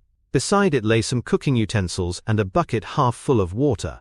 A litter of empty tins showed that the place had been occupied for some time, and I saw, as my eyes became accustomed to the checkered light, a pannikin and a half-full bottle of spirits standing in the corner. In the middle of the hut a flat stone served the purpose of a table, and upon this stood a small cloth bundle, the same no doubt which I had seen through the telescope upon the shoulder of the boy. It contained a loaf of bread, a tin tongue, and 2 tins of preserved peaches. As I set it down again, after having examined it, my heart leaped to see that beneath it there lay a sheet of paper, with writing upon it. I raised it, and this was what I read, roughly scrawled in pencil. Dr. Watson has gone to Coombe Tracey. For a minute I stood there with the paper in my hands thinking out the meaning of this curt message. It was I, then, and not Sir Henry, who was being dogged by this secret man. He had not followed me himself, but he had set an agent, the boy perhaps, upon my track, and this was his report. Possibly I had taken no steps since I had been upon the moor, which had not been observed and reported. Always there was this feeling of an unseen force, a fine net drawn round us with infinite skill and delicacy, holding us so lightly that it was only at some supreme moment that one realized that one was indeed entangled in its meshes. If there was one report, there might be others, so I looked round the hut in search of them. There was no trace, however, of anything of the kind, nor could I discover any sign which might indicate the character or intentions of the man who lived in this singular place, save that he must be of Spartan habits, and cared little for the comforts of life. When I thought of the heavy rains and looked at the gaping roof, I understood how strong and immutable must be the purpose which had kept him in that inhospitable abode. Was he our malignant enemy, or was he by chance our guardian angel? I swore that I would not leave the hut until I knew. Outside the sun was sinking low, and the west was blazing with scarlet and gold. Its reflection was shot back in ruddy patches by the distant pools which lay amid the great Grimpen mire. There were the 2 towers of Baskerville Hall, and there a distant blur of smoke which marked the village of Grimpen. Between the two, behind the hill, was the house of the Stapletons. All was sweet and mellow and peaceful in the golden evening light, and yet as I looked at them, my soul shared none of the peace of nature, but quivered at the vagueness and the terror of that interview which every instant was bringing nearer. With tingling nerves but a fixed purpose, I sat in the dark recess of the hut, and waited with somber patience for the coming of its tenant. And then at last I heard him. Far away came the sharp clink of a boot striking upon a stone, then another and yet another, coming nearer and nearer. I shrank back into the darkest corner and cocked the pistol in my pocket, determined not to discover myself until I had an opportunity of seeing something of the stranger. There was a long pause, which showed that he had stopped. Then once more the footsteps approached, and a shadow fell across the opening of the hut. "It is a lovely evening, my dear Watson," said a well-known voice. "I really think that you will be more comfortable outside than in." Chapter 12. Death on the Moor. For a moment or two I sat breathless, hardly able to believe my ears. Then my senses and my voice came back to me, while a crushing weight of responsibility seemed in an instant to be lifted from my soul.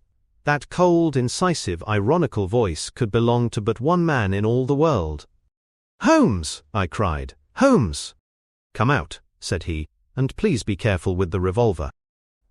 I stooped under the rude lintel, and there he sat upon a stone outside, his grey eyes dancing with amusement as they fell upon my astonished features. He was thin and worn but clear and alert, his keen face bronzed by the sun and roughened by the wind.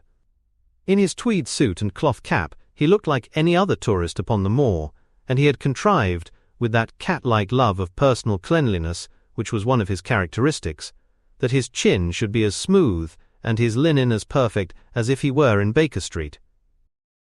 "I never was more glad to see anyone in my life," said I as I wrung him by the hand. "Or more astonished, eh? Well, I must confess to it. The surprise was not all on one side, I assure you. I had no idea that you had found my occasional retreat, still less that you were inside it, until I was within 20 paces of the door. My footprint, I presume?" "No, Watson, I fear that I could not undertake to recognize your footprint amid all the footprints of the world.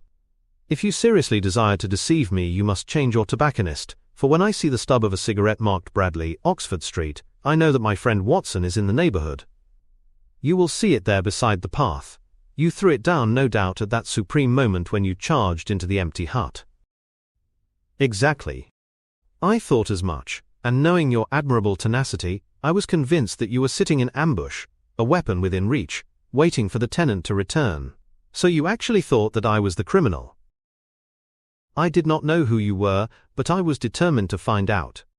"Excellent, Watson. And how did you localize me? You saw me, perhaps, on the night of the convict hunt, when I was so imprudent as to allow the moon to rise behind me?" "Yes, I saw you then." "And have no doubt searched all the huts until you came to this one?" "No, your boy had been observed, and that gave me a guide where to look." "The old gentleman with the telescope, no doubt. I could not make it out when first I saw the light flashing upon the lens." He rose and peeped into the hut. "Ha, I see that Cartwright has brought up some supplies. What's this paper? So you have been to Coombe Tracey, have you?" "Yes." "To see Mrs. Laura Lyons?" "Exactly." "Well done.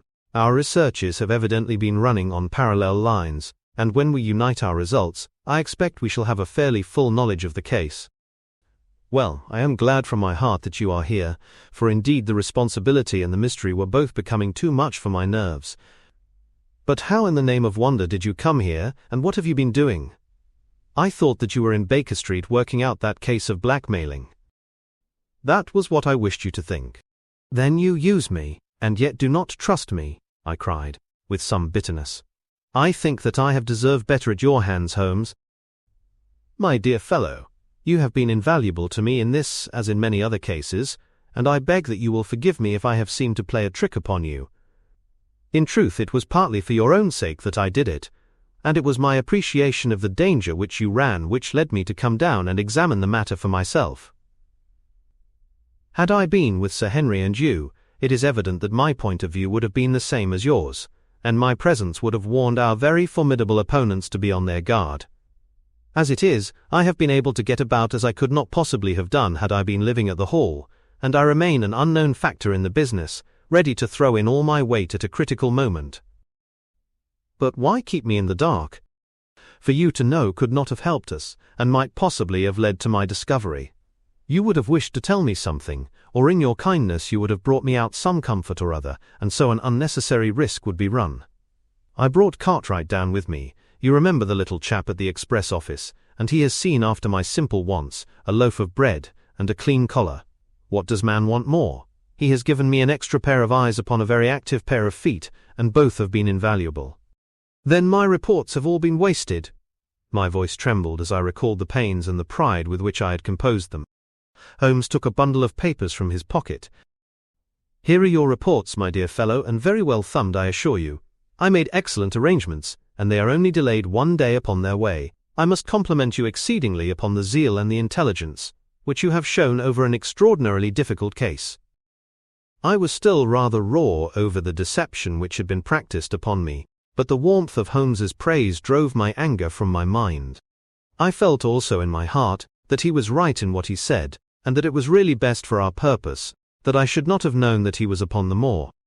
"That's better," said he, seeing the shadow rise from my face. "And now tell me the result of your visit to Mrs. Laura Lyons. It was not difficult for me to guess that it was to see her that you had gone, for I am already aware that she is the one person in Coombe Tracey who might be of service to us in the matter. In fact, if you had not gone today, it is exceedingly probable that I should have gone tomorrow." The sun had set and dusk was settling over the moor, the air had turned chill, and we withdrew into the hut for warmth. There, sitting together in the twilight, I told Holmes of my conversation with the lady. So interested was he that I had to repeat some of it twice before he was satisfied. "This is most important," said he, when I had concluded. "It fills up a gap which I had been unable to bridge in this most complex affair. You are aware, perhaps, that a close intimacy exists between this lady and the man Stapleton." I did not know of a close intimacy. There can be no doubt about the matter. They meet, they write, there is a complete understanding between them. Now this puts a very powerful weapon into our hands, if I could only use it to detach his wife. His wife? I am giving you some information now, in return for all that you have given me. The lady who has passed here as Miss Stapleton is in reality his wife. Good heavens, Holmes, are you sure of what you say? How could he have permitted Sir Henry to fall in love with her? Sir Henry's falling in love could do no harm to anyone except Sir Henry. He took particular care that Sir Henry did not make love to her, as you have yourself observed. I repeat that the lady is his wife and not his sister. But why this elaborate deception? Because he foresaw that she would be very much more useful to him, in the character of a free woman. All my unspoken instincts, my vague suspicions, suddenly took shape and centered upon the naturalist. In that impassive, colorless man, with his straw hat and his butterfly net, I seemed to see something terrible. A creature of infinite patience and craft, with a smiling face and a murderous heart. It is he, then, who is our enemy. It is he who dogged us in London. So I read the riddle. And the warning, it must have come from her. Exactly. The shape of some monstrous villainy, half seen, half guessed, loomed through the darkness which had girt me so long. But are you sure of this, Holmes? How do you know that the woman is his wife? Because he so far forgot himself as to tell you a true piece of autobiography upon the occasion when he first met you, and I dare say he has many a time regretted it since. He was once a schoolmaster in the north of England. Now there is no one more easy to trace than a schoolmaster. There are scholastic agencies by which one may identify any man who has been in the profession. A little investigation showed me that a school had come to grief under atrocious circumstances, and that the man who had owned it, the name was different, had disappeared with his wife. The descriptions agreed. When I learned that the missing man was devoted to entomology, the identification was complete. The darkness was rising, but much was still hidden by the shadows. If this woman is in truth his wife, where does Mrs. Laura Lyons come in? I asked. That is one of the points upon which your own researches have shed a light. Your interview with the lady has cleared the situation very much. I did not know about a projected divorce between herself and her husband. In that case, regarding Stapleton as an unmarried man, she counted no doubt upon becoming his wife. And when she is undeceived? Why, then we may find the lady of service. It must be our first duty to see her, both of us, tomorrow. Don't you think, Watson, that you are away from your charge rather long? Your place should be at Baskerville Hall. The last red streaks had faded away in the west, and night had settled upon the moor. A few faint stars were gleaming in a violet sky. One last question, Holmes, I said as I rose. Surely there is no need of secrecy between you and me. What is the meaning of it all? What is he after? Holmes's voice sank as he answered. It is murder, Watson, refined, cold-blooded, deliberate murder. Do not ask me for particulars. My nets are closing upon him, even as his are upon Sir Henry, and with your help he is already almost at my mercy. There is but one danger which can threaten us. It is that he should strike before we are ready to do so. Another day too at the most, and I have my case complete, but until then guard your charge as closely as ever a fond mother watched her ailing child. Your mission today has justified itself, and yet I could almost wish that you had not left his side. Hark! A terrible scream, a prolonged yell of horror and anguish burst out of the silence of the moor. That frightful cry turned the blood to ice in my veins. "Oh my God!" I gasped. "What is it? What does it mean?" Holmes had sprung to his feet, and I saw his dark athletic outline at the door of the hut, his shoulders stooping, his head thrust forward, his face peering into the darkness. "Hush!" he whispered. "Hush!" The cry had been loud on account of its vehemence, but it had pealed out from somewhere far off on the shadowy plain. Now it burst upon our ears, nearer, louder, more urgent than before. "Where is it?" Holmes whispered, and I knew from the thrill of his voice that he, the man of iron, was shaken to the soul. "Where is it, Watson?" "There, I think." I pointed into the darkness. "No, there." Again the agonized cry swept through the silent night, louder and much nearer than ever. And a new sound mingled with it, a deep, muttered rumble, musical and yet menacing, rising and falling like the low, constant murmur of the sea. "The Hound!" cried Holmes. "Come, Watson, come! Great heavens, if we are too late!" He had started running swiftly over the moor, and I had followed at his heels. But now, from somewhere among the broken ground immediately in front of us there came one last despairing yell, and then a dull, heavy thud. We halted and listened. Not another sound broke the heavy silence of the windless night. I saw Holmes put his hand to his forehead like a man distracted. He stamped his feet upon the ground. "He has beaten us, Watson. We are too late." "No, no, surely not." Fool that I was to hold my hand, and you, Watson, see what comes of abandoning your charge. But by heaven, if the worst has happened, we'll avenge him. Blindly we ran through the gloom, blundering against boulders, forcing our way through gorse bushes, panting up hills and rushing down slopes, heading always in the direction whence those dreadful sounds had come. At every rise Holmes looked eagerly round him, but the shadows were thick upon the moor, and nothing moved upon its dreary face. "Can you see anything?" "Nothing." "But hark! What is that?" A low moan had fallen upon our ears. There it was again upon our left! On that side, a ridge of rocks ended in a sheer cliff, which overlooked a stone-strewn slope. On its jagged face was spread-eagled some dark, irregular object.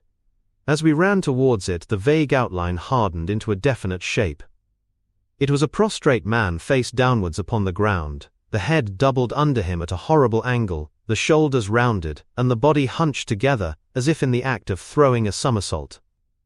So grotesque was the attitude that I could not for the instant realize that that moan had been the passing of his soul. Not a whisper, not a rustle, rose now from the dark figure over which we stooped. Holmes laid his hand upon him and held it up again, with an exclamation of horror. The gleam of the match which he struck shone upon his clotted fingers and upon the ghastly pool which widened slowly from the crushed skull of the victim. And it shone upon something else which turned our hearts sick and faint within us, the body of Sir Henry Baskerville. There was no chance of either of us forgetting that peculiar ruddy tweed suit, the very one which he had worn on the first morning that we had seen him in Baker Street. We caught the one clear glimpse of it, and then the match flickered and went out, even as the hope had gone out of our souls.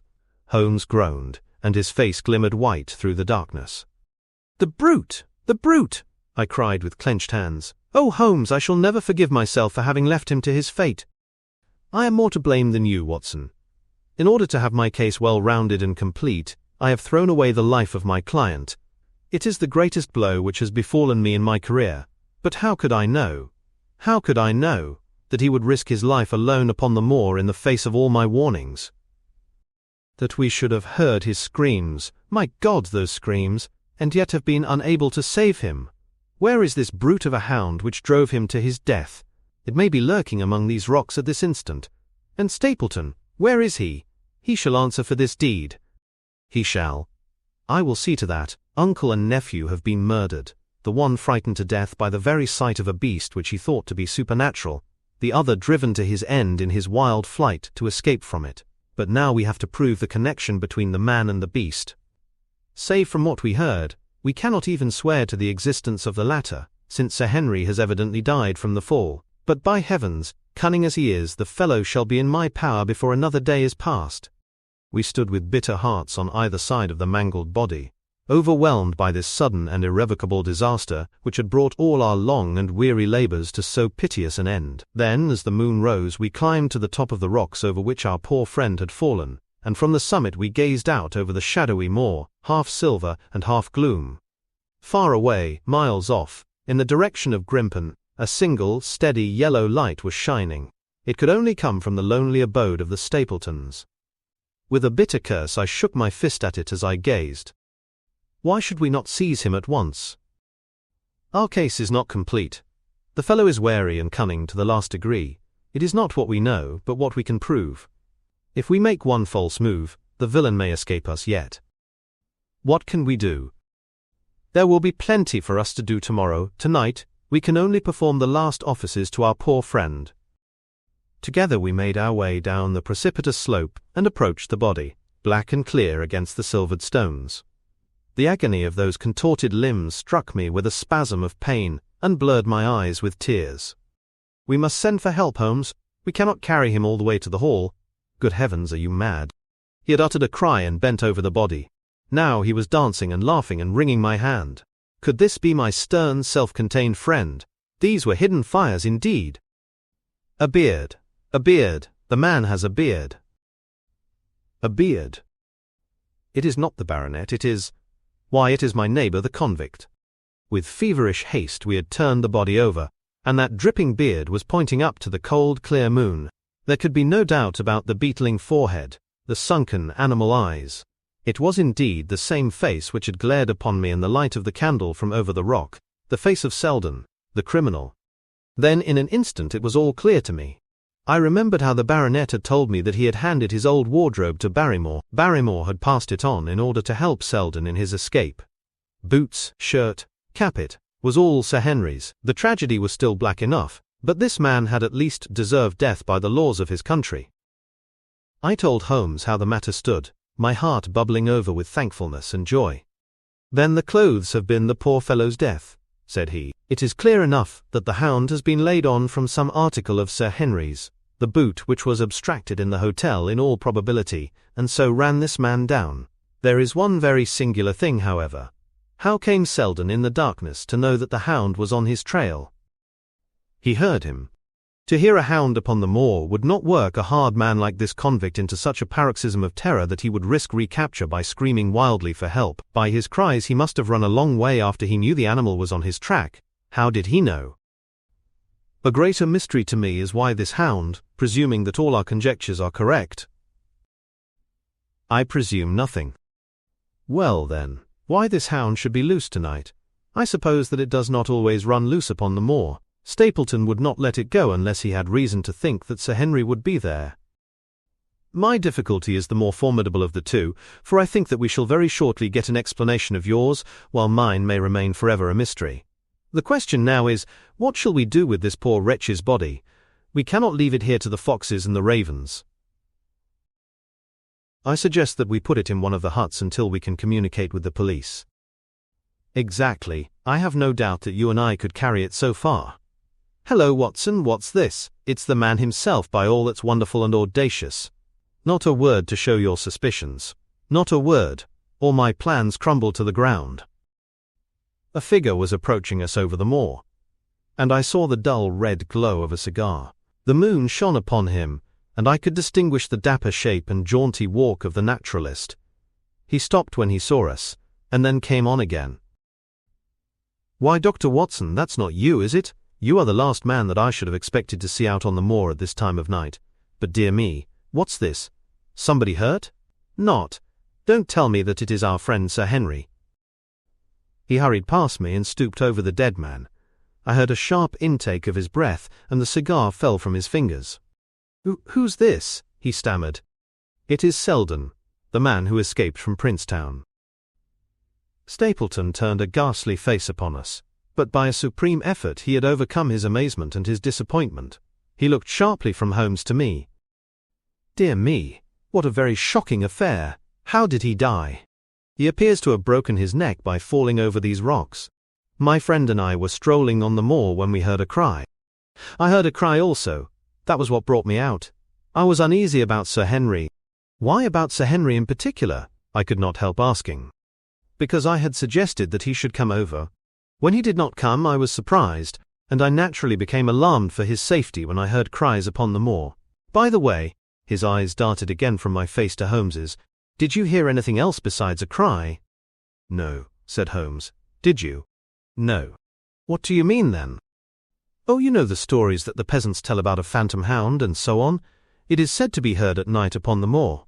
I was wondering if there were any evidence of such a sound tonight." "We heard nothing of the kind," said I. "And what is your theory of this poor fellow's death?" "I have no doubt that anxiety and exposure have driven him off his head. He has rushed about the moor in a crazy state and eventually fallen over here and broken his neck." "That seems the most reasonable theory," said Stapleton, and he gave a sigh which I took to indicate his relief. "What do you think about it, Mr. Sherlock Holmes?" My friend bowed his compliments. "You are quick at identification," said he. "We have been expecting you in these parts since Dr. Watson came down. You are in time to see a tragedy." "Yes, indeed. I have no doubt that my friend's explanation will cover the facts. I will take an unpleasant remembrance back to London with me tomorrow." "Oh, you return tomorrow?" "That is my intention." "I hope your visit has cast some light upon those occurrences which have puzzled us." Holmes shrugged his shoulders. "One cannot always have the success for which one hopes. An investigator needs facts, and not legends or rumors. It has not been a satisfactory case." My friend spoke in his frankest and most unconcerned manner. Stapleton still looked hard at him. Then he turned to me. "I would suggest carrying this poor fellow to my house, but it would give my sister such a fright that I do not feel justified in doing it.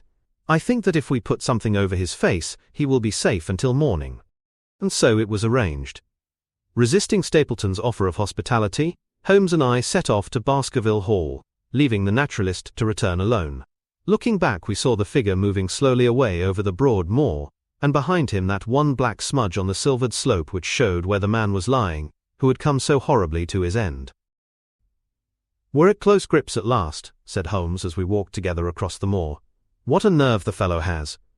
How he pulled himself together in the face of what must have been a paralyzing shock when he found that the wrong man had fallen a victim to his plot. I told you in London, Watson, and I tell you now again, that we have never had a foeman more worthy of our steel." "I am sorry that he has seen you." "And so was I at first. But there was no getting out of it. What effect do you think it will have upon his plans, now that he knows you are here? It may cause him to be more cautious, or it may drive him to desperate measures at once. Like most clever criminals, he may be too confident in his own cleverness, and imagine that he has completely deceived us. Why should we not arrest him at once?" "My dear Watson, you were born to be a man of action. Your instinct is always to do something energetic. But supposing, for argument's sake, that we had him arrested tonight, what on earth the better off should we be for that? We could prove nothing against him. There's the devilish cunning of it. If he were acting through a human agent, we could get some evidence. But if we were to drag this great dog to the light of day, it would not help us in putting a rope round the neck of its master." "Surely we have a case." "Not a shadow of one, only surmise and conjecture. We should be laughed out of court if we came with such a story and such evidence. There is Sir Charles's death. Found dead without a mark upon him. You and I know that he died of sheer fright, and we know also what frightened him. But how are we to get 12 stolid jurymen to know it? What signs are there of a hound? Where are the marks of its fangs? Of course we know that a hound does not bite a dead body, and that Sir Charles was dead before ever the brute overtook him. But we have to prove all this, and we are not in a position to do it." "Well then, tonight?" "We are not much better off tonight. Again, there was no direct connection between the hound and the man's death. We never saw the hound. We heard it, but we could not prove that it was running upon this man's trail. There is a complete absence of motive. No, my dear fellow, we must reconcile ourselves to the fact that we have no case at present, and that it is worth our while to run any risk in order to establish one. And how do you propose to do so? I have great hopes of what Mrs. Laura Lyons may do for us when the position of affairs is made clear to her. And I have my own plan as well. Sufficient for tomorrow is the evil thereof, but I hope before the day is past, to have the upper hand at last. I could draw nothing farther from him, and he walked, lost in thought, as far as the Baskerville gates. Are you coming up? Yes, I see no reason for further concealment. But one last word, Watson. Say nothing of the Hound to Sir Henry. Let him think that Selden's death was, as Stapleton would have us believe. He will have a better nerve for the ordeal which he will have to undergo tomorrow, when he is engaged, if I remember your report aright, to dine with these people. And so am I. Then you must excuse yourself, and he must go alone. That will be easily arranged, and now, if we are too late for dinner, I think that we are both ready for our suppers. Chapter 13. Fixing the Nets. Sir Henry was more pleased than surprised to see Sherlock Holmes, for he had for some days been expecting that recent events would bring him down from London. He did raise his eyebrows, however, when he found that my friend had neither any luggage nor any explanations for its absence. Between us we soon supplied his wants, and then over a belated supper we explained to the baronet as much of our experience as it seemed desirable that he should know. But first, I had the unpleasant duty of breaking the news of Selden's death to Barrymore and his wife. To him it may have been an unmitigated relief, but she wept bitterly in her apron. To all the world he was the man of violence, half animal and half demon, but to her he always remained the little wilful boy of her own girlhood, the child who had clung to her hand. Evil indeed is the man who has not one woman to mourn him. I've been moping in the house all day since Watson went off in the morning, said the baronet. I guess I should have some credit, for I have kept my promise. If I hadn't sworn not to go about alone, I might have had a more lively evening, for I had a message from Stapleton asking me over there. I have no doubt that you would have had a more lively evening, said Holmes dryly. By the way, I don't suppose you appreciate that we have been mourning over you as having broken your neck. Sir Henry opened his eyes. How was that? This poor wretch was dressed in your clothes. I fear your servant who gave them to him may get into trouble with the police. That is unlikely. There was no mark on any of them, as far as I know. That's lucky for him. In fact, it's lucky for all of you, since you are all on the wrong side of the law in this matter. I am not sure that as a conscientious detective my first duty is not to arrest the whole household. Watson's reports are most incriminating documents.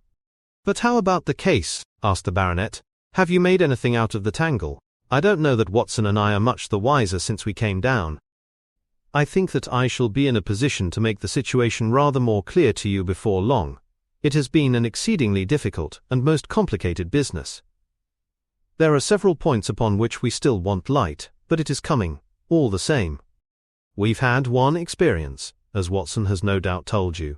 We heard the Hound on the moor, so I can swear that it is not all empty superstition. I had something to do with dogs when I was out west, and I know one when I hear one.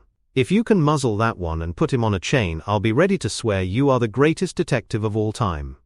I think I will muzzle him and chain him all right if you will give me your help.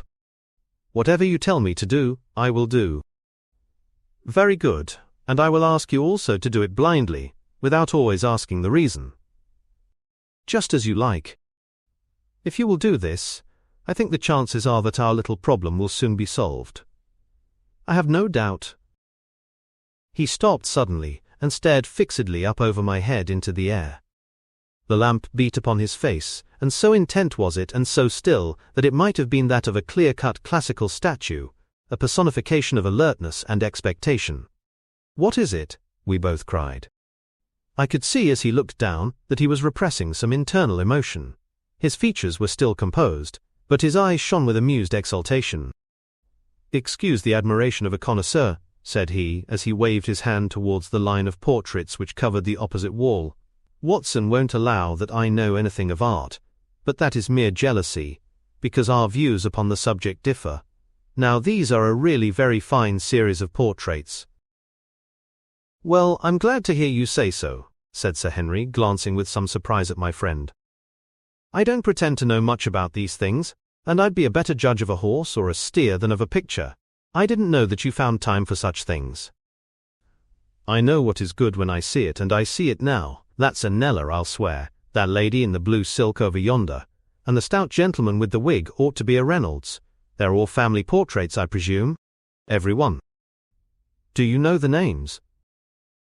Barrymore has been coaching me in them, and I think I can say my lessons fairly well. Who is the gentleman with the telescope? That is Rear Admiral Baskerville, who served under Rodney in the West Indies. The man with the blue coat and the roll of paper is Sir William Baskerville, who was chairman of committees of the House of Commons under Pitt. And this cavalier opposite to me, the one with the black velvet and the lace. Ah, you have a right to know about him. That is the cause of all the mischief, the wicked Hugo, who started the Hound of the Baskervilles. We're not likely to forget him. I gazed with interest and some surprise upon the portrait. Dear me, said Holmes. He seems a quiet, meek-mannered man enough, but I dare say that there was a lurking devil in his eyes. I had pictured him as a more robust and ruffianly person. There's no doubt about the authenticity, for the name and the date, 1647, are on the back of the canvas. Holmes said little more, but the picture of the old roisterer seemed to have a fascination for him, and his eyes were continually fixed upon it during supper. It was not until later, when Sir Henry had gone to his room, that I was able to follow the trend of his thoughts. He led me back into the banqueting hall, his bedroom candle in his hand, and he held it up against the time-stained portrait on the wall. Do you see anything there? I looked at the broad, plumed hat, the curling lovelocks, the white lace collar, and the straight, severe face which was framed between them. It was not a brutal countenance, but it was prim, hard and stern, with a firm-set, thin-lipped mouth, and a coldly intolerant eye. Is it like anyone you know? There is something of Sir Henry about the jaw. Just a suggestion, perhaps. But wait an instant. He stood upon a chair, and holding up the light in his left hand, he curved his right arm over the broad hat, and round the long ringlets. Good heavens! I cried in amazement. The face of Stapleton had sprung out of the canvas. Ha! You see it now. My eyes have been trained to examine faces and not their trimmings. It is the first quality of a criminal investigator that he should see through a disguise. But this is marvelous. It might be his portrait. Yes, it is an interesting instance of a throwback, which appears to be both physical and spiritual. A study of family portraits is enough to convert a man to the doctrine of reincarnation. The fellow is a Baskerville, that is evident. With designs upon the succession. Exactly. This chance of the picture has supplied us with one of our most obvious missing links. We have him, Watson, we have him, and I dare swear that before tomorrow night he will be fluttering in our net as helpless as one of his own butterflies. A pin, a cork and a card, and we add him to the Baker Street collection. He burst into one of his rare fits of laughter as he turned away from the picture. I have not heard him laugh often, and it has always boded ill to somebody. I was up betimes in the morning, but Holmes was afoot earlier still, for I saw him as I dressed coming up the drive. Yes, we should have a full day today, he remarked, and he rubbed his hands with the joy of action. The nets are all in place, and the drag is about to begin. We'll know before the day is out whether we have caught our big lean-jawed pike, or whether he has got through the meshes. Have you been on the moor already? I have sent a report from Grimpen to Princetown as to the death of Selden. I think I can promise that none of you will be troubled in the matter, and I have also communicated with my faithful Cartwright, who would certainly have pined away at the door of my hut as a dog does at his master's grave, if I had not set his mind at rest about my safety. What is the next move? To see Sir Henry. Ah, here he is. Good morning, Holmes, said the baronet. You look like a general who is planning a battle with his chief of the staff. That is the exact situation. Watson was asking for orders. And so do I. Very good. You are engaged, as I understand, to dine with our friends the Stapletons tonight. I hope that you will come also. They are very hospitable people, and I am sure that they would be very glad to see you. I fear that Watson and I must go to London. To London? Yes, I think that we should be more useful there at the present juncture. The baronet's face perceptibly lengthened. I hoped that you were going to see me through this business. The hall and the moor are not very pleasant places when one is alone. My dear fellow, you must trust me implicitly, and do exactly what I tell you. You can tell your friends that we should have been happy to have come with you, but that urgent business required us to be in town. We hope very soon to return to Devonshire. Will you remember to give them that message? If you insist upon it. There is no alternative, I assure you." I saw by the baronet's clouded brow that he was deeply hurt by what he regarded as our desertion. "When do you desire to go?" he asked coldly. "Immediately after breakfast. We will drive into Coombe Tracey, but Watson will leave his things as a pledge that he will come back to you. Watson, you will send a note to Stapleton to tell him that you regret that you cannot come." "I have a good mind to go to London with you," said the baronet. "Why should I stay here alone?" "Because it is your post of duty, because you gave me your word that you would do as you were told, and I tell you to stay." "All right then, I'll stay." "One more direction. I wish you to drive to Merripit House. Send back your trap, however, and let them know that you intend to walk home." "To walk across the moor?" "Yes. But that is the very thing which you have so often cautioned me not to do. This time you may do it with safety. If I had not every confidence in your nerve and courage, I would not suggest it, but it is essential that you should do it. Then I will do it. And as you value your life, do not go across the moor in any direction save along the straight path which leads from Merripit House to the Grimpen Road and is your natural way home." "I will do just what you say." "Very good. I should be glad to get away as soon after breakfast as possible, so as to reach London in the afternoon." I was much astounded by this programme, though I remembered that Holmes had said to Stapleton on the night before that his visit would terminate next day. It had not crossed my mind, however, that he would wish me to go with him, nor could I understand how we could both be absent at a moment which he himself declared to be critical. There was nothing for it, however, but implicit obedience. So we bade good-bye to our rueful friend, and a couple of hours afterwards we were at the station of Coombe Tracey and had dispatched the trap upon its return journey. A small boy was waiting upon the platform. "Any orders, sir?" "You will take this train to town, Cartwright. The moment you arrive you will send a wire to Sir Henry Baskerville in my name, to say that if he finds the pocketbook which I have dropped, he is to send it by registered post to Baker Street." "Yes, sir." "And ask at the station office if there is a message for me." The boy returned with a telegram, which Holmes handed to me. It ran, "Wire received, coming down with unsigned warrant. Arrive 5:40, Lestrade." "That is in answer to mine of this morning. He is the best of the professionals, I think, and we may need his assistance. Now, Watson, I think that we cannot employ our time better than by calling upon your acquaintance, Mrs. Laura Lyons." His plan of campaign was beginning to be evident. He would use the baronet in order to convince the Stapletons that we were really gone, while we should actually return at the instant when we were likely to be needed. That telegram from London, if mentioned by Sir Henry to the Stapletons, must remove the last suspicions from their minds. Already I seem to see our nets drawing closer around that lean-jawed pike. Mrs. Laura Lyons was in her office, and Sherlock Holmes opened his interview with a frankness and directness which considerably amazed her. "I am investigating the circumstances which attended the death of the late Sir Charles Baskerville," said he. "My friend here, Dr. Watson, has informed me of what you have communicated, and also of what you have withheld in connection with that matter."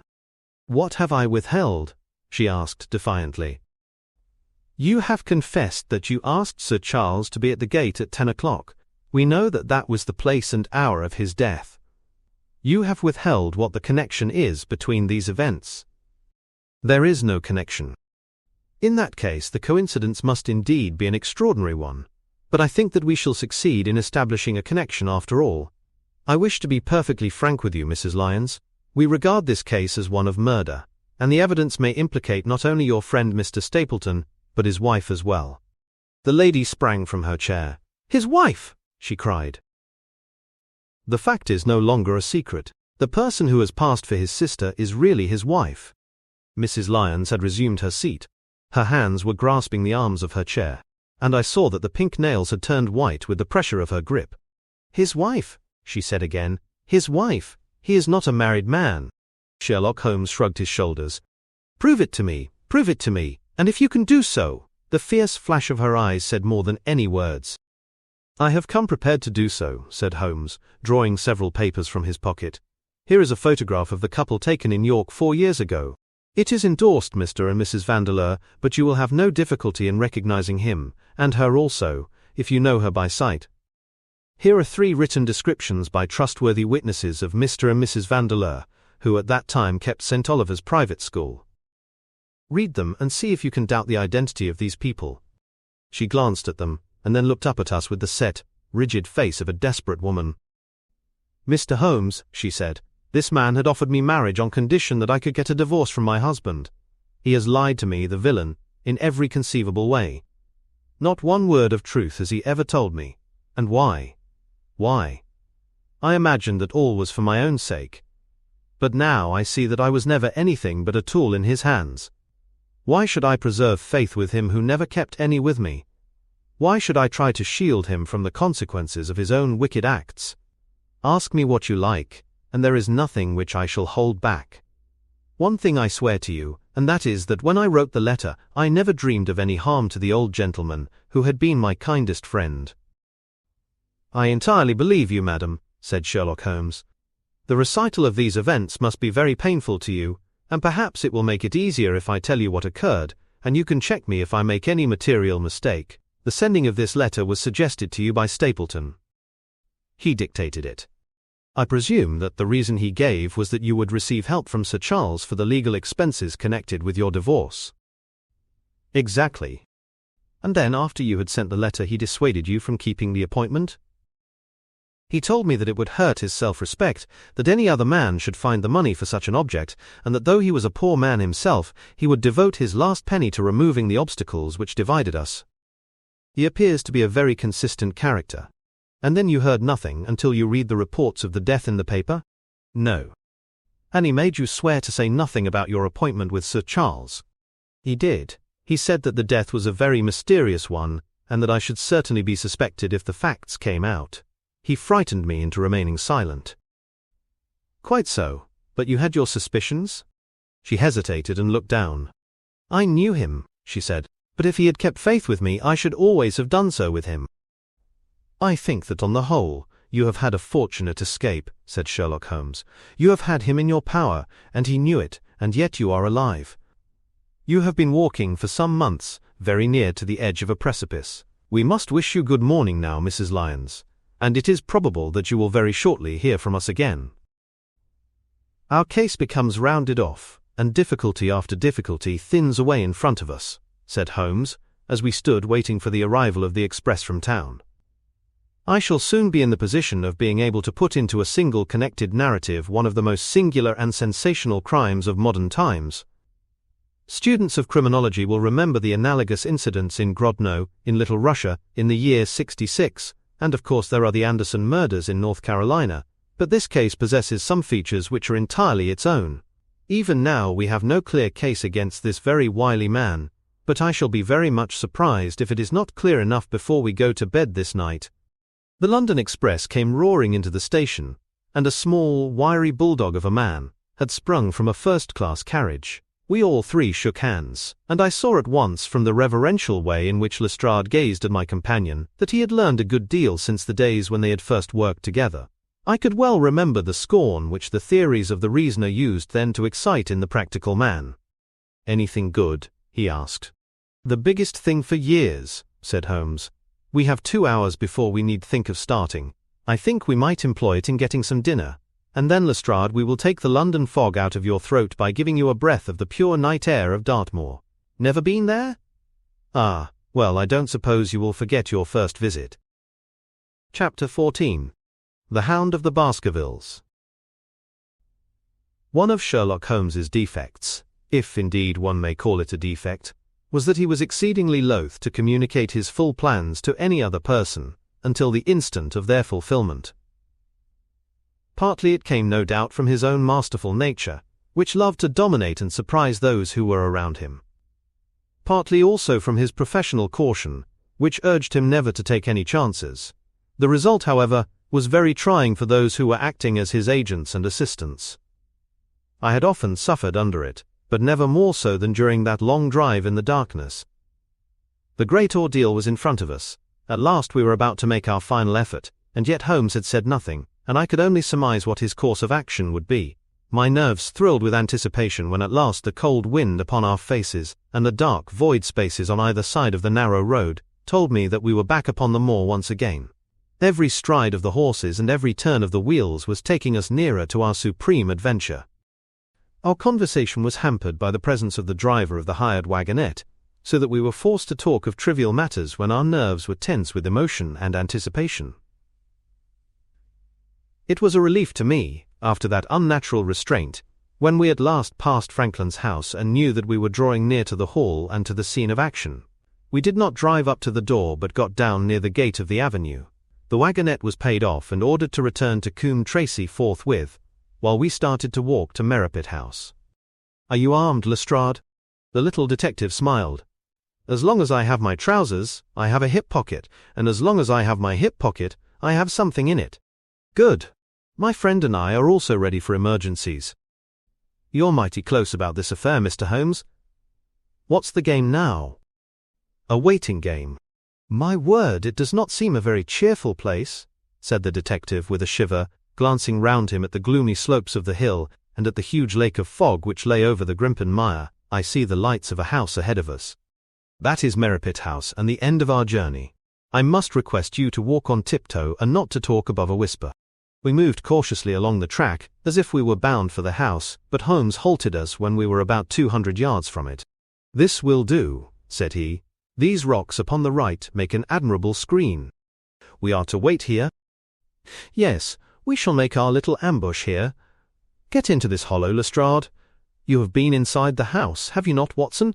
Can you tell the position of the rooms? What are those latticed windows at this end?" "I think they are the kitchen windows." "And the one beyond, which shines so brightly?" "That is certainly the dining room." "The blinds are up. You know the lie of the land best. Creep forward quietly and see what they are doing, but for heaven's sake don't let them know that they are watched." I tiptoed down the path and stooped behind the low wall which surrounded the stunted orchard. Creeping in its shadow, I reached a point whence I could look straight through the uncurtained window. There were only 2 men in the room, Sir Henry and Stapleton. They sat with their profiles towards me on either side of the round table. Both of them were smoking cigars, and coffee and wine were in front of them. Stapleton was talking with animation, but the baronet looked pale and distrait. Perhaps the thought of that lonely walk across the ill-omened moor was weighing heavily upon his mind. As I watched them, Stapleton rose and left the room, while Sir Henry filled his glass again and leaned back in his chair, puffing at his cigar. I heard the creak of a door, and the crisp sound of boots upon gravel. The steps passed along the path on the other side of the wall under which I crouched.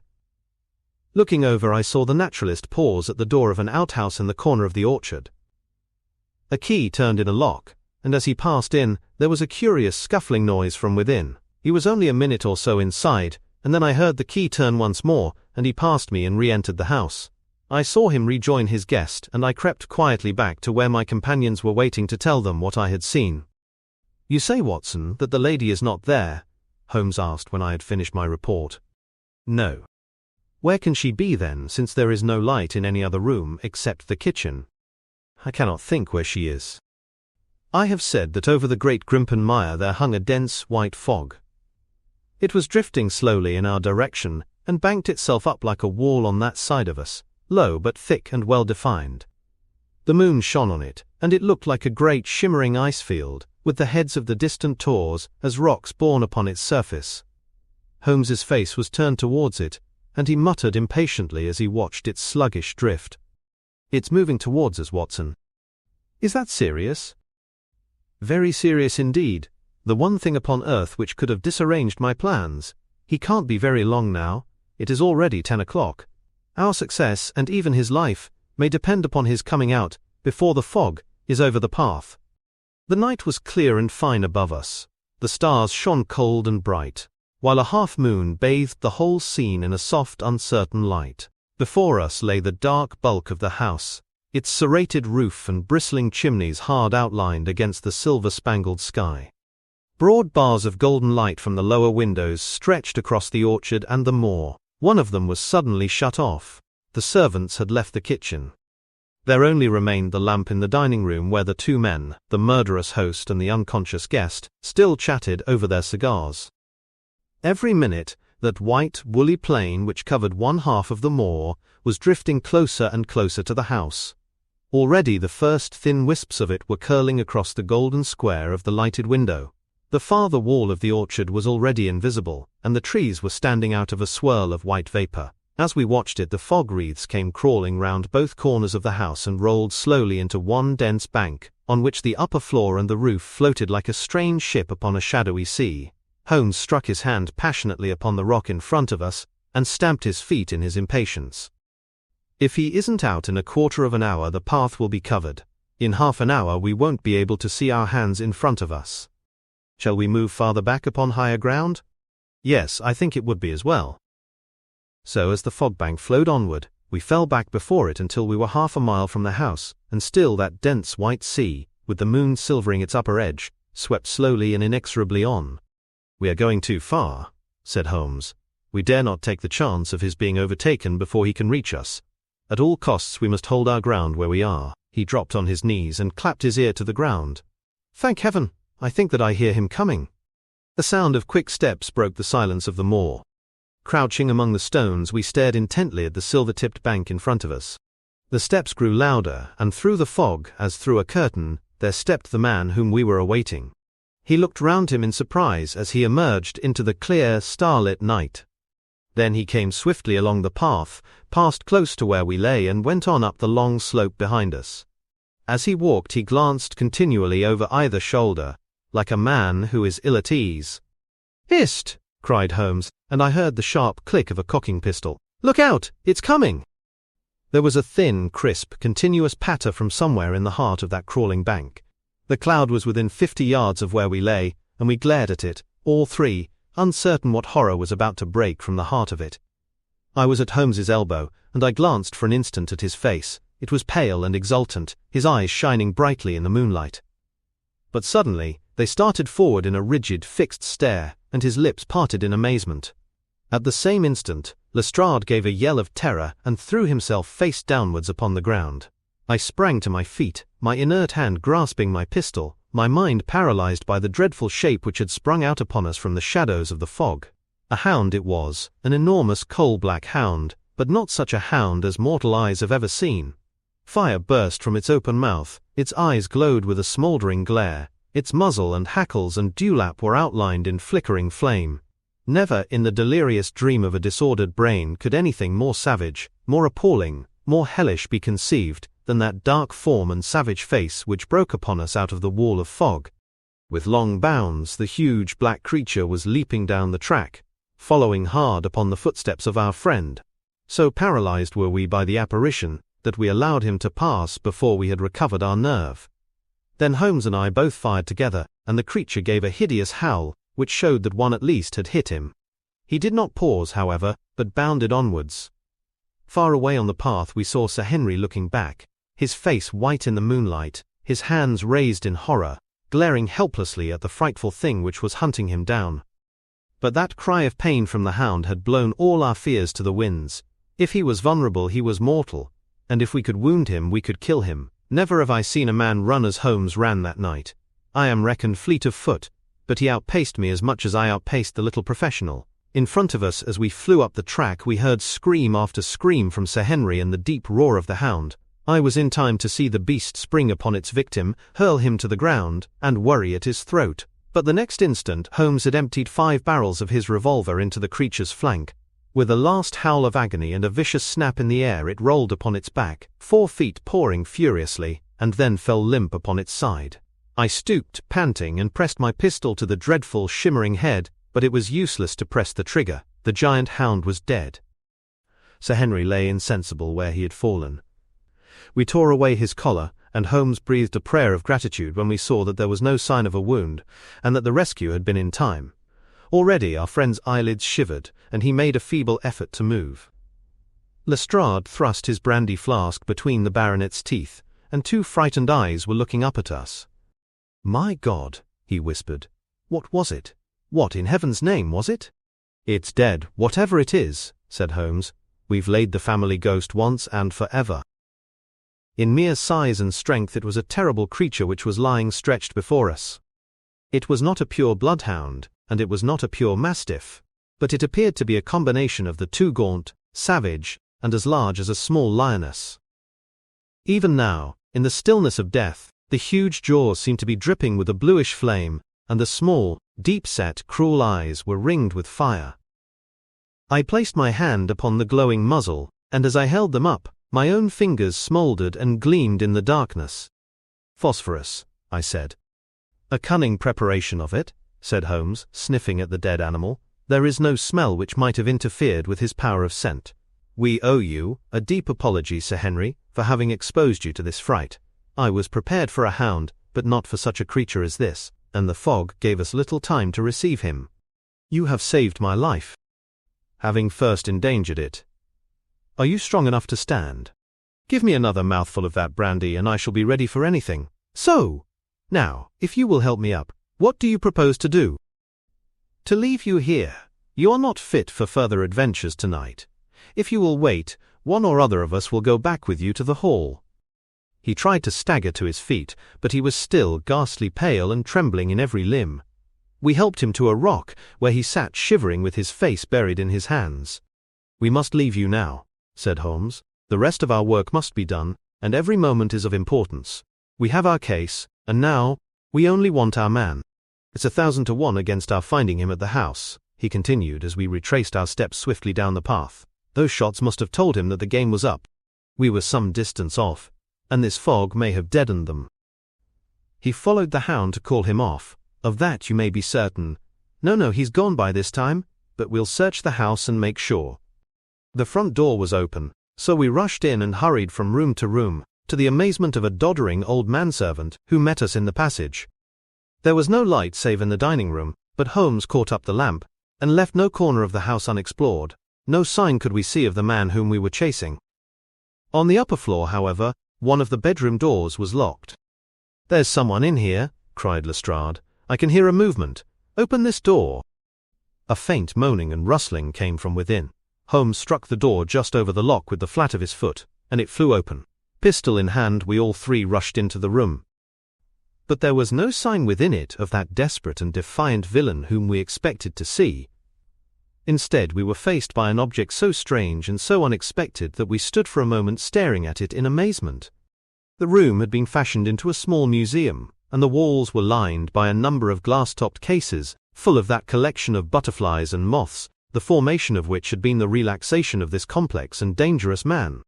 In the center of this room there was an upright beam, which had been placed at some period as a support for the old worm-eaten balk of timber which spanned the roof. To this post a figure was tied, so swathed and muffled in the sheets which had been used to secure it, that one could not for the moment tell whether it was that of a man or a woman. One towel passed round the throat, and was secured at the back of the pillar. Another covered the lower part of the face, and over it 2 dark eyes full of grief and shame, and a dreadful questioning stared back at us. In a minute we had torn off the gag, unswathed the bonds, and Mrs. Stapleton sank upon the floor in front of us. As her beautiful head fell upon her chest, I saw the clear red wheal of a whiplash across her neck. "The brute!" cried Holmes. "Here, Lestrade, your brandy bottle. Put her in the chair. She has fainted from ill usage and exhaustion." She opened her eyes again. "Is he safe?" she asked.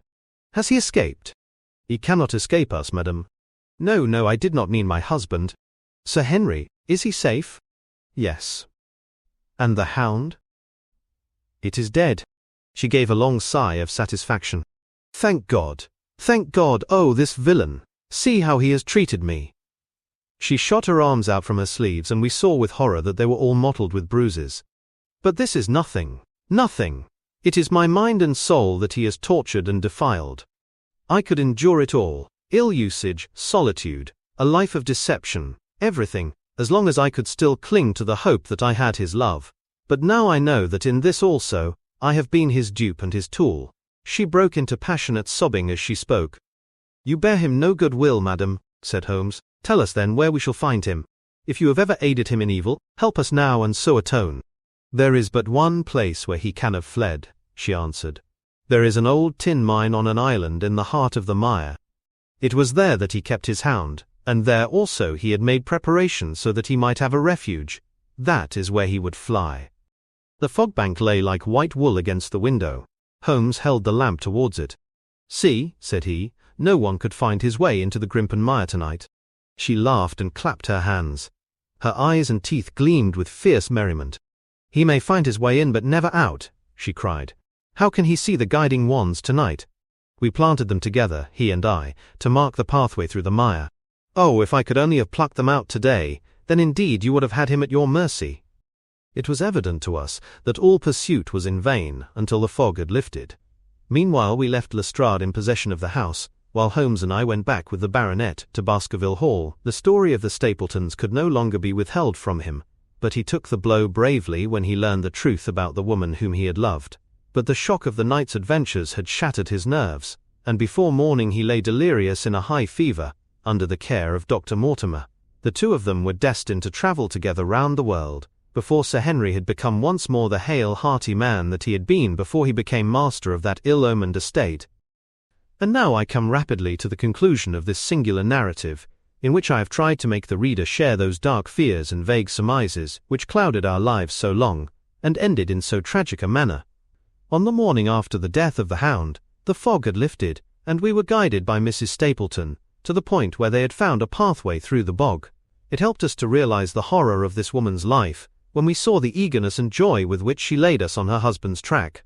We left her standing upon the thin peninsula of firm, peaty soil, which tapered out into the widespread bog. From the end of it a small wand planted here and there showed where the path zigzagged from tuft to tuft of rushes, among those green scummed pits and foul quagmires which barred the way to the stranger.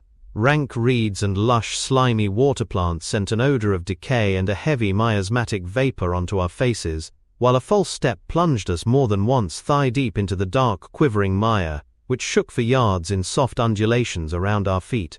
Its tenacious grip plucked at our heels as we walked, and when we sank into it, it was as if some malignant hand was tugging us down into those obscene depths, so grim and purposeful was the clutch in which it held us.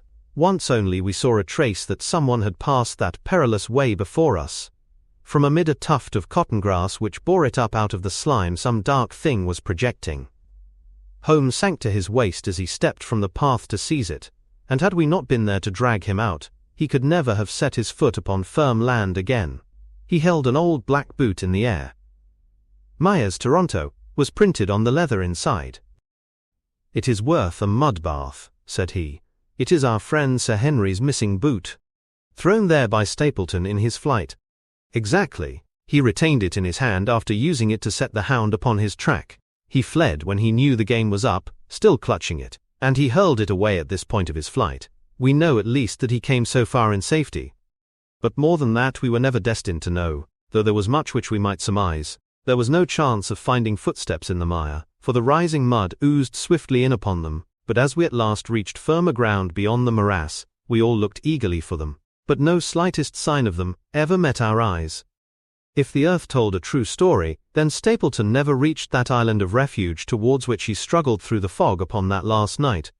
Somewhere in the heart of the great Grimpen mire, down in the foul slime of the huge morass which had sucked him in, this cold and cruel-hearted man is forever buried. Many traces we found of him in the bog-girt island, where he had hid his savage ally. A huge driving wheel and a shaft half filled with rubbish showed the position of an abandoned mine. Beside it were the crumbling remains of the cottages of the miners, driven away no doubt by the foul reek of the surrounding swamp. In one of these a staple and chain with a quantity of gnawed bones showed where the animal had been confined. A skeleton with a tangle of brown hair adhering to it lay among the debris. "A dog," said Holmes. "By Jove, a curly-haired spaniel. Poor Mortimer will never see his pet again. Well, I do not know that this place contains any secret which we have not already fathomed." He could hide his hound, but he could not hush its voice, and hence came those cries which even in daylight were not pleasant to hear. On an emergency he could keep the Hound in the outhouse at Merripit, but it was always a risk, and it was only on the supreme day, which he regarded as the end of all his efforts, that he dared do it. This paste in the tin is no doubt the luminous mixture with which the creature was daubed. It was suggested, of course, by the story of the family hellhound, and by the desire to frighten old Sir Charles to death. No wonder the poor devil of a convict ran and screamed, even as our friend did, and as we ourselves might have done, when he saw such a creature bounding through the darkness of the moor upon his track. It was a cunning device, for, apart from the chance of driving your victim to his death, what peasant would venture to inquire too closely into such a creature, should he get sight of it, as many have done, upon the moor? I said it in London, Watson, and I say it again now, that never yet have we helped to hunt down a more dangerous man than he who is lying yonder." He swept his long arm towards the huge mottled expanse of green-splotched bog, which stretched away until it merged into the russet slopes of the moor. Chapter 15. The Retrospection. It was the end of November, and Holmes and I sat, upon a raw and foggy night, on either side of a blazing fire in our sitting room in Baker Street. Since the tragic upshot of our visit to Devonshire, he had been engaged in two affairs of the utmost importance, in the first of which he had exposed the atrocious conduct of Colonel Upward in connection with the famous card scandal of the Nonpareil Club, while in the second he had defended the unfortunate MME Montpensier from the charge of murder which hung over her in connection with the death of her stepdaughter Mademoiselle Carrère, the young lady who, as it will be remembered, was found 6 months later alive and married in New York. My friend was in excellent spirits over the success which had attended a succession of difficult and important cases, so that I was able to induce him to discuss the details of the Baskerville mystery. I had waited patiently for the opportunity, for I was aware that he would never permit cases to overlap, and that his clear and logical mind would not be drawn from its present work to dwell upon memories of the past. Sir Henry and Dr. Mortimer were, however, in London, on their way to that long voyage which had been recommended for the restoration of his shattered nerves. They had called upon us that very afternoon, so that it was natural that the subject should come up for discussion. "The whole course of events," said Holmes, "from the point of view of the man who called himself Stapleton, was simple and direct, although to us, who had no means in the beginning of knowing the motives of his actions, and could only learn part of the facts, it all appeared exceedingly complex. I have had the advantage of 2 conversations with Mrs. Stapleton, and the case has now been so entirely cleared up that I am not aware that there is anything which has remained a secret to us. You will find a few notes upon the matter under the heading B in my indexed list of cases. Perhaps you would kindly give me a sketch of the course of events from memory." Certainly, though I cannot guarantee that I carry all the facts in my mind, intense mental concentration has a curious way of blotting out what has passed. The barrister who has his case at his fingers' end and is able to argue with an expert upon his own subject, finds that a week or 2 of the courts will drive it all out of his head once more. So each of my cases displaces the last, and Mademoiselle Carrère has blurred my recollection of Baskerville Hall. Tomorrow some other little problem may be submitted to my notice, which will in turn dispossess the fair French lady and the infamous Upward. So far as the case of the Hound goes, however, I will give you the course of events as nearly as I can, and you will suggest anything which I may have forgotten. My inquiries show beyond all question that the family portrait did not lie, and that this fellow was indeed a Baskerville. He was a son of that Roger Baskerville, the younger brother of Sir Charles, who fled with a sinister reputation to South America, where he was said to have died unmarried. He did, as a matter of fact, marry, and had 1 child, this fellow, whose real name is the same as his father. He married Beryl Garcia, one of the beauties of Costa Rica, and having purloined a considerable sum of public money, he changed his name to Vandeleur and fled to England, where he established a school in the east of Yorkshire. His reason for attempting this special line of business was that he had struck up an acquaintance with a consumptive tutor upon the voyage home, and that he had used this man's ability to make the undertaking a success. Fraser, the tutor, died, however, and the school, which had begun well, sank from disrepute into infamy. The Vandeleurs found it convenient to change their name to Stapleton, and he brought the remains of his fortune, his schemes for the future, and his taste for entomology to the south of England. I learned at the British Museum that he was a recognized authority upon the subject, and that the name of Vandeleur has been permanently attached to a certain moth which he had in his Yorkshire days been the first to describe. We now come to that portion of his life which has proved to be of such intense interest to us. The fellow had evidently made inquiry, and found that only 2 lives intervened between him and a valuable estate. When he went to Devonshire, his plans were, I believe, exceedingly hazy, but that he meant mischief from the first is evident from the way in which he took his wife with him, in the character of his sister. The idea of using her as a decoy was clearly already in his mind, though he may not have been certain how the details of his plot were to be arranged. He meant in the end to have the estate, and he was ready to use any tool or run any risk for that end. His first act was to establish himself as near to his ancestral home as he could, and his second was to cultivate a friendship with Sir Charles Baskerville and with the neighbours. The baronet himself told him about the family hound, and so prepared the way for his own death. Stapleton, as I will continue to call him, knew that the old man's heart was weak, and that a shock would kill him. So much he had learned from Dr. Mortimer. He had heard also that Sir Charles was superstitious, and had taken this grim legend very seriously. His ingenious mind instantly suggested a way by which the baronet could be done to death, and yet it would be hardly possible to bring home the guilt to the real murderer. Having conceived the idea, he proceeded to carry it out with considerable finesse. An ordinary schemer would have been content to work with a savage hound. The use of artificial means to make the creature diabolical was a flash of genius upon his part. The dog he bought in London from Ross and Mangles, the dealers in Fulham Road. It was the strongest and most savage in their possession. He brought it down by the North Devon line, and walked a great distance over the moor, so as to get it home without exciting any remarks. He had already on his insect hunts learned to penetrate the Grimpen Mire, and so had found a safe hiding place for the creature. Here he kennelled it and waited his chance. But it was some time coming. The old gentleman could not be decoyed outside of his grounds at night. Several times Stapleton lurked about with his hound, but without avail. It was during these fruitless quests that he, or rather his ally, was seen by peasants, and that the legend of the demon dog received a new confirmation. He had hoped that his wife might lure Sir Charles to his ruin, but here she proved unexpectedly independent.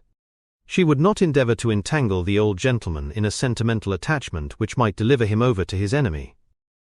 Threats and even, I am sorry to say, blows refused to move her. She would have nothing to do with it, and for a time Stapleton was at a deadlock. He found a way out of his difficulties through the chance that Sir Charles, who had conceived a friendship for him, made him the minister of his charity in the case of this unfortunate woman, Mrs. Laura Lyons. By representing himself as a single man, he acquired complete influence over her, and he gave her to understand that in the event of her obtaining a divorce from her husband, he would marry her. His plans were suddenly brought to a head by his knowledge that Sir Charles was about to leave the hall on the advice of Dr. Mortimer, with whose opinion he himself pretended to coincide. He must act at once, or his victim might get beyond his power.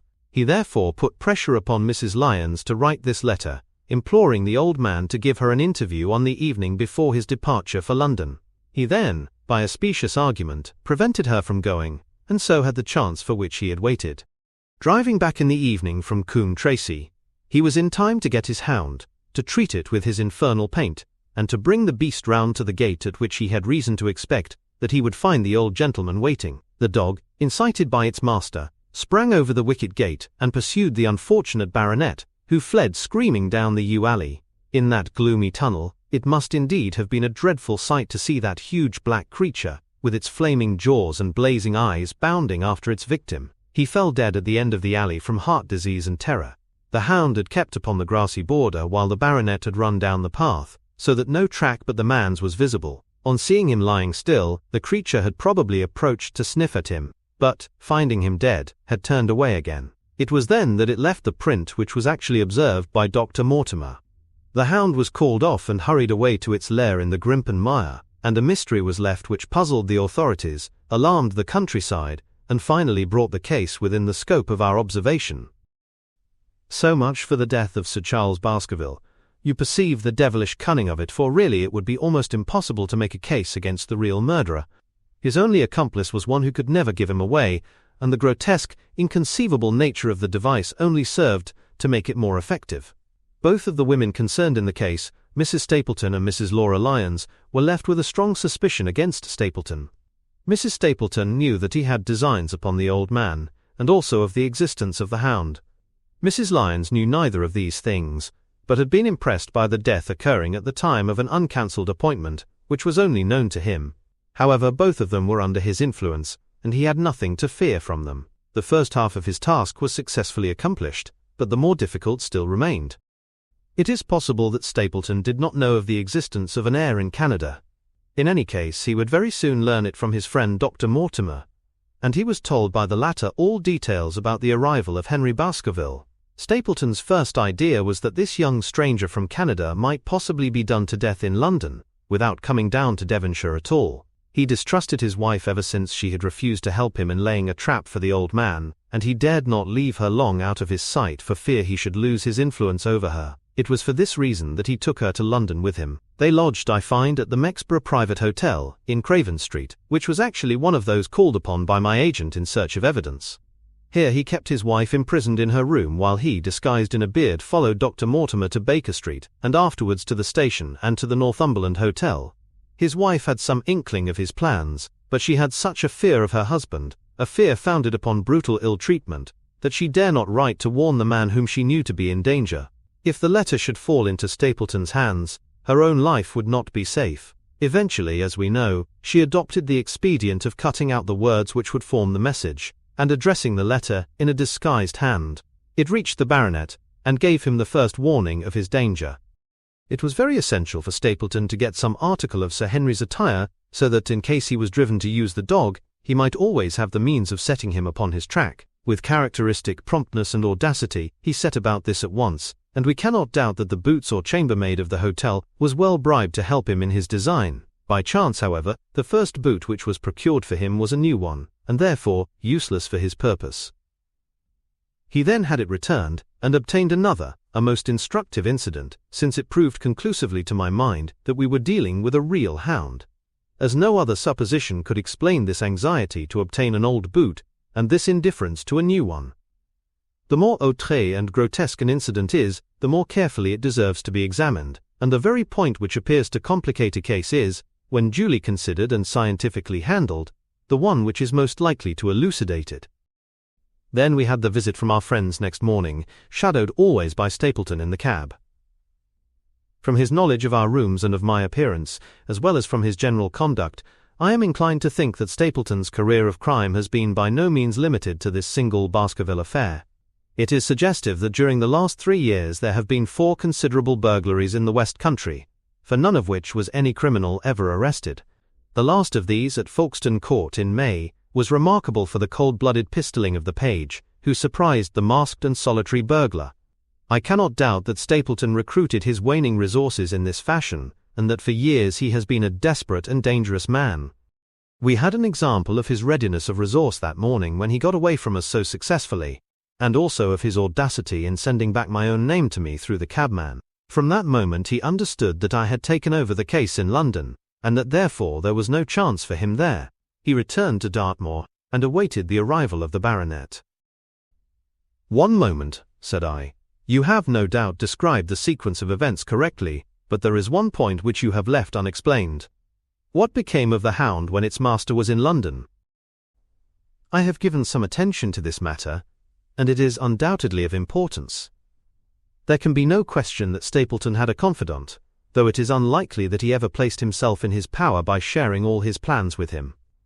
There was an old manservant at Merripit House, whose name was Anthony. His connection with the Stapletons can be traced for several years, as far back as the schoolmastering days, so that he must have been aware that his master and mistress were really husband and wife. This man has disappeared and has escaped from the country. It is suggestive that Anthony is not a common name in England, while Antonio is so in all Spanish or Spanish-American countries. The man, like Mrs. Stapleton herself, spoke good English, but with a curious lisping accent. I have myself seen this old man cross the Grimpen Mire by the path which Stapleton had marked out. It is very probable, therefore, that in the absence of his master it was he who cared for the hound, though he may never have known the purpose for which the beast was used. The Stapletons then went down to Devonshire, whither they were soon followed by Sir Henry and you. One word now as to how I stood myself at that time. It may possibly recur to your memory that when I examined the paper upon which the printed words were fastened, I made a close inspection for the watermark. In doing so, I held it within a few inches of my eyes, and was conscious of a faint smell of the scent known as white jessamine. There are 75 perfumes which it is very necessary that a criminal expert should be able to distinguish from each other, and cases have more than once within my own experience depended upon their prompt recognition. The scent suggested the presence of a lady, and already my thoughts began to turn towards the Stapletons. Thus I had made certain of the hound and had guessed at the criminal before ever we went to the West Country. It was my game to watch Stapleton. It was evident, however, that I could not do this if I were with you, since he would be keenly on his guard. I deceived everybody, therefore, yourself included, and I came down secretly when I was supposed to be in London. My hardships were not so great as you imagined, though such trifling details must never interfere with the investigation of a case. I stayed for the most part at Coombe Tracey, and only used the hut upon the moor when it was necessary to be near the scene of action. Cartwright had come down with me, and in his disguise as a country boy he was of great assistance to me. I was dependent upon him for food and clean linen. When I was watching, Stapleton Cartwright was frequently watching you, so that I was able to keep my hand upon all the strings. I have already told you that your reports reached me rapidly, being forwarded instantly from Baker Street to Coombe Tracey. They were of great service to me, and especially that one incidentally truthful piece of biography of Stapleton's. I was able to establish the identity of the man and the woman, and knew at last exactly how I stood. The case had been considerably complicated through the incident of the escaped convict, and the relations between him and the Barrymores. This also you cleared up in a very effective way, though I had already come to the same conclusions from my own observations. By the time that you discovered me upon the moor, I had a complete knowledge of the whole business, but I had not a case which could go to a jury. Even Stapleton's attempt upon Sir Henry that night, which ended in the death of the unfortunate convict, did not help us much in proving murder against our man. There seemed to be no alternative but to catch him red-handed, and to do so we had to use Sir Henry, alone and apparently unprotected, as a bait. We did so, and at the cost of a severe shock to our client, we succeeded in completing our case and driving Stapleton to his destruction. That Sir Henry should have been exposed to this is, I must confess, a reproach to my management of the case, but we had no means of foreseeing the terrible and paralyzing spectacle which the beast presented, nor could we predict the fog which enabled him to burst upon us at such short notice. We succeeded in our object at a cost which both the specialist and Dr. Mortimer assure me will be a temporary one. A long journey may enable our friend to recover not only from his shattered nerves, but also from his wounded feelings. His love for the lady was deep and sincere, and to him the saddest part of all this black business was that he should have been deceived by her. It only remains to indicate the part which she had played throughout. There can be no doubt that Stapleton exercised an influence over her which may have been love or may have been fear, or very possibly both, since they are by no means incompatible emotions. It was, at least, absolutely effective. At his command, she consented to pass as his sister, though he found the limits of his power over her when he endeavored to make her the direct accessory to murder.